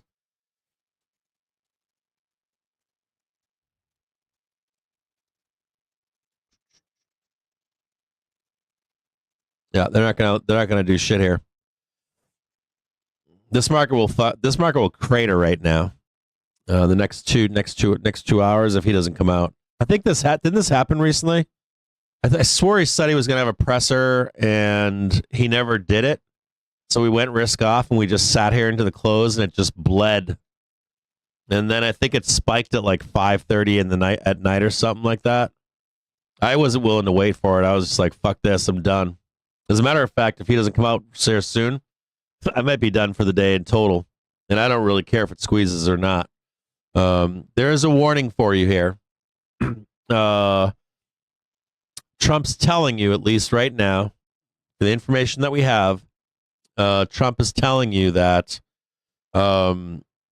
he is going to do he's moving up reciprocal tariffs. Now, I don't know if he holds to that or if he's doing this for some, I don't know, art of the deal bullshit.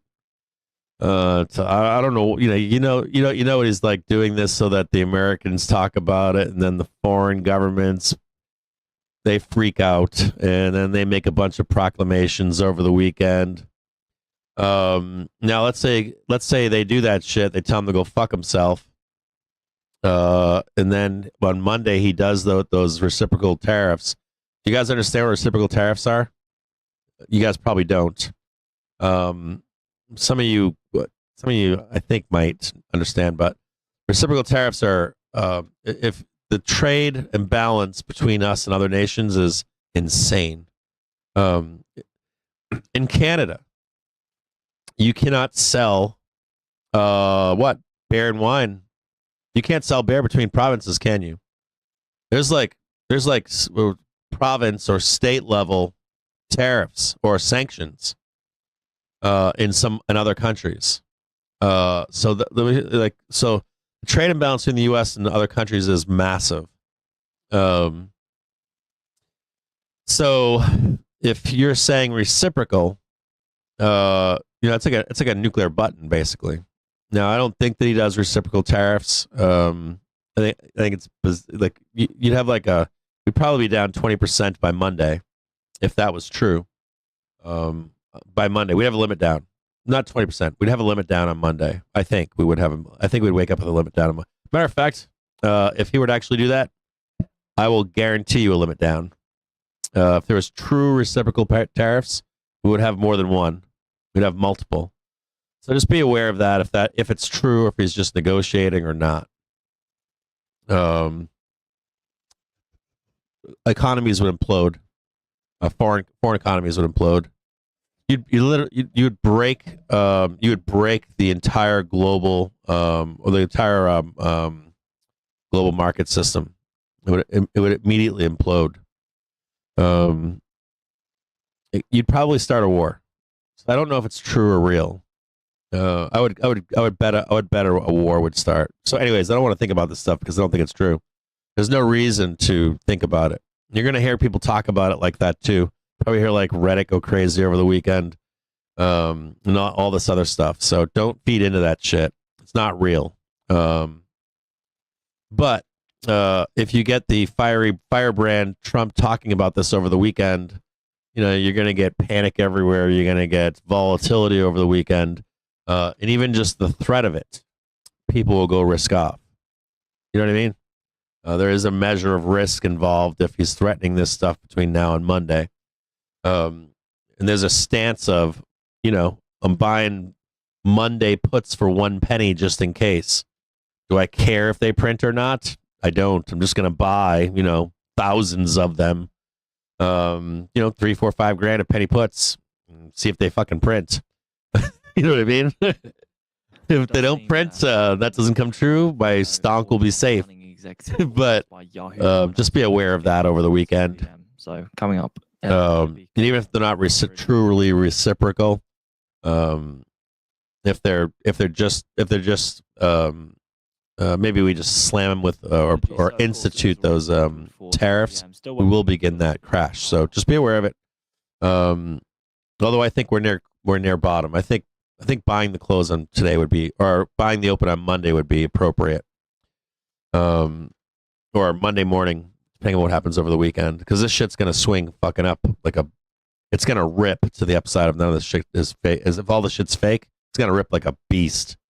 And we are at the edges right now, so kind of like when we were coming into the market this morning, we were kind of at the edges of the top. We're kind of near close to the edges at the bottom too. One of these days it's not going to happen, or one of these days we're going to blast through though, guaranteed. Between now and like March, we're getting a drawdown. Mid-March, between now and mid-March, mark my words. We're gonna blast the fuck down.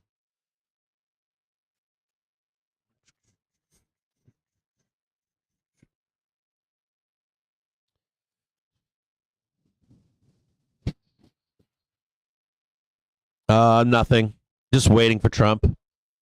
This is usual right now. He used to do this too. The first time around he would do this, but he would do it at like 3:30-ish.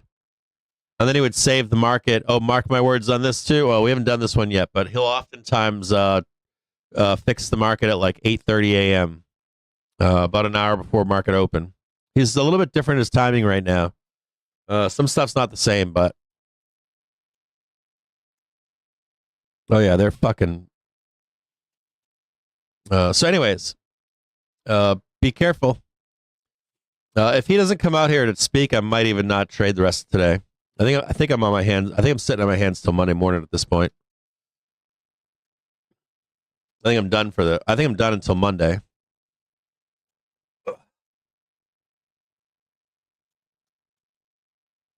Yeah, I wouldn't be trading anything here. Not even puts. Just hands off, trade the reaction. He's stalling, Uncle JBJ. He's stalling.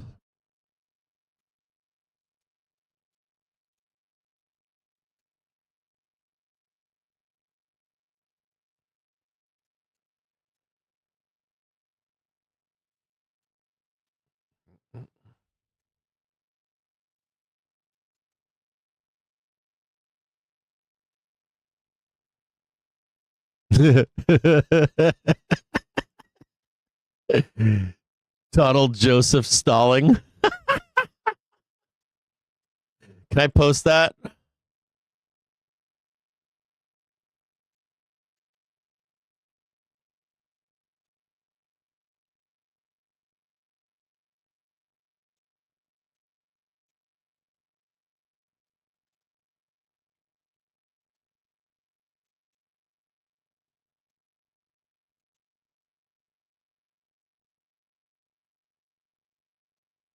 I'm posting that on Twitter right now.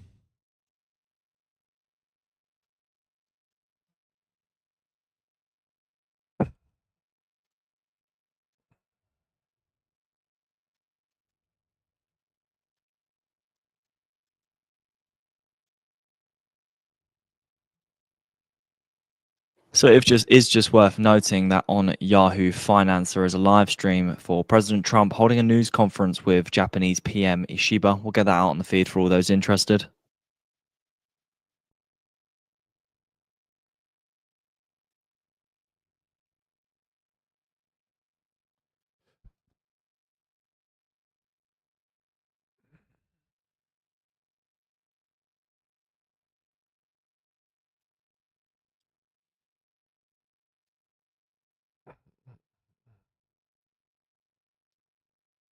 I don't see him live here.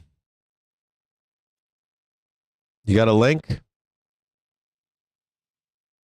I don't have a link here for him live. I got a link for him live, but it's not playing.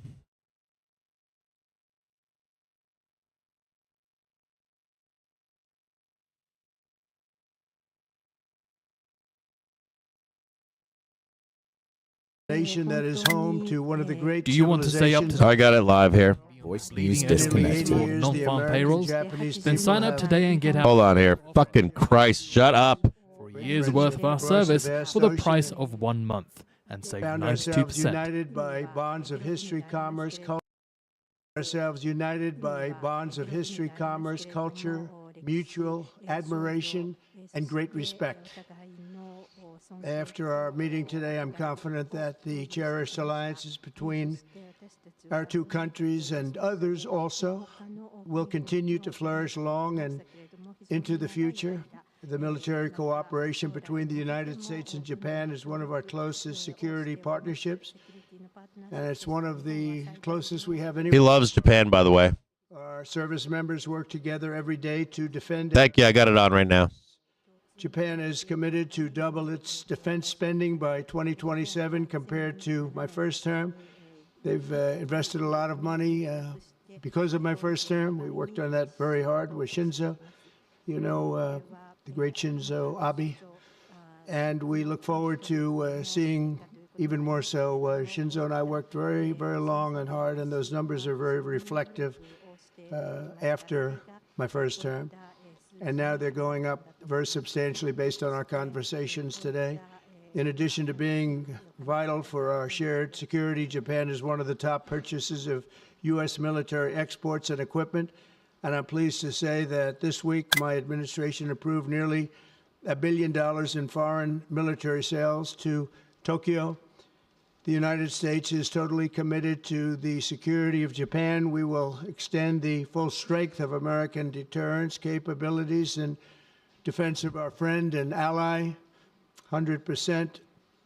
In the years to come, the Prime Minister and I will be working closely together to maintain peace and security, and I also say peace through strength, and all over the Indo-Pacific. And to that end, we also remain committed to the effort I began in my first term to ensure safety and stability on the Korean Peninsula. I don't see any news. Japan is committed to double defense spending by 2027 compared to my first term. Long and hard about a vital economic relationship between our two countries and the continuance of that relationship. The United States and Japan trade over $300 billion in goods and services each year. Japan has invested nearly $800 billion, and that's going to go up very, very substantially in the coming months, more than any other country. And they're going to have some competition. We have a lot of people coming in and investing in the United States. I think the feeling throughout the world has never been stronger about this country.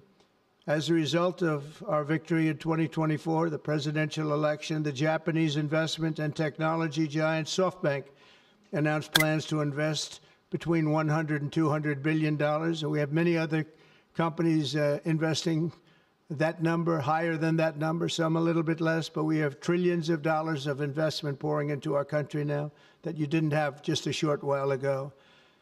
Today, our teams discussed how our two nations can do even more to stay on the cutting edge of artificial intelligence, along with the quantum computing, semiconductors, and other critical technologies. And they're coming out. The problem with technology, that kind, it's obsolete in about 2 days, so we have to start all over again. Doesn't last long. We agreed to cooperate even more closely to combat the Chinese economic aggression, which is quite aggressive. I'm also pleased to announce that Japan will soon begin importing historic new shipments of clean American liquefied natural gas in record numbers. It'll be record numbers. With our Secretary of the Interior, we were talking, I think Doug is here. Hello, Doug. Please stand up, Doug. Doug Burgum, everybody. We're talking about the pipeline in Alaska, which is the closest point of major oil and gas to Japan by far. Less than half the distance of any other location. We're talking about Natty gas about to fall off a cliff. Between Japan and us, having to do with Alaska oil and gas, and that's very exciting. They're very excited about it, so are we. As we deepen our economic relationship, I made clear that the United States will be conducting trade with all countries based on the principle of fairness and reciprocity. Chronic trade deficits not only undermine our economy, they really do, and we're going to get rid of the trade. We have a trade deficit with Japan of over $100 billion, but we're going to work that out, and I think very quickly, frankly. We can do it just on oil and gas. We can work it out, so we intend to do it very quickly. We both understand that. And as America welcomes new foreign investment, we also want to ensure that companies build their products and factories here in America. Edge sucks, man. Assets that we have. And Japan is going to be opening up auto plants. New auto plants are being built. Edge is a terrible terrible browser. Nissan's going to be doing something very exciting about U.S. Steel. They'll be looking at an investment rather than a purchase. We didn't like the idea. U.S. Steel is a very important company to us.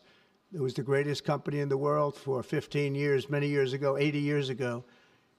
And we didn't want to see that leave.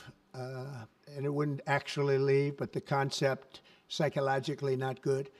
So they've agreed to invest heavily in U.S. Steel as opposed to own it.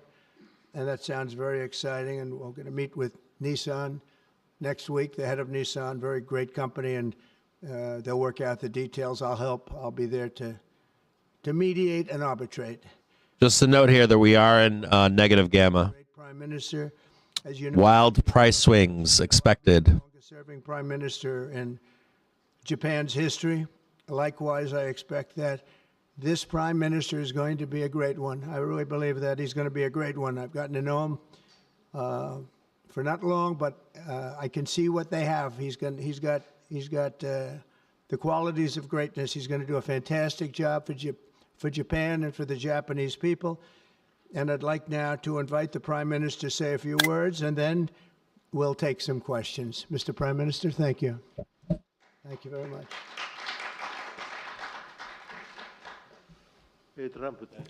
Mr. President Trump, I would like to sincerely thank you for inviting me to the White House today, immediately following your inauguration. I also thank you for your very warm 日 hospitality. 本の安全外交にとりまして最も大切な I can barely hear this.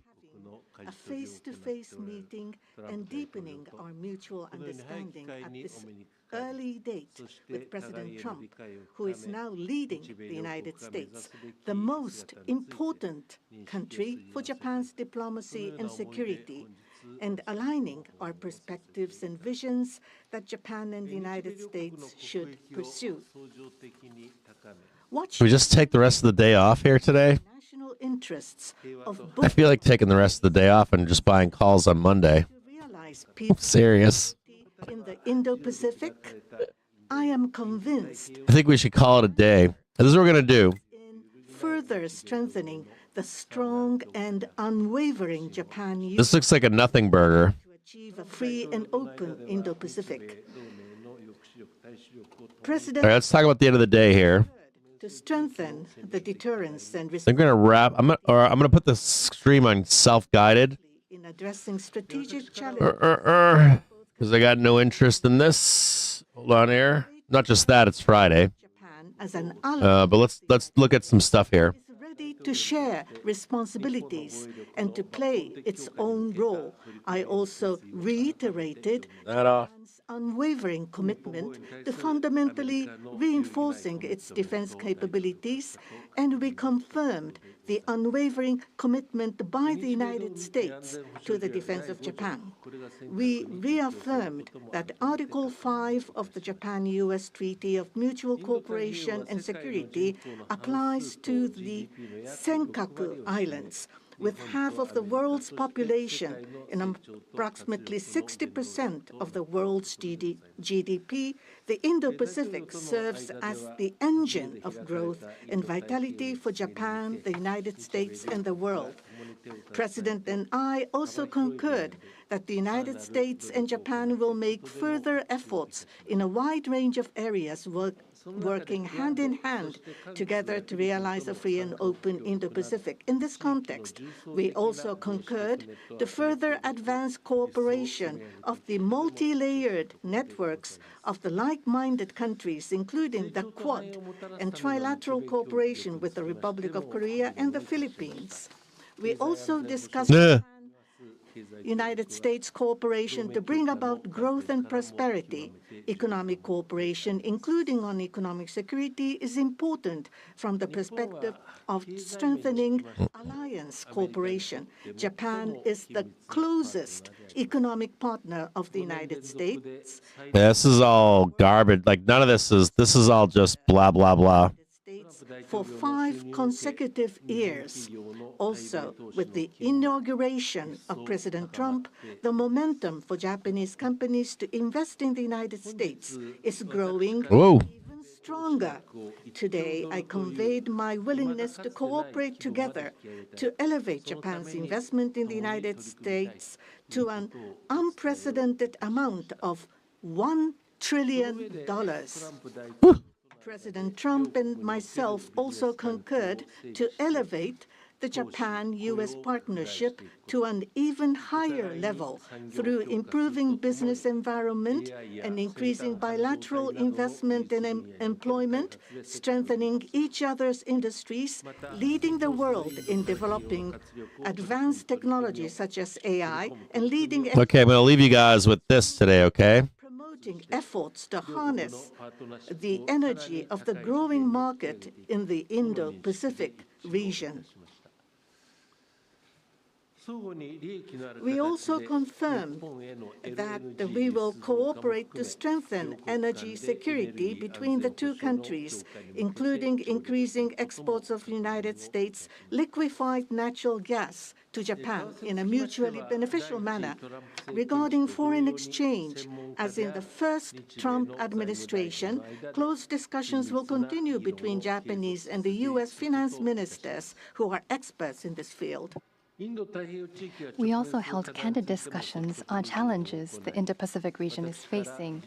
We confirmed that we are resolved not to allow unilateral attempts to change the status quo by force or coercion, and to oppose such attempts in the East and South China Seas in order to fully defend a free and open Indo-Pacific. Pan's like, we're ready to, Pan's like, we've been wanting to fuck around for the past fucking 40 years. Let's turn this shit on. Regarding North Korea, we affirmed the need to I mean, outside of modern history, man, Japan wants to fuck around and find out. I wouldn't want to fight them. and beyond, and that Japan and the U.S. will work together toward the complete denuclearization of Big gap down here. As the abductees and their families continue to age, I conveyed my strong sense of urgency and determination directly to President Trump and gained his renewed strong support for the immediate resolution. You want to know about these down here for sure, okay? 62, This was my first face-to-face meeting 74, 88, 86. to openly and frankly exchange views, and our meeting turned out to be very productive and meaningful. As a result of today's meeting, which marked a new departure for the Japan We're getting a roll in monthly velocity right now. That is not good. Joint Leader Statement. This document will serve as a compass for further cooperation between our two countries. On the basis of these deliverables, I look forward to working together with President Trump, who I respect immensely, to usher in a new golden age of Japan-U.S. relations. I look forward to welcoming you to Japan, and I am very excited about that prospect. Thank you, Mr. President. Thank you very much. Thank you. Any questions, please? Peter? President Trump, I have two on Doge. Elon Musk said today, I love Donald Trump as much as a straight man can love another man. What does the First Lady think about that? Oh, I think she'll be okay with it somehow. So, Democratic lawmakers are really upset that Doge engineers have access to these Treasury payments. So this isn't good here. I want you to see this here. They're trying to trap us in here. This 1 hour here is no bueno. This is not good. This close today is going to matter. I mean, we don't have very good security in our country. See this 605.46. What has just taken This market literally needs to recover quick, like pronto. that people for years, but no There is a like a tying in of the market, dangerous, bad. and as we burn time. I mean, virtually every investment. So I want to show you something here. There's nothing of value to So anybody. I just want to quickly show you guys something here, okay? Going on, which is possible, and we're going to be doing more and more of that. We're This is Monday, Department of Education. We're going to be Tuesday, even our military. Wednesday, Looking at tremendous Thursday, money, Peter, Friday, being spent right? on things that bear So that big down move last weekend, remember that? no value. We're talking about trillions of dollars. It will be, in the end, trillions of dollars being absolutely wasted, and perhaps, We wake up say, certainly in many cases illegally. But on Monday and we're down here. and I'm very You can kiss all that goodbye, I assure you. generally young people, but very smart people. That What you're gonna end up getting is you're gonna get the would be a lot easier not to do. Senate hearing. But we have to Will be the Senate hearing next week find the corruption, and we found tremendous corruption. is on Wednesday. So we are losing between now and this close. Oh, I see the same one. This market will go risk off in the next week. They don't love our country. There's a high probability of a crash here. We want great education. So they rank 40 countries in education. We're ranked. Let me mute this for a minute here because The good I got to tell you guys something. Like you basically have today's close needs to recover like all of that into this close by 4 p.m. Pull back down on Monday and you can attempt to break out here. So I just want to warn you guys of something. Today is the 7th. The 11th, 12th is the Senate hearings. And then you move into weakness on the 18th. There is no time. I'm just going to warn you right now. So you literally have between now and maybe the close, maybe Monday open. If we squeezed on good news, like 9 a.m., I'm being serious. If we do this into Monday, we're entering. There's not enough time to enter a volatile few weeks, and we've got expiration, we've got OPEX, all that kind of stuff. So I just want you to be aware that this weekend will be pivotal.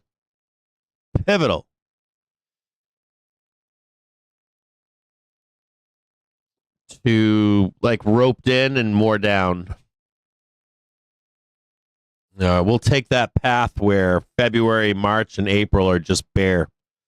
So be aware of that from now into the close today.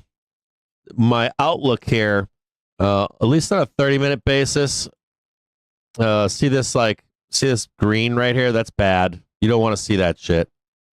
Oh, wait, we're on the wrong one. That one doesn't really count.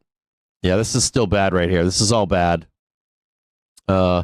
Daily basis, we really need to close on a high here. We don't want to have another step down in daily velocity. And we're kind of have more down to come, supposedly, in hourly velocity. So it's extremely dangerous where we are right now. I want to say extremely dangerous. So this is what I'm going to tell you here. Watch this closely, okay? I'm going to give you what my outlook is here into Monday. And what I want to see by... So where's Monday?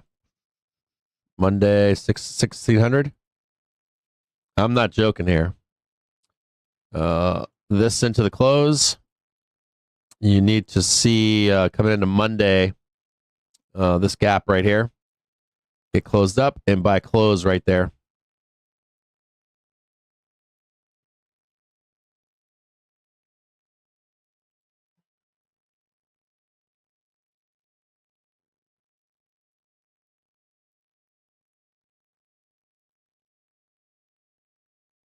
I mean by like Monday. The good news is that you're not at all-time highs. You're underneath all-time highs. This would pull back as well. This will give you the time that you need into the 12th and 14th to go higher. But I'm warning you. I'm going to issue this. I'm going to tell you guys right now, this shit by Monday close. I'm not kidding here. You're talking about like no 620, no 650. They'll blood the fuck out of this shit. So, at any rate, be very conscious of price action into the bell. Be very conscious of price action into Monday. Be very conscious in. Hold on, pull that down. Right about there. And there's some resistance up here too.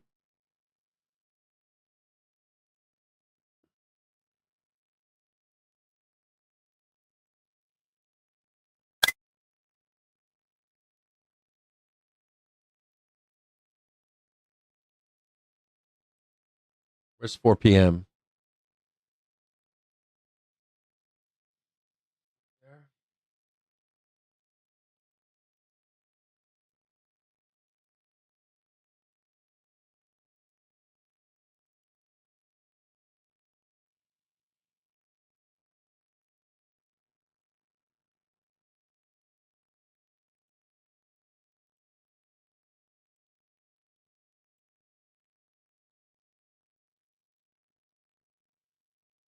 This will be wild. I don't think we can do this. I don't see how we can do this in a Monday. Because there's a whole nother leg. There's a whole nother leg. There's a whole nother leg coming out into like Tuesday down here for 95. Right down there. That's Tuesday, 9:30. Then blood us down.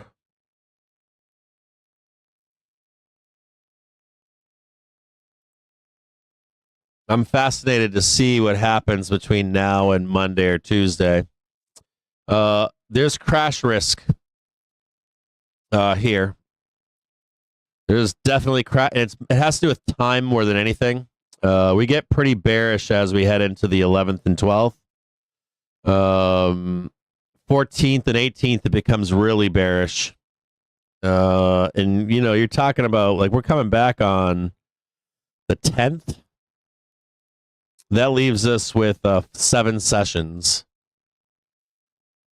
7 sessions. And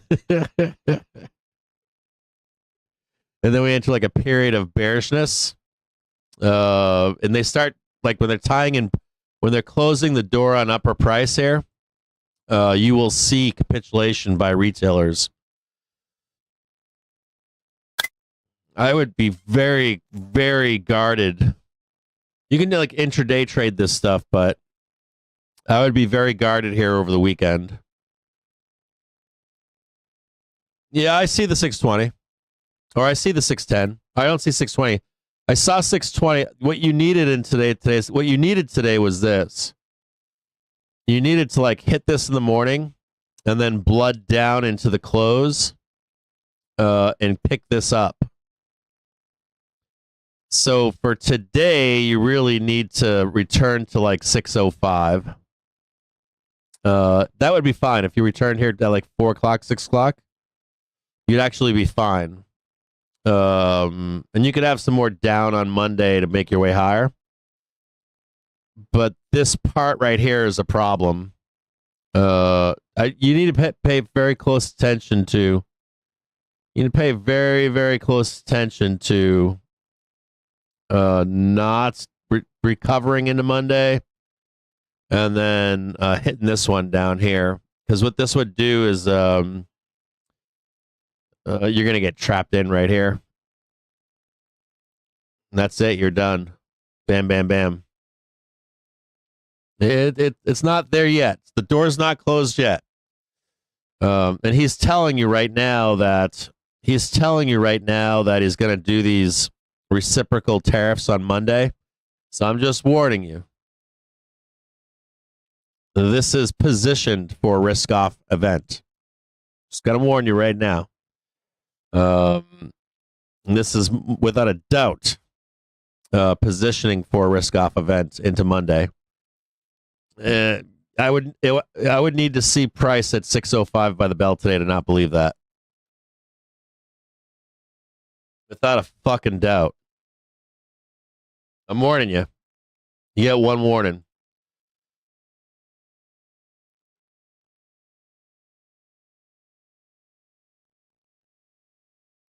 Yeah, and it gets fucked up. Like, we get a 3-day weekend next weekend, and we have a ton of events. We got a ton of data. We have got like 2 Senate hearings.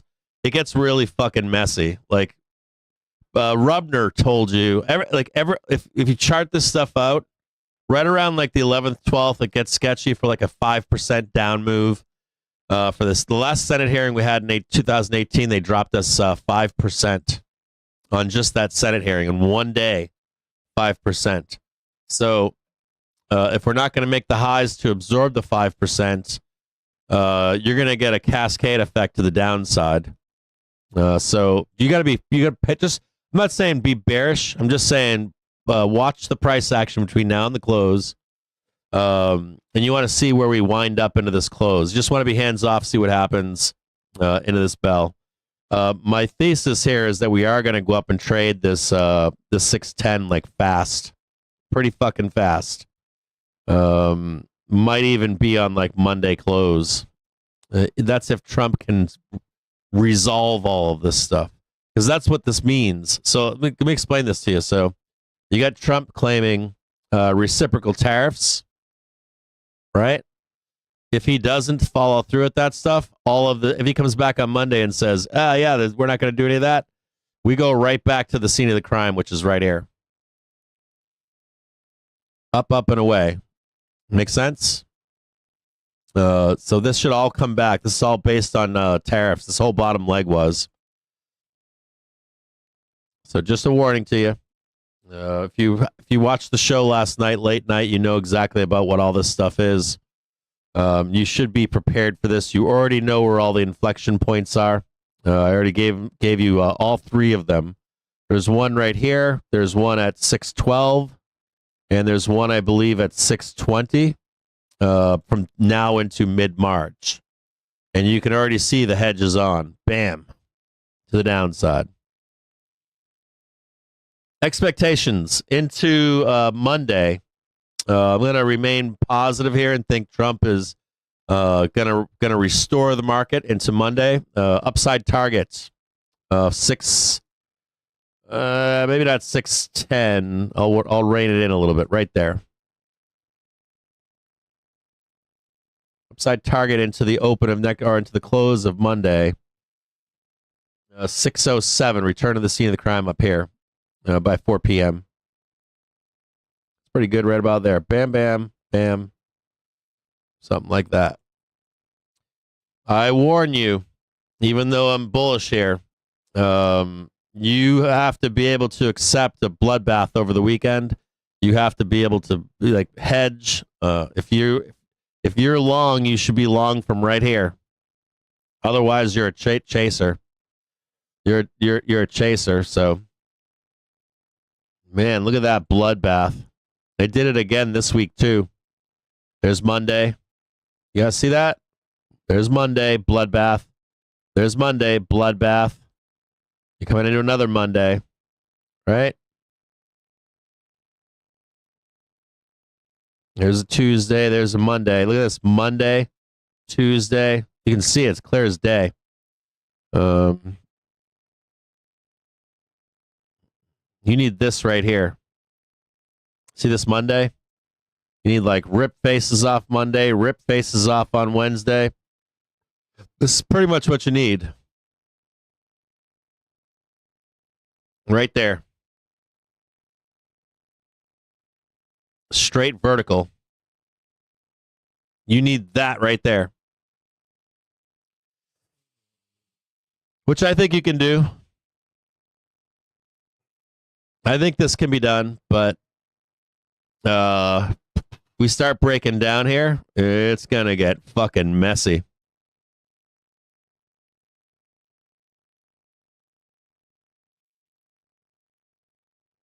251. An hour left. God damn. Whoo. Smoking. No, I mean I'm still on the idea that this happens, right? The market structure. There's like market structure wise, this should resolve and we should go higher. We're just stretched in price. So I'm not too like overly concerned right now. But you know, if he speaks to you, if he tells you what he's going to do, you have to consider it, right? Let's go check this out really quick.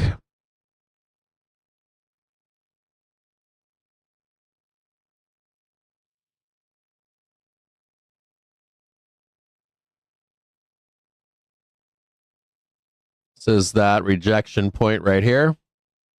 1 hour rejection. The way is lower into this bell. Unless we can break above. If we can break above, there's a good trade here. Into this close right here.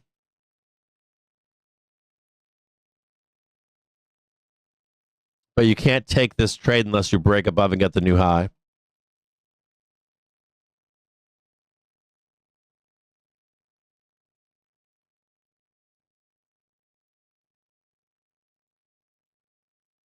I got that wrong too.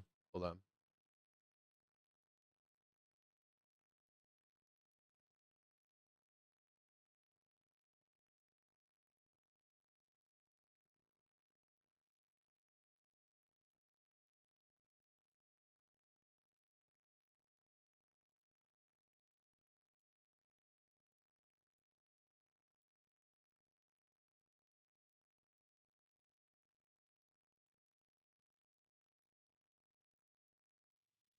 And this is where I think you're going. So I'm going to make this dotted. And this I'm going to make solid.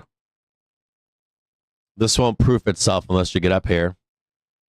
And this is 4 p.m. right here, so this is not good.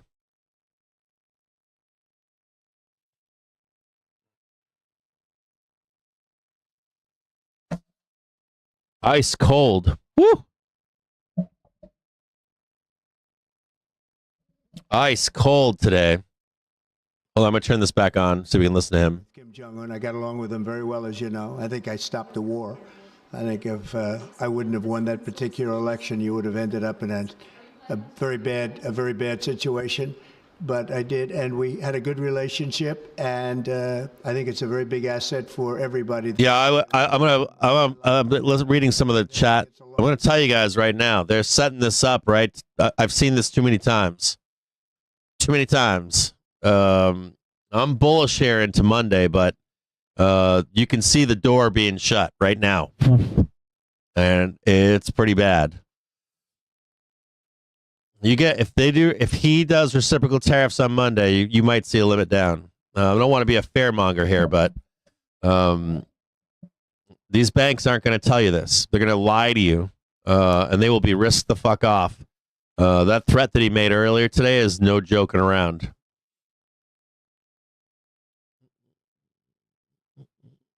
We were ready to drop. We charted that last night. A drop today. We figured this. We knew this drop was coming this morning. But this like what Trump's saying is where the real problem is. There's a real problem with what he said today. There legitimately is.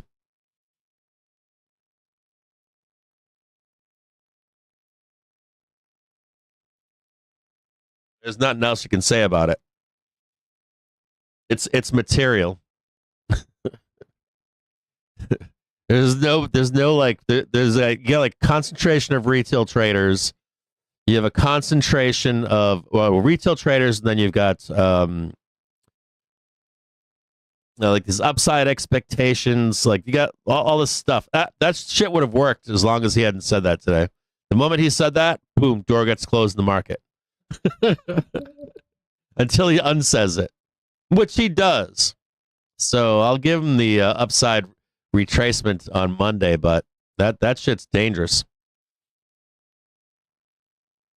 What did Trump say today? Reciprocal tariffs Monday morning. Do you know what those are? Reciprocal tariffs. That's an instant. It's an instant risk off. It's absolutely instant.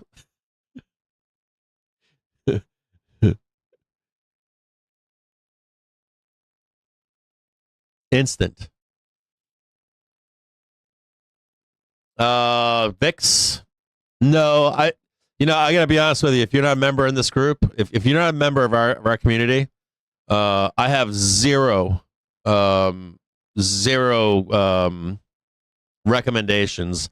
We spent all night long talking about this. You're late. You're too late. We talked about it yesterday. I'm honest with you. If you're trying to hedge this right now, I wouldn't. The hedge was on the open this morning. So what are you gonna do? Chase? You can't chase that stuff. You have to wait for a retracement. Chasing in this market is not what to do. Don't be chasing anything in this market. It's one of the worst things you can do. In your hindsight trading, one of the worst things you can do. Don't be doing it. It's like horrible.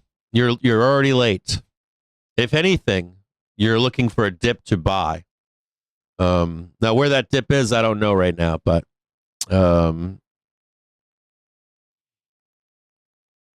there's like an intraday dip here to buy for the close. Like I don't know how to explain this to you guys. Like we saw this like a mile away, so you have to plan for. You have to plan at those inflection points. This is not the place for it. They'll grind you out by Monday. You wake up Monday morning, you're up a full % or something. What are you gonna do? You're gonna like chase that then and get bared out, or are you gonna get long then? Like you're buying puts into this close and you're buying calls after the move. You should just sit on your hands and wait until the volatility passes, in my viewpoint. So you wait for Trump to come out and say no reciprocal tariffs, and then you get long at that point.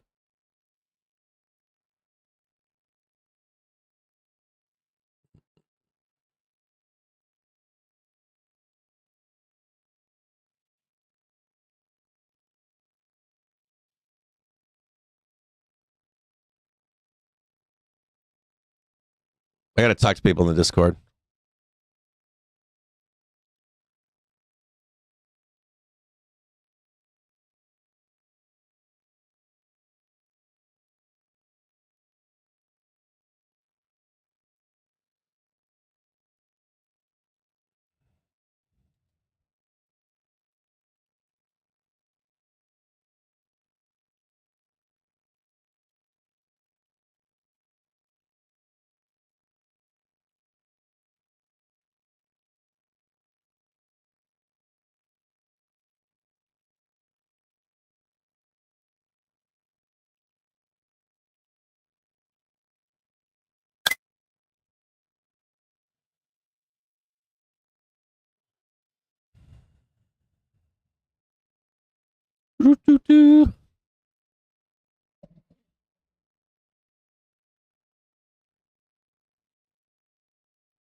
Market bleeding again right now.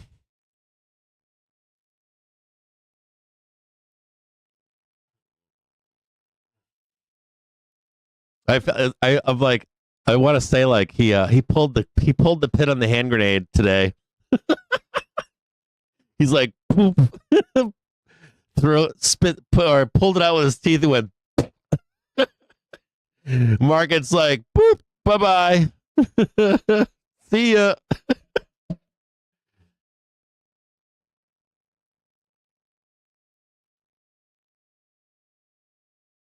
Oh, what's up, Sunny Never Ends? Yeah. This whole market's going risk off this weekend. Guaranteed. Or not guaranteed, but I would be. I wouldn't instigate any longs here. I was just saying that, I don't know if I said it in the Discord, but I was like, I don't give a fuck if we squeeze up 100 points in the next 5 minutes. I don't give a fuck. We made all-time highs in the next 5 minutes. The moment he pulled that pin, you can't get long until he puts it back in the fucking grenade. Like, put the pin back in, bro. Otherwise, fuck you, no.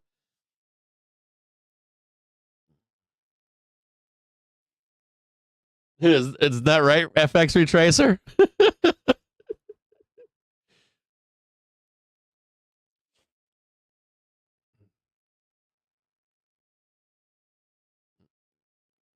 And that's the thing. I think, well, did you guys see what VolWiz posted earlier? Let me see if I can find it here. Did you guys see what? Let me show you guys something. Read this closely. And this would be in line with waiting for Monday. Here, read this right here. Let me find it here. So what am I'm telling you? So what am I saying to you right now is what I'm saying. Just hang out until Monday, right? Don't really care if we squeeze. Don't really care if we gap up over the weekend. And I'll show you something here if I can. It was up here somewhere. Where was it?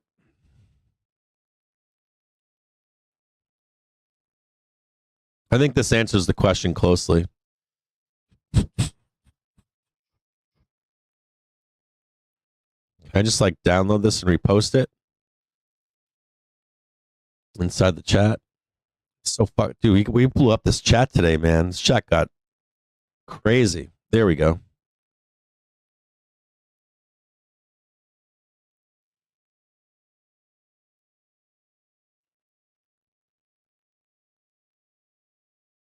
Let's see if I can a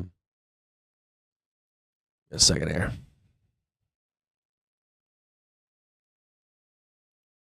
This makes me want to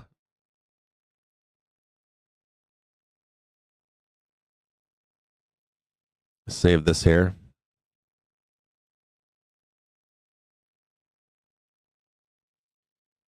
Move that over. Like I've got us going up to 610 on Monday. But I still don't want to take the trade. Maybe I'm crazy here. I don't know. I'm like trying to think this through too much. I'm trying to think this through. I like how this is put together here. Jump to present. Here, so read the text on this here.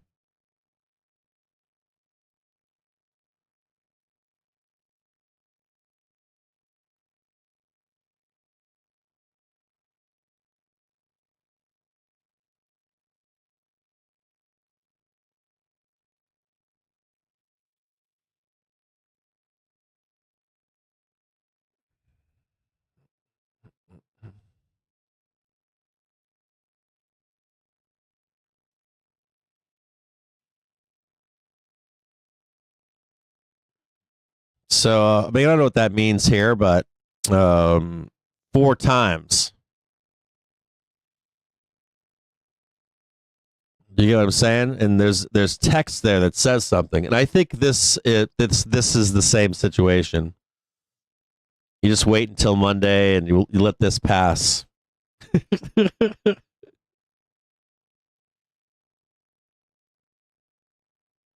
Hard pressed to get past 601. They can squeeze us up into this close.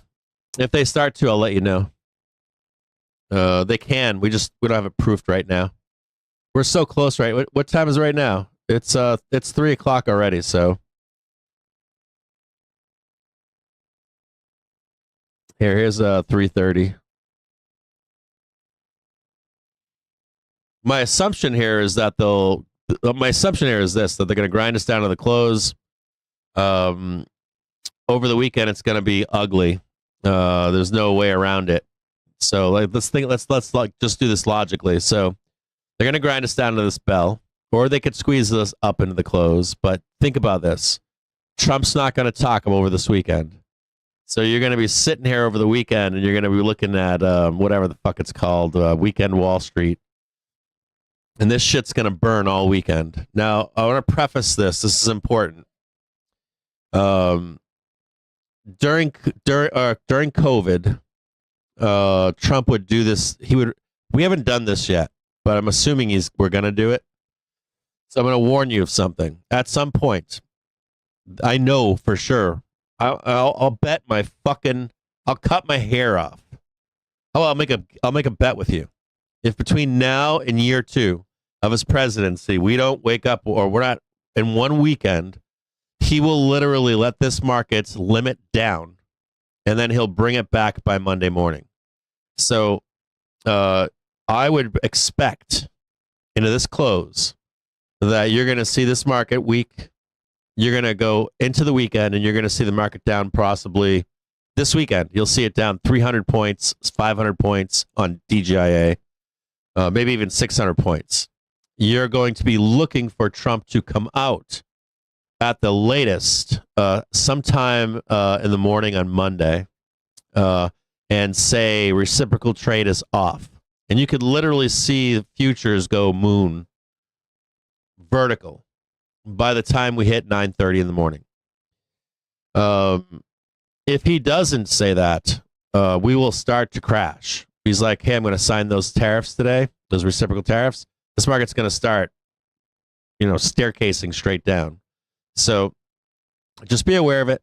If you don't have experience with Trump trading, it's scary as fuck. Oftentimes it resolves itself at the last minute of the day or the beginning of an open, and you'll be panicking. You shouldn't panic because a lot of times it does resolve itself. It's hard to describe until you've traded it. But I wouldn't expect anything otherwise at this point. I would expect the weekend to be bloody as fuck. Now that could resolve. You could be like, I'm going to buy puts here in the close right on a Friday. And then you're looking at the cash market going, I'm going to be fucking rich. And then 9:30 hits and it's green from Sunday. And you got worthless shit. Dealers aren't going to pay you a fucking thing. So just be careful. If you're trading Globex and futures over the weekend, like Sunday night futures into the morning, be careful of that morning right before the open, in case he comes out and says anything positive, because they'll blast your ass there too. I might even say to you, just sit on your hands and watch the mechanics of it as it happens until you become familiar with it. Maybe you paper trade it or something. It was the stuff of nightmares during Trump 1.0. It was fucking nightmare fuel. It was like pure fucking nightmare fuel.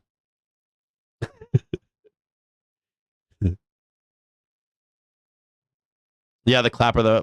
Someone in the Discord was saying that. They were saying that he could pump the market on the Super Bowl. But I'm telling you what. Oof.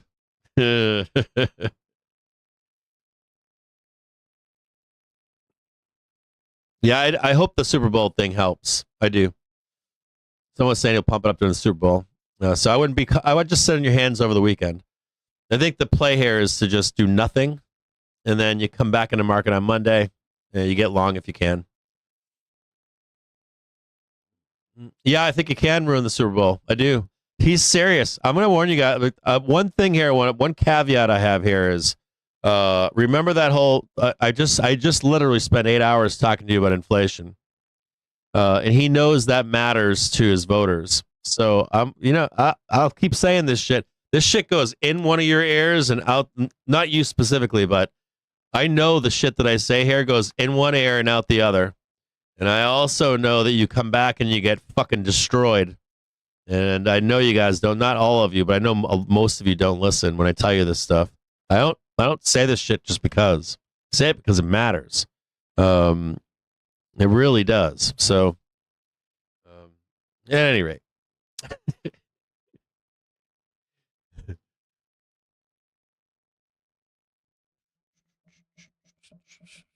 We're going to wake up, dude. One of these more, I'm telling you, we're going to wake up one day. Limit fucking down.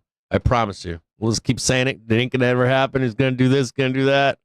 You'll be waking up one more and your shit is going to be fucking burning. I can't wait for it. I can't wait for that day. I'm telling you, dude. When it happens, it'll be like, and then they like just disappear. Like, like, wait, where's that guy at now? The trade here is no 2020 vision. Okay, so that means don't look. If we're up mooning on Monday, don't be like, oh, I wish I got long on Friday. The proper thing for you to do into this weekend is to sit on your hands. Unless you were short. If you were short from the open this morning at 10 a.m., 10:30, where I posted on fucking Twitter, said we're gonna sell this shit down or what? You can stay short if you want. But if you're like sitting right here and you're like wanting to get short, or long, I would just say don't do it. Don't do either.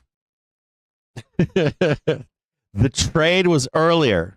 See, I always try to say that stuff to you guys. You guys never listen to me. I'm like, that's what the trade was earlier. You're late.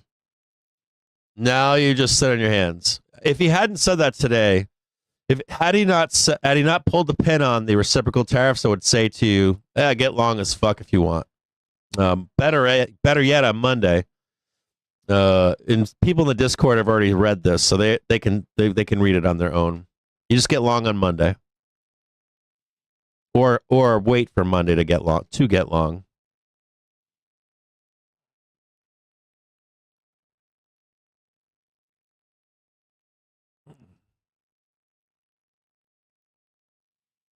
I don't think you guys get this. I just read it. I read a fucking story to you.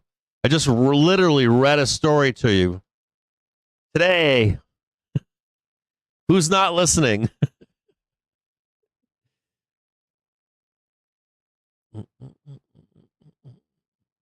Yeah, it's going to be bearish. I'm going to blood the fuck out of this over the weekend. Even if it's fake futures. It's like fake weekend futures, but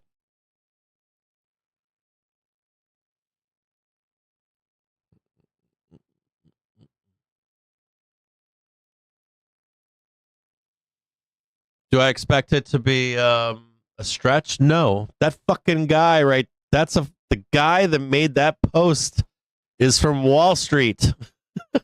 God.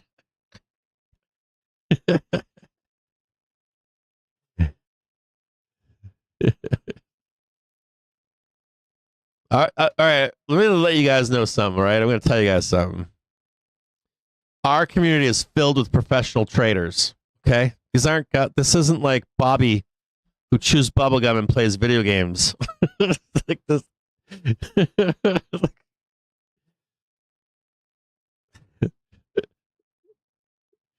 We don't have like furrows and stuff. That's not our people. We're like the farthest thing from a furrow group. And I don't want to say that shit in public, but there's no yeah buts. There's no fucking yeah buts. Yeah, but this, yeah, but that, all that stuff doesn't work.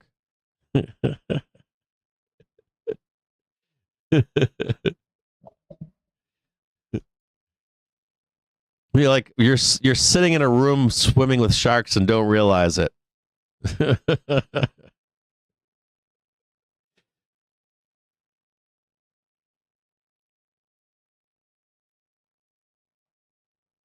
My name isn't Bobby. Bobby Boucher.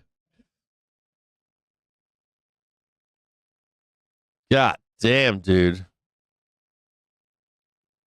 God, I gotta check the chain here.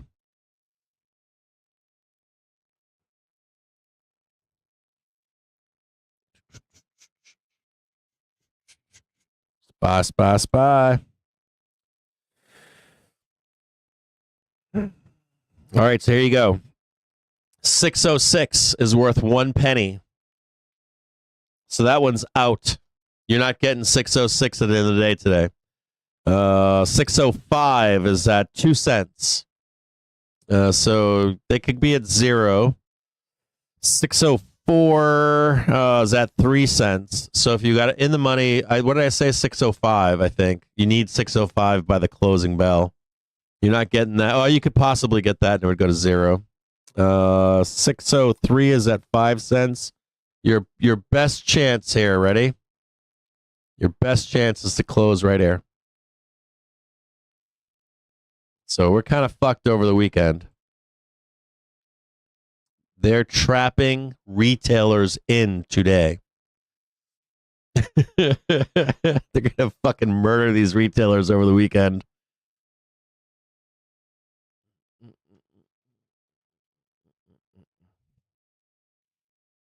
Print your 600s.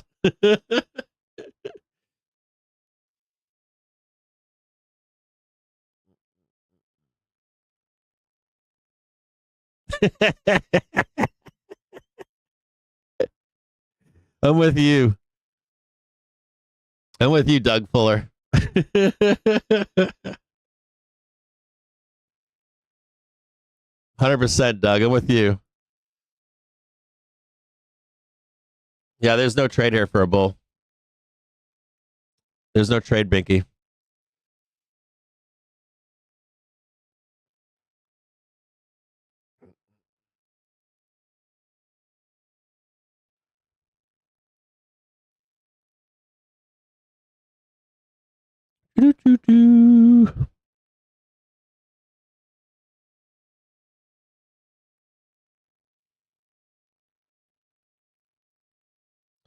So we got here 2 cuts by year end looks optimistic, facing uncertain fiscal policies ahead of the non-farm payrolls report. This is an hour ago. We just had non-farms. Morgan Stanley maintains its JP long position against USD. I haven't looked at USD JPY. I probably need to look at it.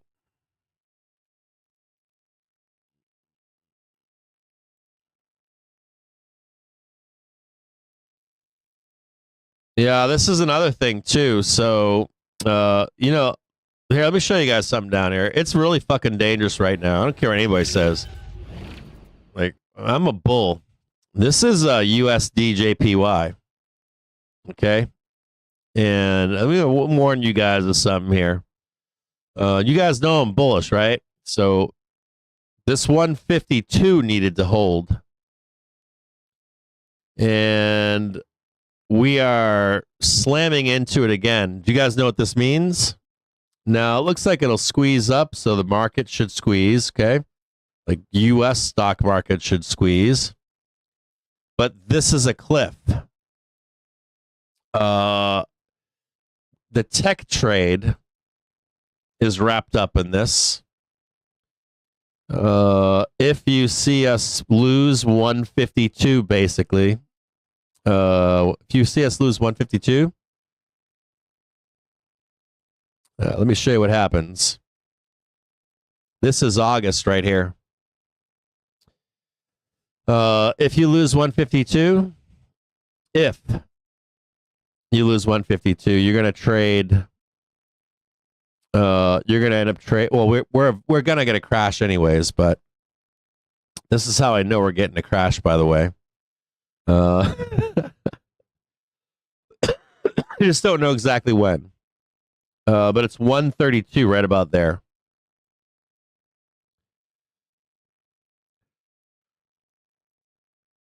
That's how you see the crash coming.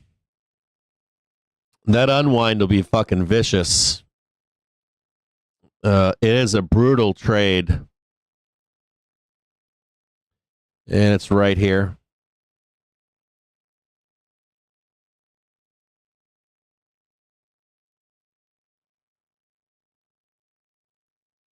When they do this right here, you're gonna feel that. You remember that August move? And now I need to preface this. The unwind didn't come till we broke below here. This is when we really started fucking moving. USD JPY does not match exactly. They can stay wrapped up in the trade. But if you start doing this shit right here, that's when US stocks start unwinding. Elliott waivers have us doing this sometime in the spring or summer. It could take some time to get there. See this? See that April right there? Do you see it? Like that weakness into May, June. That's where the unwind comes. See it right here? Stay the fuck out of the U.S. stock market.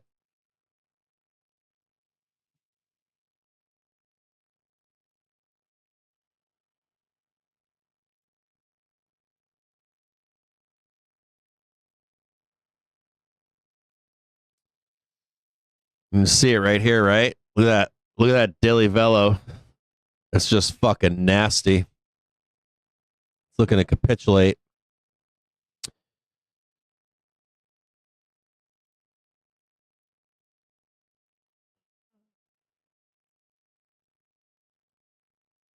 And I want you to see this right here. So accumulation, that's all positive. But it's this part right here. Here, let me show this to you. So here's the here's like June.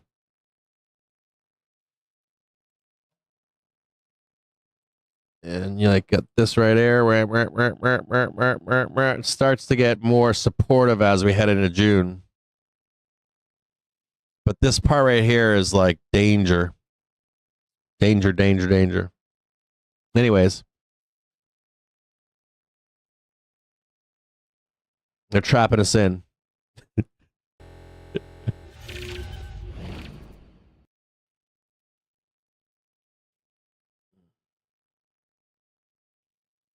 Yeah, we might pump here. We could pump into the close. I'm not anti like the pump. I would just say that your target's right here. 601.81. If they're gonna pump us right there.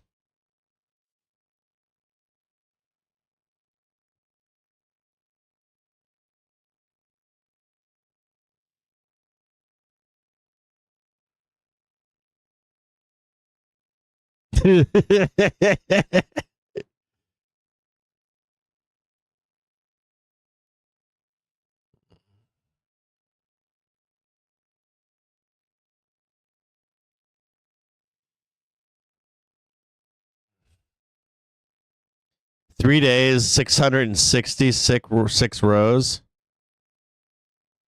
Jesus Christ. FinTwit terminal.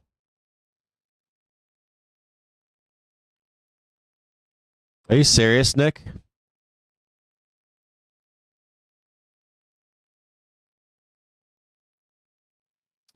You're light on market exposure. Want to buy some index funds in February? Stink bids at SPY 581 Qs.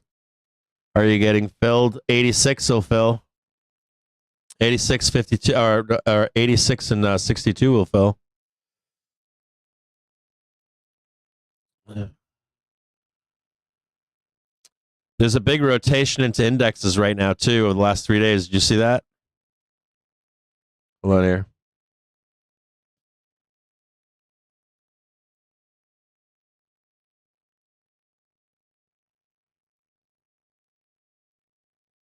Where did I read that?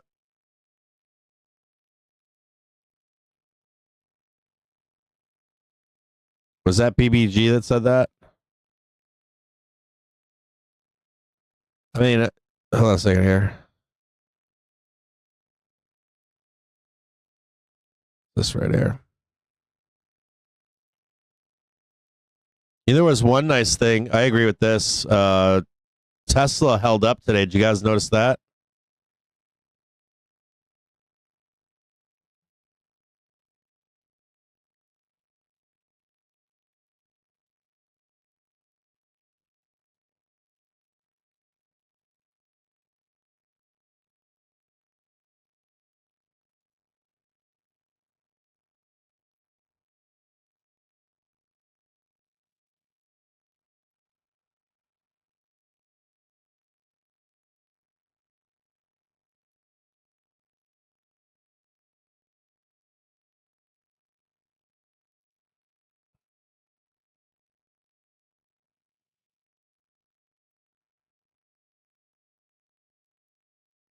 Yeah, 100%.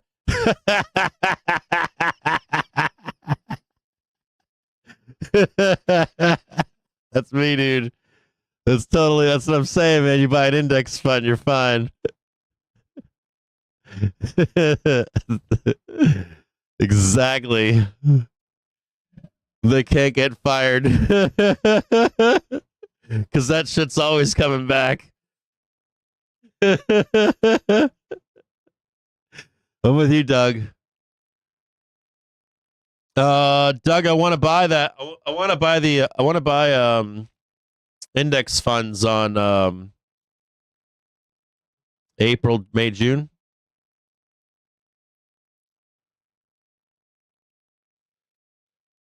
Time is it?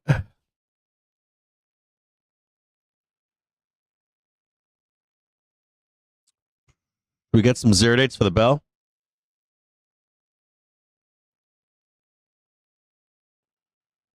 $601.81. $601.80. Dude, they want 38 cents for those? Are you fucking kidding me? 601s, they want 38 cents for this shit?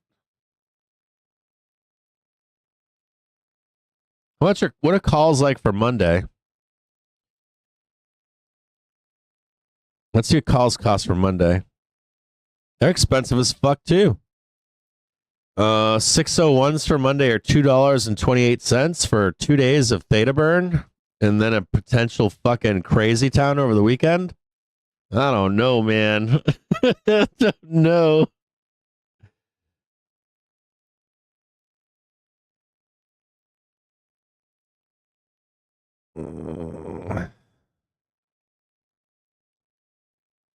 Agreed.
I'm trying to, but no, yeah, I was thinking I was looking at 604s for Monday. Those are $1. 606. I could get some shitcos. 610s are 9 cents for Monday.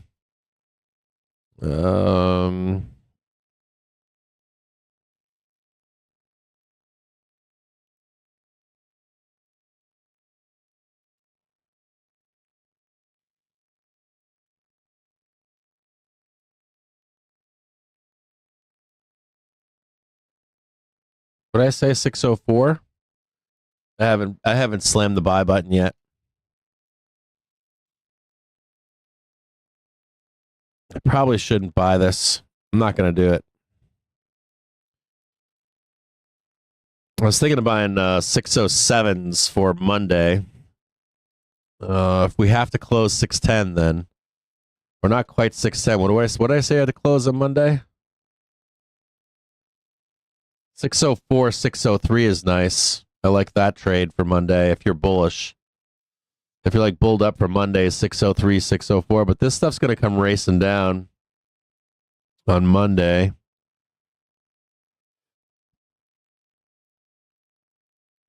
Dude, I like 610 for Monday. I'll be honest.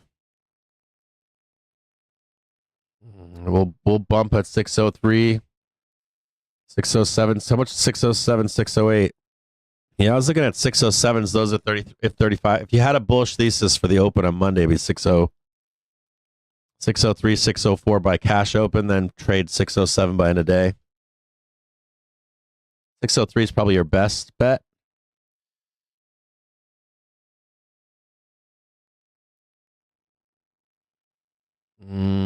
I think I'm hands off. No, I haven't bought nothing. I don't have any trade here. I got nothing. I got no trade. I got no trade in the weekend either.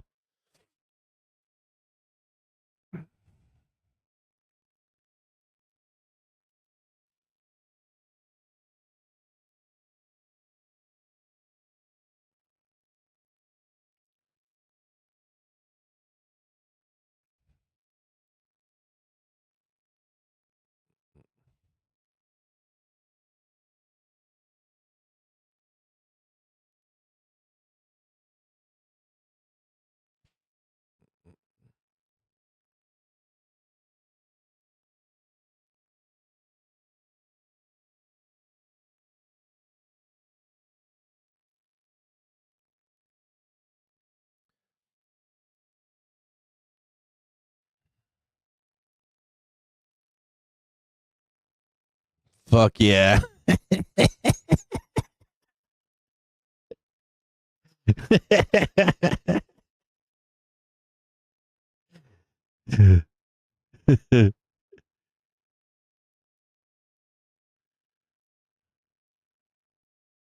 Whoa, we're doing a little. Oh, we're squeezing. Did they kick out the Robin Hooders?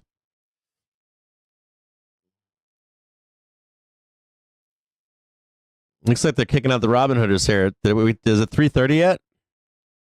It's 3:34 right now.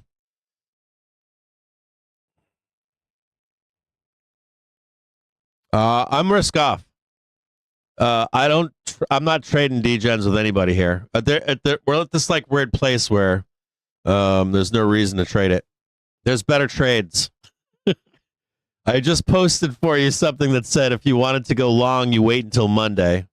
You have like this big fear of missing out. I'm not going to be the guy to do that. I don't want you coming back to me on Monday and say anything about this. Oh, you are, Jug Trader? Here, we'll put it up for you to the bell. There's a gap right here at 603.06. Half an hour triggers at 603.61. We have some resistance here at 601.89.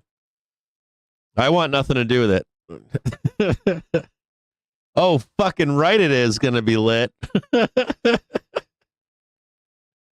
I'm with you, AJNCY build. Fuck yeah. It's going to be fucking batshit crazy. This market, like, so if he says I'm not going to do that, this market will moon. It'll go fucking vertical. But if he doesn't, if he's like, that's it, everybody's getting tariffs, this market's going to go to the fucking shitter. What's up, Addy? Dude, what's up, Fawn Baka? What's up, brother? Good to see you, bro, by the way.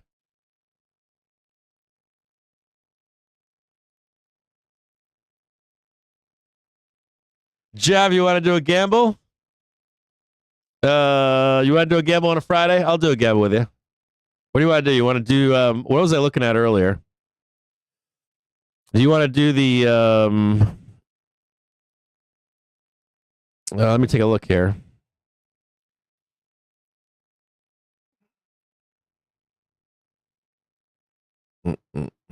I'll do a little gamble with you. Don't follow me on this, but we'll get counter traded.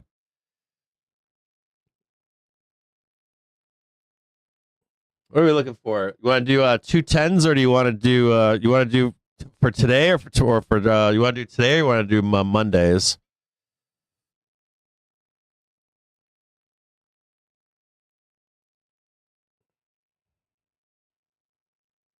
Let's take a look. Hold on.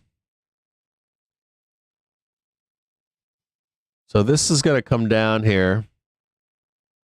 This will be this shit, dude. This shit's just waiting. I'm telling you guys, dude, this shit is waiting to get. This fucking market is ready to fucking crash. Let me look at this shit one more time. Like, this shit is ready to fucking crash. No, this market's gonna blood over the weekend. No trade, bro. This market is gonna wake up lower on Monday, no matter what. In my view, this market wakes up. I'm not taking any calls here for the weekend. I guarantee this. Well, not guarantee, but that hourly triggers. That hourly velo says we're going down over the weekend. I'm sorry, no. Yeah, Bugs, you have a great weekend.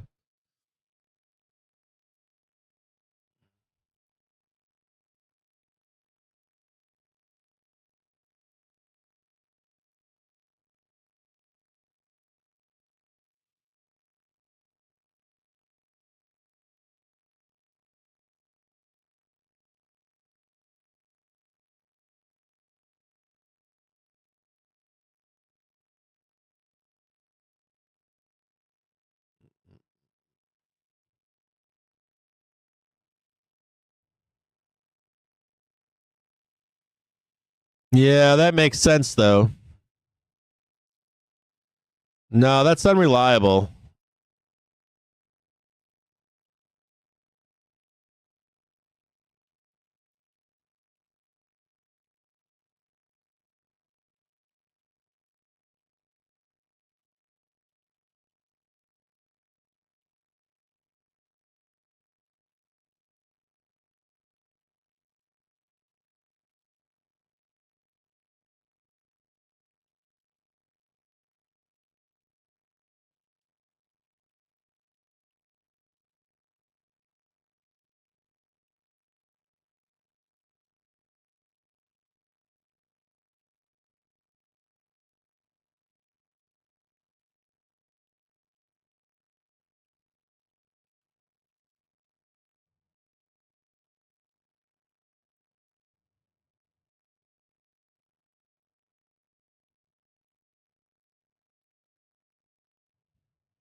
Be very careful when you guys see like right where we are. It's a good time to talk about this. If you guys see like a bunch of zero or a bunch of puts that are like outside the money puts for Monday, you have to understand that people will protect their longs in the market, which makes that bet neutral. It's not a directional bet. Does that make sense? A neutral bet. It means that you don't care if it goes up or down. If it goes up, your underlying is going to pay so that you don't lose any money. You're just neutral. If we crash, you are not making any money. You're just paying for the loss on the underlying.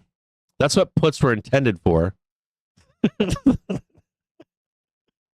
When puts first came out, they were only meant to be a hedge, not directional betting. Of course, it morphed into other things over time, but yeah, well, it does. Were they cheap though? Are they cheap and out of the money? That's the question. It's still a hedge. I'm not going to argue this. I'm not going to argue this here. If I wanted to take a directional put bet, what would you do? What would you do? You would take it the day that you're on. Slam the 0-8 put button.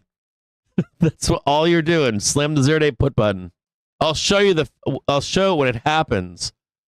Don't like, I don't know how to explain this. If you're seeing like outside the money, no matter when they're dated, for Monday, for next week, if they're like a penny, 2 pennies, whatever. That's not a directional bet typically with size. Whenever we're in a bear market, fuck, I'm getting old as fuck. You hedge your markets with a structured trade. Let's say we begin to sell, you would then go in and slam the button like 0-8 puts. Forget I'm even still talking about this. I don't like talking about this stuff. You'll see it when it happens. When we enter a bear market again, I'll show you what it looks like when you're buying 0-8s for effect. It's fucking crazy.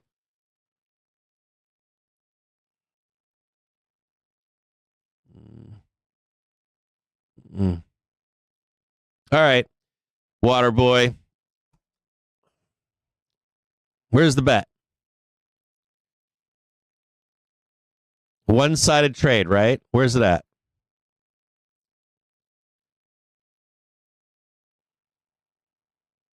Visit site. I'm going to track this bet, okay?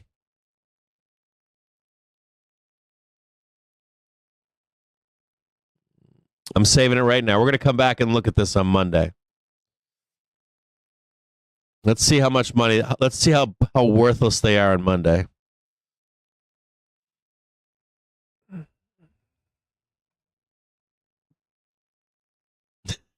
Everybody wants to like, I'm being asked I'm being asked like questions from people that missed a trade. Hold on a second.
Well, I don't know what to say here. Like, so, all right. So we got 14 minutes left. So this is what I'll address it right now. So yesterday we did a video, right? Last night I did a video with you. I said I wrote it on a piece of paper for you and said there are 3 inflection points. 3. At those 3 inflection points, you put a hedge on. So theoretically, you put a hedge on this morning on the open, right? Right? I think David and I both came in and said to you in the chat and on public, they're going to try to sell an hour after the open. They're going to try to sell the market. So I want you to think about this. You put a hedge on. Boom, there's the hedge, right? At an inflection point in the market. Think about this Let's think this through. Let's do a mind exercise, okay? You put a hedge on the market. The market actually begins to roll down. So on an intraday basis, you could amplify by buying 0-8 puts. You could be amplifying by shorting the market. As we come into the end of the day today, what would your plan be from there? You would leave your hedge on because it is still not printed heavily, right? Your hedge likely needs to go even deeper. So your hedge stays on. You close your shorts and you close your puts. Okay? That's the answer. The next question becomes, should I reshort this close? Fuck no. Fuck no. Too dangerous. We're at a natural inflection point to bounce. So the answer is no. You can leave your hedge on, though. Right? Now, the next question becomes, should I buy calls here, buy the markets here? Possibly. But you would need some proof of the market turning around. And you would also need to be right tail exiting volatility. Are we doing that? Any yeses on any of that stuff? No. So what do you do at this point? You sit on your hands and you wait for the situation to improve and volatility to pass. Right? And so we're now waiting for Trump. You run that trade like that 10 times, you're going to be a winner. If you ran that trade like that 10 times the other way, you would be a loser more than a winner. Right? And then you come back when you lose and you go, well, why were you long? Well, we're so deep down here. And you're like, well, he just told you that he was going to do tariffs over the weekend. Yeah, well, the Super Bowl and all this other stuff. And he doesn't want the market to burn on the Super Bowl. He could come in on Sunday, walk right up to the microphone and say, don't worry, the rest of America, I'm fighting inflation for you. I'm going to nail these people with tariffs. Fucking Sunday futures will go to the fucking depths of hell.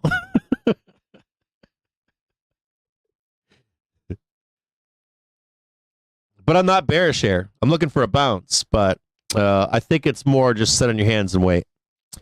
And so I'm being peppered with questions like, should I be long, bro? This is the bottom. And of course, they're waiting for me to tell them, get long. And then if it gaps down on Monday, they're going to be like, Cap made me blow up my account. There are better trades. They're better. You guys have hindsight trading. You guys have hindsight bias. No. No hindsight trading. Stop it. Why not just buy a pullback or buy a... You guys are like, I want to get long when Trump's saying he's going to do reciprocal things over the weekend. I'm like, all right. Okay. Yes, I got that one too, that gap down lower. That gap needs closed to move higher. EJS, that gap needs closed to move higher. 100%. That's a big old gap down there, needs closed out.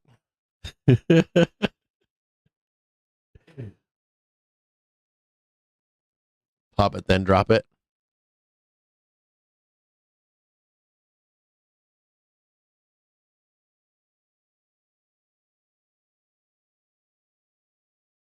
Yeah, ramp the bell. If anything, this is another opportunity to get short. They're going to try to get short up here. They're going to try to get short at they're going to try to get short right here, 603. The cross is already happening. Half hour trigger's already crossed the hourly trigger. You got no trade as a bull here. You might have a trade from here to here. You got a trade from like here to here. That's it though. They're going to try to rain hell down on you over the weekend.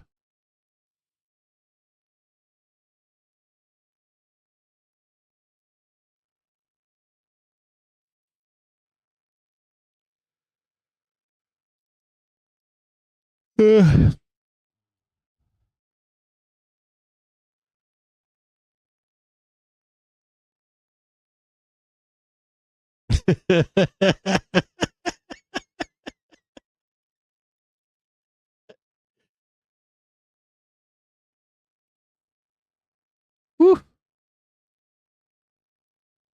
All right. I will see you guys on Monday. There's 8 minutes left. If there's any crashing over the weekend, I'll show up in the Discord on Sunday. We can talk about it on Sunday. I'll have a brief for you over the weekend. The brief that was from yesterday covers. We traded the brief today. So I will have a brief for you on Sunday for Monday. If anything goes crazy, well, number one, between now and 8:30 a.m., basically on Monday morning, don't believe everything you hear. Don't believe everything that you read. Trump can send this market anywhere he wants over the weekend.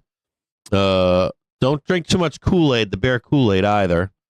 There's no point drinking the bear Kool-Aid with Trump because it changes on the dime. You guys have any questions between now and then or no?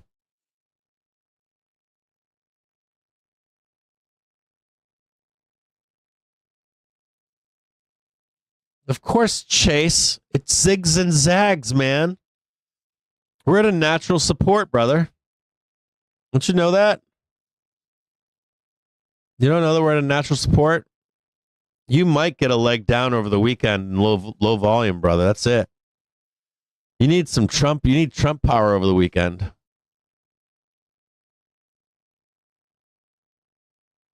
Jerry, Doug, you have a great weekend.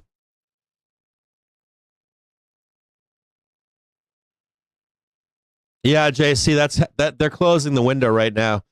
We did blast up here though. We did it back here. We can do it. It's not dead. There's an example right there. We went vertical. We can go vertical again on Monday. We just need Trump to say no more bullshit. Yeah, this is all 4 hour or 1 hour doesn't look good. 4 hour looks like shit. 1 day looks good. This has to hold, man. Look at this right here. See this candle?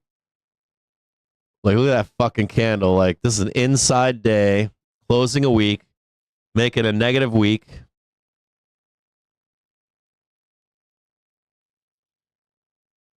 And you got a gap to fill down here. Big old gap at 86.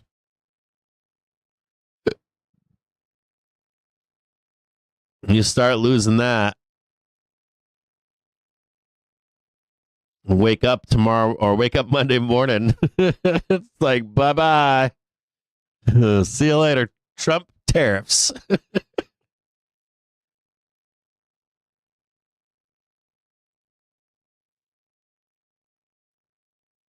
I'd say just sit on your hands. Even if you're bearish, just sit in your hands here. Bearish sitting on your hands. Trade's already done. You made bank. Only FOMOers down here. That's it. Just FOMOers. It's all FOMO. It's like FOMO call buying, FOMO put buying. This is all fucking FOMO. That's all this is. Don't fuck with FOMO.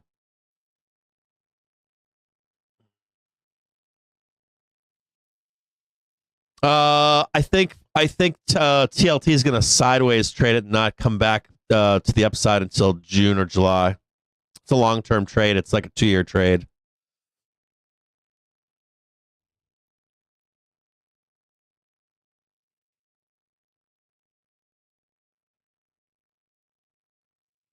So the last night's video, we're editing it, so it's in a complete package for you. The trade is dead right now. The trade was, dude, you guys, every time I fucking set a trade up for you, you guys don't take the fucking trade, then you FOMO. I don't know what to say to you guys.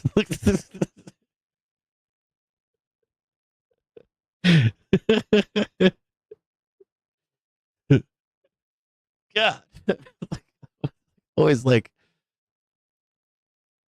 hey, happy birthday, full-time student. There could be a TLT like sideways trade here into summertime. Not guaranteed, but it's a really weird like there's this like really weird like pricing tariffs thing in. If we price tariffs in, nothing goes up. Basically, nothing goes up. It's a mechanical thing with tariffs. Tariffs like something where you don't do anything. You just like hang out and it all comes back. We have a website. It's called tradethetrigger.com. You can sign up for just the Discord too. You can sign up for just briefs. You can sign up for whatever you want. They have this. They come out add-on buttons. TradeTheTrigger.com. It's a nice community. The community is fucking awesome. We've got premium bots in there. We've got unusual whale bots, trading tick bots. They've got kick-ass functionality. We've got a gamma bot in there. You get market briefs every night. We've got gangs of people that trade different things in there. Like there's like Tesla gang in there. There's like SMCI gang is talking right now. We got crypto gang in there. We've got you name it. We got people teaching people how to trade different methods, trading the wheel, trading spreads. We've got Globex traders. We got everything. Stock traders, you name it. It's a great community. It's one of the best ones I've ever seen. We used to have a public Discord, but it was a shit show.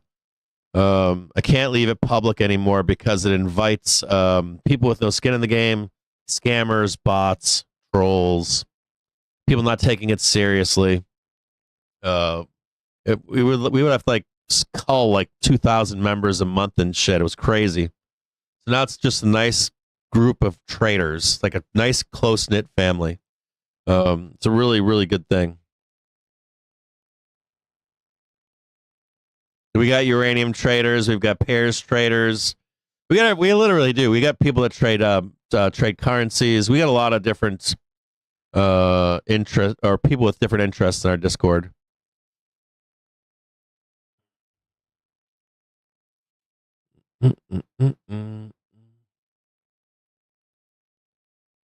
Oh yeah, we do. We do like we have a lot of condor traders, fly traders. Selling a lot of guys selling options in there too. No, it's not our Discord's not degen. We have to fight that all the time. The idea behind the whole idea of what we're doing here is we try to attract degenerates and then stop them being degenerates.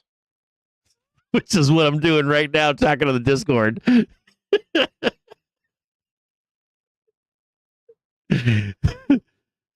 or limit the degeneracy, but try to make actual money so you quit your job and never have to work again.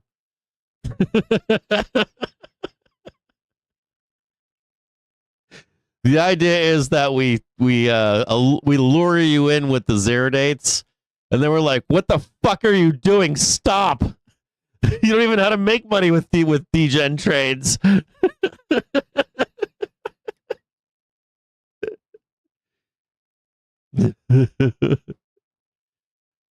It's hard to break the cycle of degeneracy. So we lure you in with this live stream. That's right.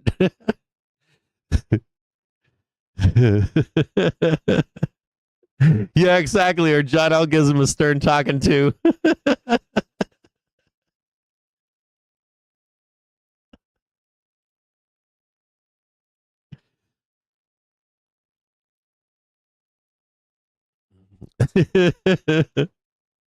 It's okay not to trade every day. You don't have to have a trade every day. It's like the FOMO, man. Like when I tell people, I'm like, I got no trades for the rest of today. I'm done until Monday. They're like, fucking meltdown time. All right. I'll see you all on Monday. Guess what the best part of my weekend is? I got no crazy trades on. I'm not going to sit on FinTwit all weekend. I'm not gambling over the weekend. For the rest of you savages that are long or short, good luck sleeping over the weekend.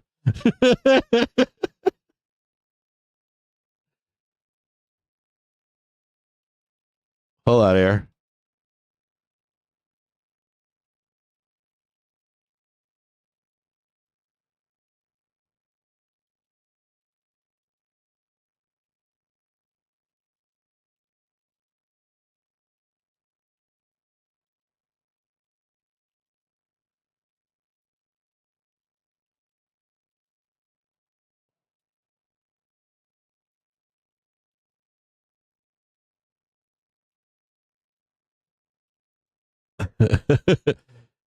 For anyone instigating trades in the weekend, have fun not sleeping. I wish you the best.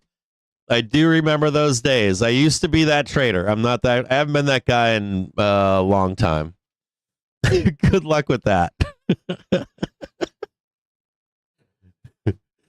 It's the worst part is like catch them on Sunday and they're just fucking bend down the rabbit hole and back again. They're like, bro, like between this and all this is what's gonna happen.